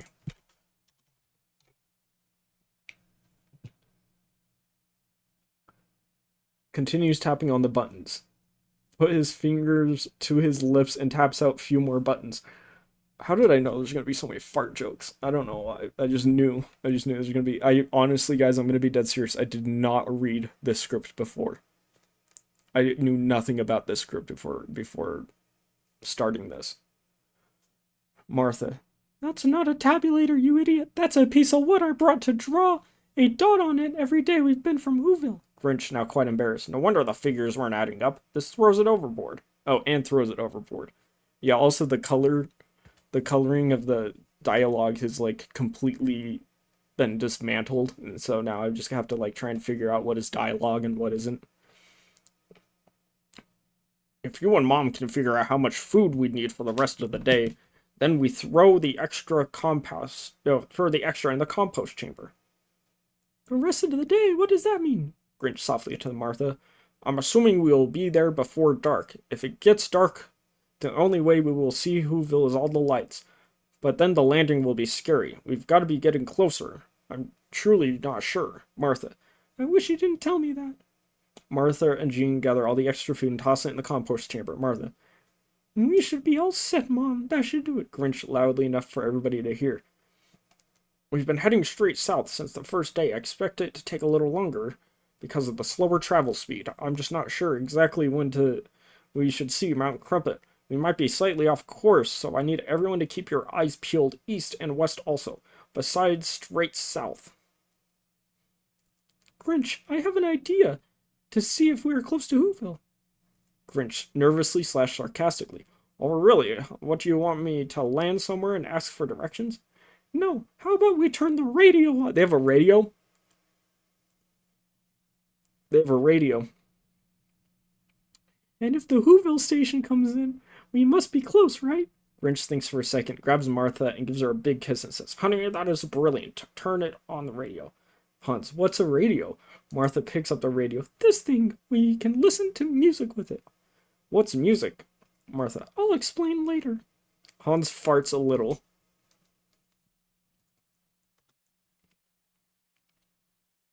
I'm sorry, I tried to hold it in. Jean points to the other side. Could you please do that over there, please? Martha turns the radio on. Nothing but static. She doesn't have to adjust the channel knob. Oh my goodness. We ran out of royalty-free Christmas music, brothers and sisters. There, I have to restart the playlist. Oh man, this is taking too long. Martha turns the radio off to save the battery. Another 5 minutes goes by and Martha turns on the radio again. Still static. She once again walks away to the other 3 sides of the basket and starts hearing the static come in and out and occasionally hearing sounds. Martha. Grinch! I'm getting something over there on this side. Grinch while looking at the compass. Then he pulls out his pad and pencil and starts scratching down all sorts of figures, erases one, writes again, and looks at the other, looks at the speed. Does one more calculation, says, So I'm thinking we are slightly off course. A little west of our target. We can keep heading south, turning slightly eastward. Martha, stay on that side and move slowly back and forth and maybe adjust the tuner knob very slightly. Okay, I'm working on it. Frank, so when we start getting close, we have to start lowering the balloon and looking for a landing site. There's only 2 areas flat enough to open enough to land to Whoville. The wind is definitely going to make it more difficult. You got it, brother. Mom, what can we do? Oh yeah. What can we do? Ethan. Oh, now his name's Ethan again. We start prepping to land. I want you and Dad to enjoy the view. It's such a beautiful place. I think I can hear something. Could everybody be quiet for a second? Eugene. The ladies give him a nasty look.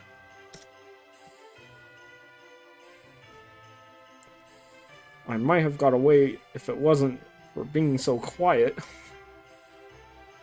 Martha, holding the radio next to her ear, can occasionally hear a voice mixed with the static.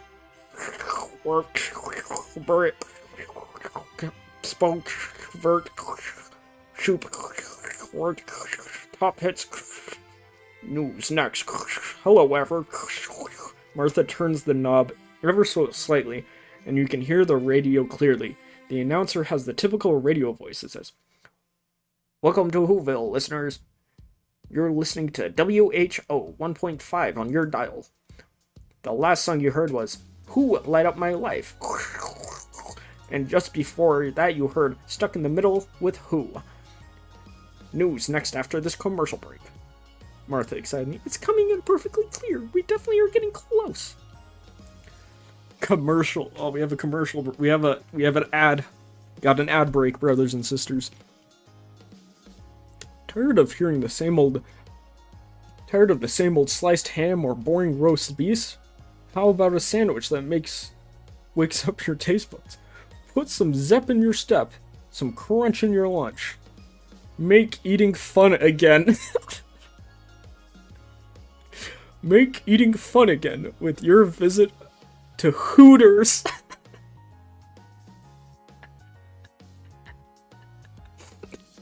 For 1 week only, 2 sandwiches are the price of 1.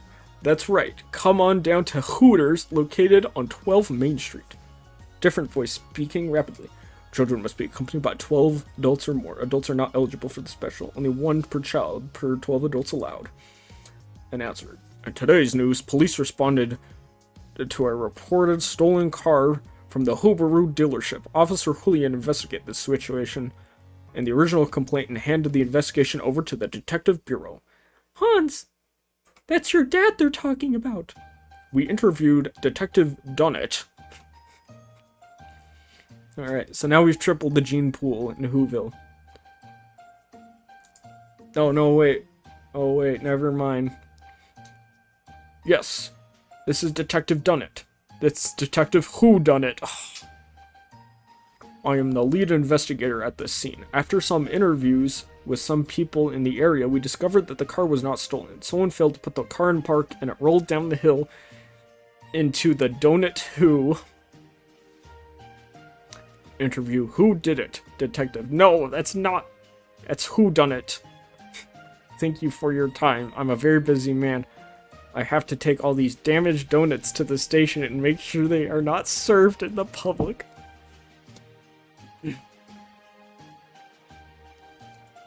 Drink.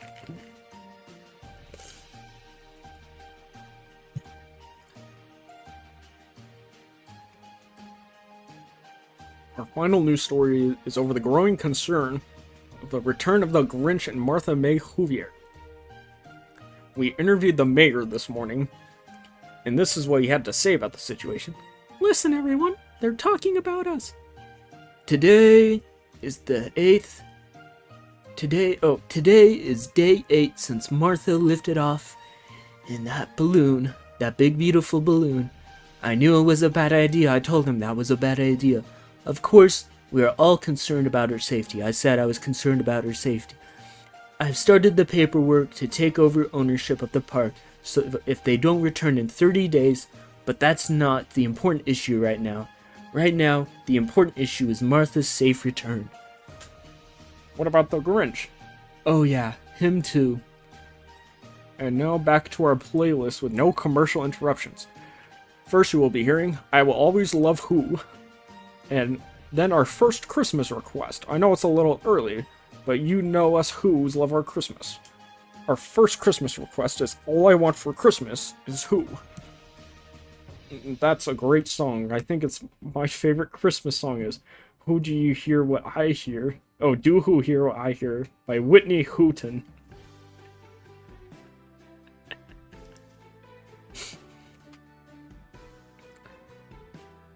Grinch. Okay, the radio is a great idea, but could you turn it down a bit? I'm starting to look for Mount Crumpet, please. Just as Martha turns down the radio, the turbot starts sputtering a little bit. Martha. Oh no, what is that? Grinch to Hans. Open the chamber and push all the materials away from the door to the end of the chamber. Hans grabs the empty wine bottle and uses it to push the materials deeper into the chamber. The turbos sputter once more a couple times, and then they start to run smoothly again. Grinch. Everyone, grab your favorite sandwich, take one big bite, and throw the rest in the chamber. Throw whatever food is left in the chamber.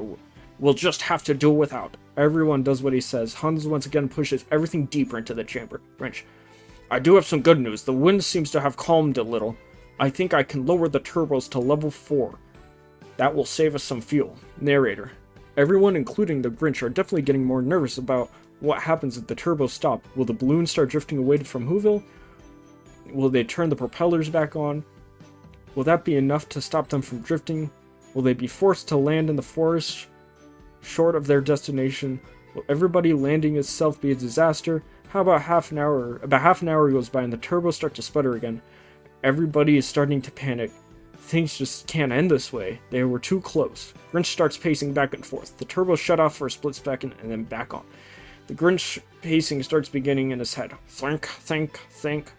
Oh, here we go. It's the payoff. Brothers and sisters, we made it to the payoff. Oh, I'm so excited.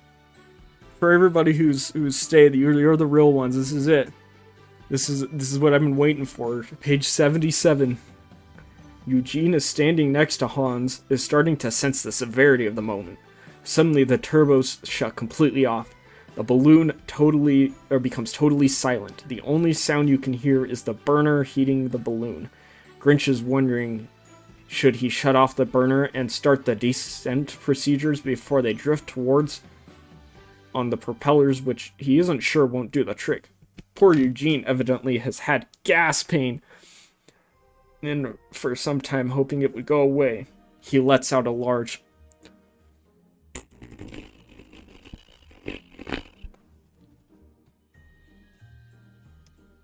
23 on the fart counter. Suddenly, the turbos fire up and run so hard that the Grinch sees the speed increase to 8 miles per hour. He has to move the lever to level 2 to prevent the balloon from moving too quickly. What in the world was that? Dad farted right in front of the intake. Do you think? Grinch, it had to be. What else could it be? Martha, open all the cans of baked beans. Everyone, eat some as fast as you can. I'm sorry, but we need you to. Let me say that one more time. It had to be. What else could it be? Martha, open up all the cans of baked beans. Everyone eat some as fast as you can. Ladies, I'm sorry, but we need you too. This is gonna turn into some crazy fetish content, brothers and sisters. Buckle in. Jean, oh honey, I don't think I can. Martha puts a spoonful of jeans.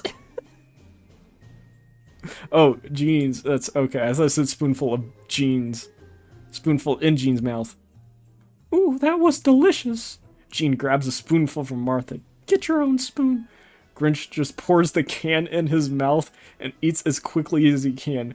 Eugene and Hans follow his lead. Martha has grabbed a spoon and is eating as quickly as she can. I never thought I would ever see the day where I wanted Ethan to eat as many baked beans as he could. Hans feels a little back pressure and stands in front of the intake. Turbos start to sputter again and he lets one go. Sure enough, the turbos run smoothly again. Grinch adjusts to level 3 and the speed has increased to 6 miles per hour. We need to take turns in front of the intake. I think this is gonna work. There should be 3 cans left. I think us 3 guys should eat one more. Everyone agrees to the plan. The Grinch feels some pressure and he moves in front of the intake and yells, "Fire away!"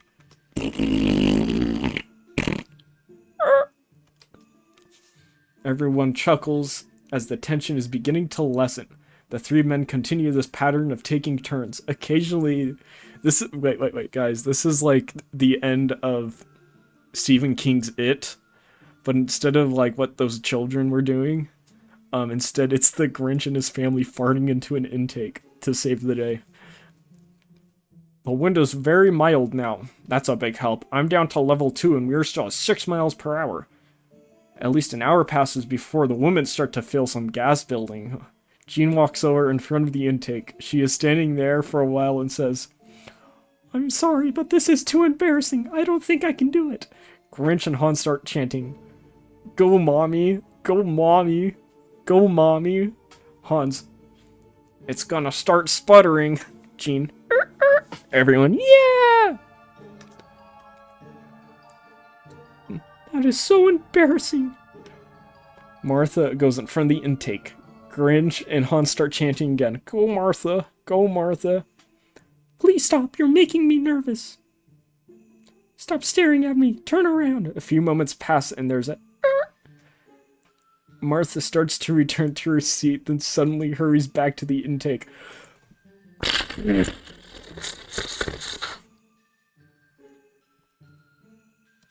It's 28 on the fart. I'm not sure that was fun or horrifying. Who's next? Who? Not you, Allie. I think it's Dad's turn. Dad, you're next. My neck is fine. Thanks for asking. Dad, it is your turn to feed. to feed the turbos. Oh, good. I was having a big one coming. Camera fades away. The sun's position in the sky indicates that it's mid-afternoon. They have got their pattern of intake visits working like a well-oiled machine.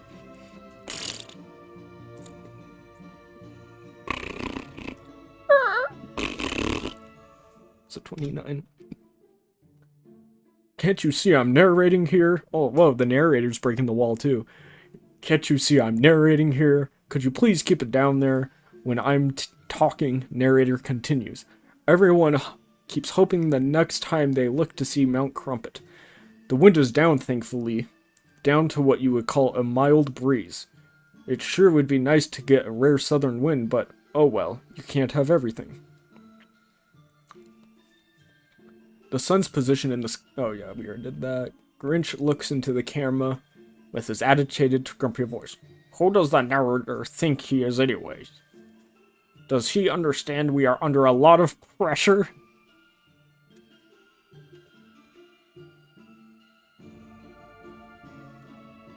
Here, and everyone is trying to do their best from saving us from total disaster? Narrator. I'm sorry, don't blame me. Uncle Bob told me to say it. He wrote the script. Uncle Bob. I'll talk to the editor, and we'll see what we can do. Yeah, Uncle Bob needs to talk to an editor, that's true. Grinch in a grumpy voice. You're the editor, you idiot. Of course he's the editor, too. That makes more sense. Uncle Bob, oh yeah, I guess you're right. So suddenly out of nowhere, Martha May jumps up while pointing southeasternly. I see something way over there. Look, look. It looks like the top of Mount Crumpet. The turbo starts sputtering again. Grinch looks down the gauges and suddenly the turbo shut off completely. Grinch looks a second time. We're still at 5 miles an hour without any power. I think the wind has changed direction. It's just a breeze and I think it's going south. Grinch looking down at the gauges third time. Yes, it's going south. Grinch starts his happy dance. Everyone is cheering, giving hugs all around. Grinch to Hans. Turn off the turbo system and turn the propellers and steer us easterly. Hans. Yes, sir, Captain. Dad goes to the intake and lets out another. Hans. Dad, don't you have to do that anymore? Dad. Well, I was wrong there. I still have to do it. The question is, should I do it? Martha. Just hold them in. Grinch while chuckling. Sorry, girl, but it's Sorry, girl, it's already in the system. We can't stop him now. Jean pointing to the other side of the basket. How about everybody goes over there to do it? Oops, excuse me. Alright, one sec, I gotta update the fart counter.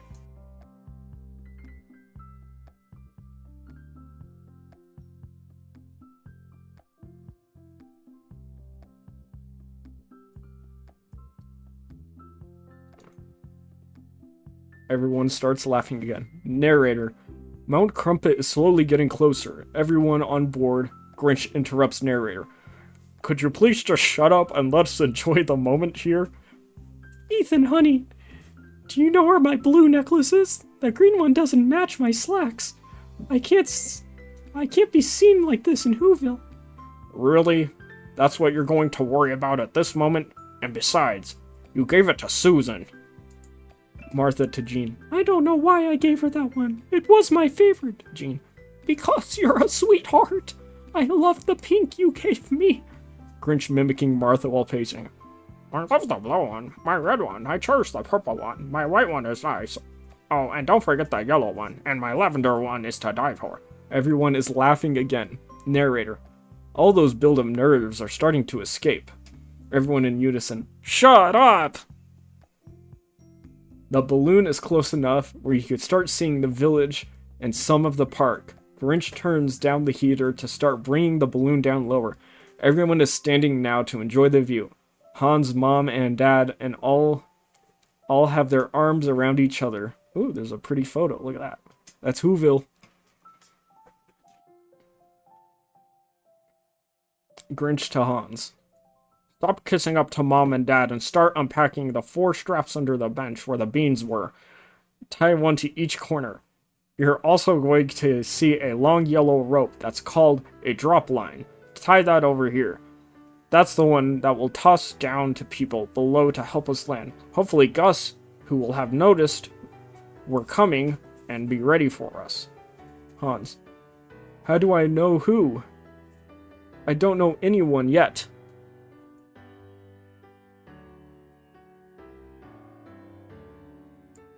Grinch looks at the camera for a second and turns to Hans.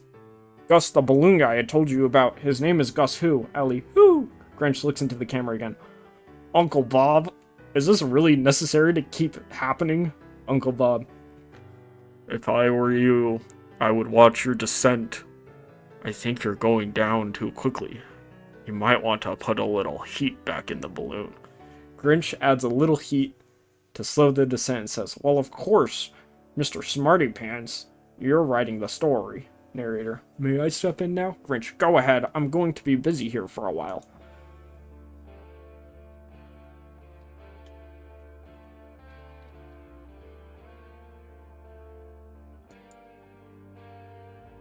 Narrator. The balloon continues to slow its decline, and thanks to perfect landing conditions, Grinch has chosen the landing site which will be close to the park. The unusual southern breeze is such a welcome as the flight has been a difficult one. It's now late afternoon and only a few hours of sunlight left. You could see the park with some of the Who's who have noticed the balloon slowly approaching from around the back of Mount Crumpet. Oh, look, everybody's pointing. Narrator continues. Martha May is pointing to different areas of Whoville and explaining them to Mom. Martha shows Hans. Grinch interrupts. Okay, Mr. Narrator, that will be enough. Let someone else talk. But Grinch interrupts. No buts. Go ahead, Martha.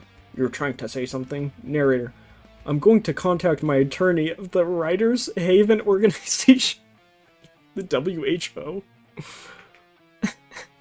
Grinch. Seriously? Your attorney works for Ho? Ellie. Who? Grinch. Ellie, please stop. Okay, Martha, hopefully you can talk now. Martha, while pointing while she's talking. So that's the park that Ethan designed and built a lot of it himself. That big round thing is called a Ferris wheel. That big log red thing going down the mountain is called a candy cane slide. And that thing with the big poles is a ski lift. I'll explain that later. Way over there, the red building is the Hooming Dales. I can't wait to take you shopping there. That blue-purple building is our favorite restaurant. Gene. All the colors, it's so beautiful. Eugene, just look at all those colors. Isn't it magnificent? Eugene. Actually, I have to say, it's very colorful. This is like those memes of like introducing a Victorian child to Doritos. The little Grinch society, they're like, again, they're like an uncontacted tribe. And so now they're like, for once in their life, experiencing the luxuries of Western culture, of civilized culture, I should say. Hans, while chuckling. Could we please just land first? Landing spot is coming up quickly. A very large crowd is formed and they are already backing upward to create a large open area to land. Grinch is busy adjusting the heat to the balloon to create a nice soft landing to make it as comfortable as he can for his parents. Ollie even jumps over to check his view as if he understood what was going on. Grinch to Hans. Do you see that guy with the stupid white hairdo with the ugly red cloak? Hans. Yes. Grinch. That's the mayor. I'll bet you your new car if you can hit him with an empty wine bottle. Ethan, honey, what did I tell you? Let it go. You've already won the battle. Look at my daughter-in-law, this beautiful, sweet woman. The longer you go without acting out, the more it will drive him crazy. I promise you. Ethan looking downward and kicking one foot with the other. Yes, Mommy. Oops, sorry. Yes, Mommy. I'm sorry, Mommy. Grinch. Let's get back to work. Hans, throw that yellow rope down to the guy with the green hat. That's Gus. The crowd is cheering loudly and trying to get a good view of everybody on board. Gus gathers the rope and slowly helps pull the balloon down while the Grinch keeps feathering the heat on the burner. The balloon makes a perfect soft landing. Everyone continues waving their arms, cheering louder than before. The Grinch turns the burner off and tosses over a couple of straps. Hans does as well. The professor and a couple of workers from the park grab the straps and tie the balloon down. Everyone is gathering around the balloon. Gus, the professor, Betty Lou, and Cindy Lou Who. Officer Julian is there, slowly pushing his way to the front. Is Hubris, Mayor's sidekick, and the mayor himself. Everyone is still on board. As you can imagine, the Greenwiches are so excited about being on land and are also very nervous with all these strangers looking at them. The crowd, of course, recognizes Martha and the Grinch, but are confused by the others on board. The mayor reaches up to the front of the crowd and looks up. Mayor turns to Hubris. Have I had too much to drink today, or is there 3 of them? Hubris. Yes, sir, Mr. Mayor. I can count 3 of them myself. Mayor. I was hoping to lose one, but we've gained 2. Mayor's eyes roll to the back of his head and he faints and falls backwards. Whoville crowd gasps and backs up. Hubris rushes to the side and starts fanning him and says, Somebody get a bucket of water. The Grinch jumps off the balloon with a bucket of water and tosses at the mayor's face.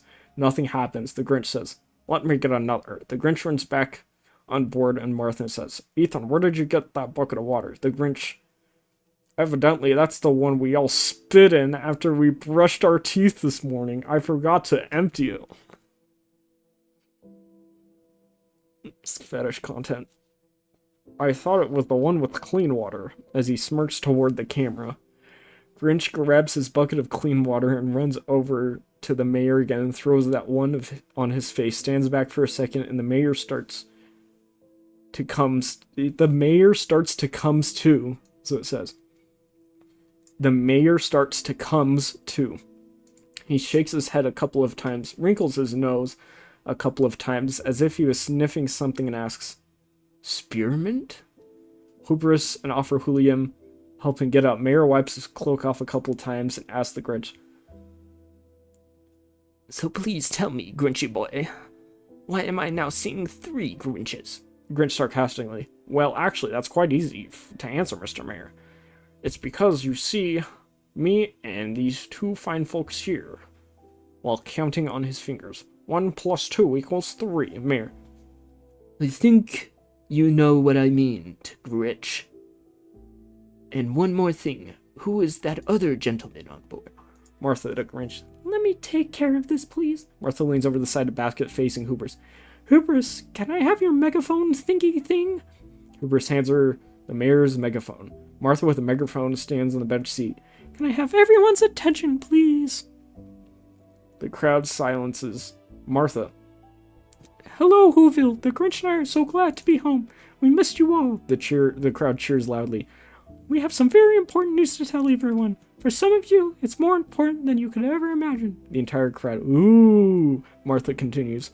We have traveled a long way in search of Grinch's family, and we did find Grinch's homeland, and we did find Grinch's family. That's a double dipper.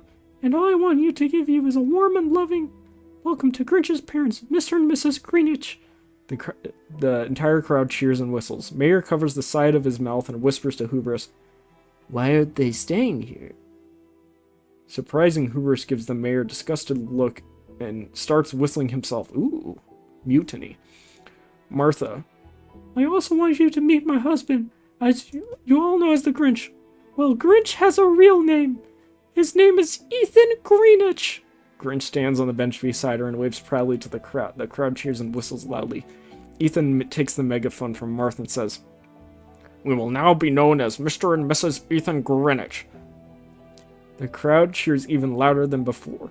The mayor can be seen fumbling through the pages of the Book of Who and says to Hubris, I'm quite sure that's not allowed. Martha May. One thing. The most important of all. The Who crowd, huh? The Who, that's what it says. The Who crowd, huh? Officer Julian, is your wife here?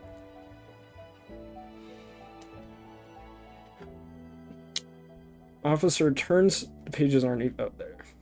Officer turns to his wife that is standing behind them and steps forward. Martha asks Hans to step down and stand in front of the Julians, which he does more nervous than he has ever been. Martha. We'll give you the details later, but we must get to the important part. This fine gentleman here is your son, His name is Hans. And the entire Who crowd. Ah! The Mr. and Mrs. Julian stand there in shock for a moment, thinking, what is going on here? Mrs. Julian continues staring at Hans, and Hans back to her as well, as if they both could sense the bond.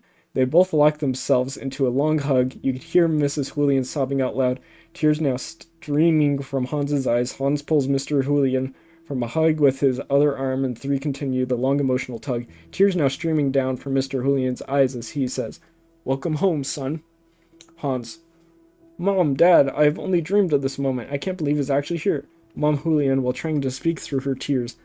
I've been dreaming of it a lot longer than you, Hans, but there's only one thing I don't understand. Who named you Hans? That's the name I wanted for our baby, was a boy. I didn't tell anyone that, not even your dad. Hans, my mom chose the name, my other mom. You might have to meet my other mom. That's a double dipper, my other mom. And Dad, you are going to love them. Grinch, Martha, and the Grinches are all choked up with emotions.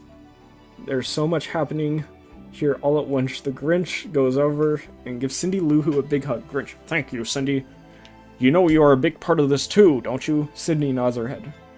I can't wait to see my buddy Max. And you who? Allie, who? Grinch, trust me, Allie, you don't want to know. Grinch looks into the camera, then upward and says, okay, Mr. Narrator, where are you? Now this is a good time to step in and help us out here.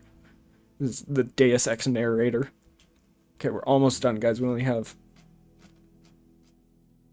a couple more pages, okay?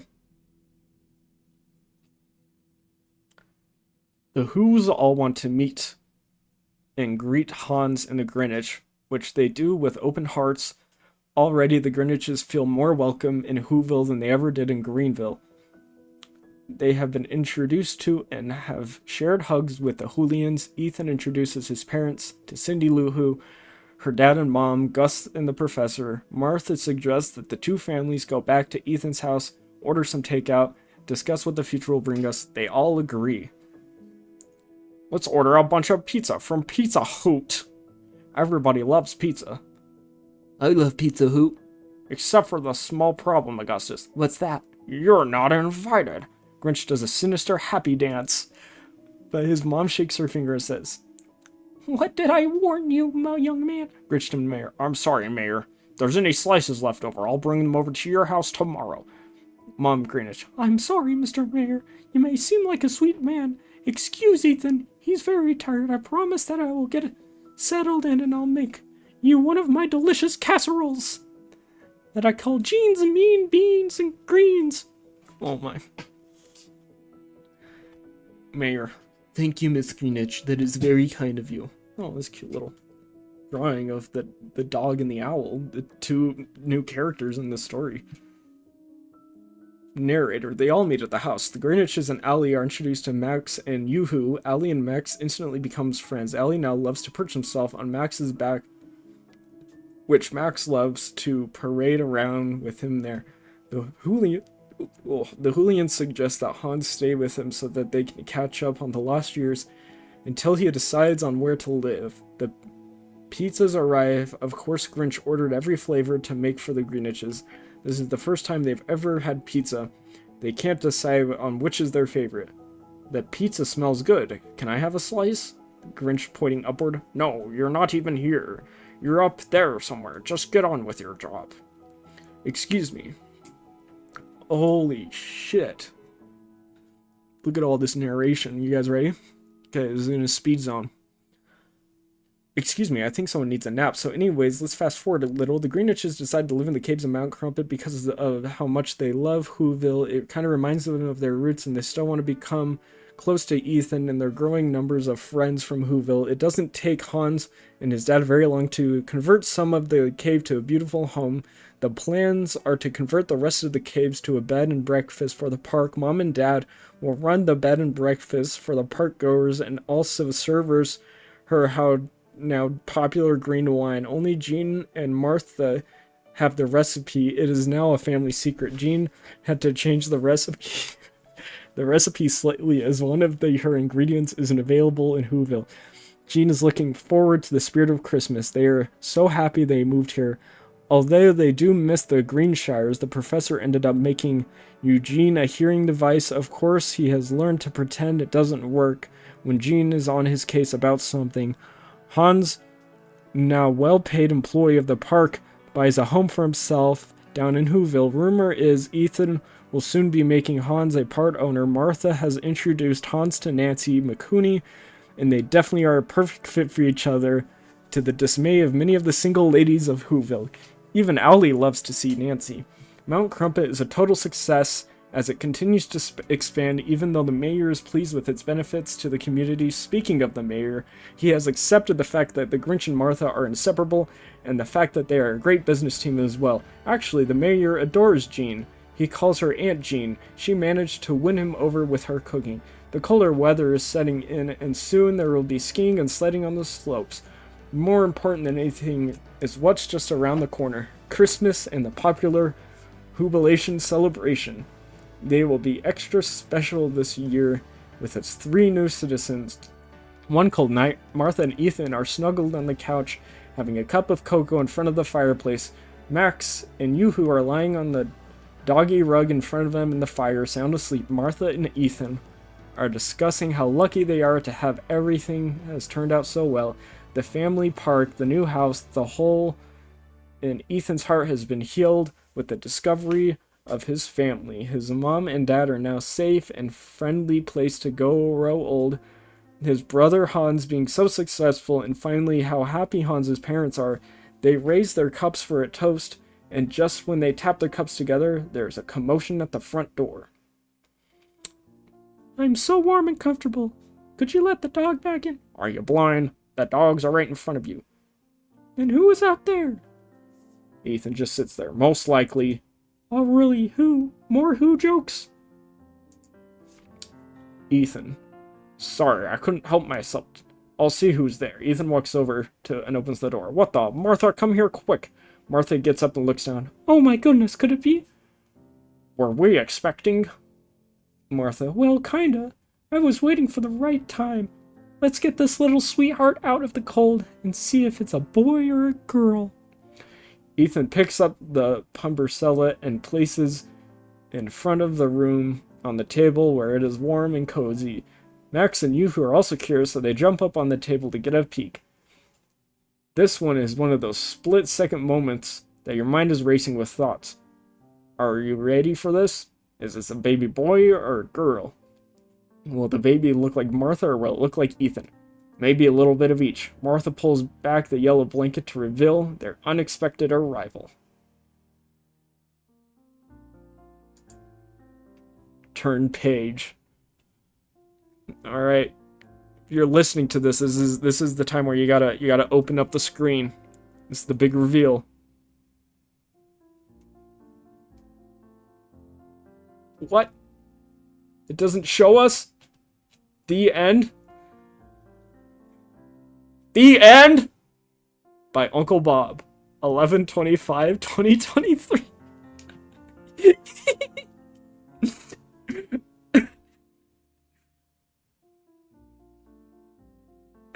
The entire Packers game happened in the time this stream has been on.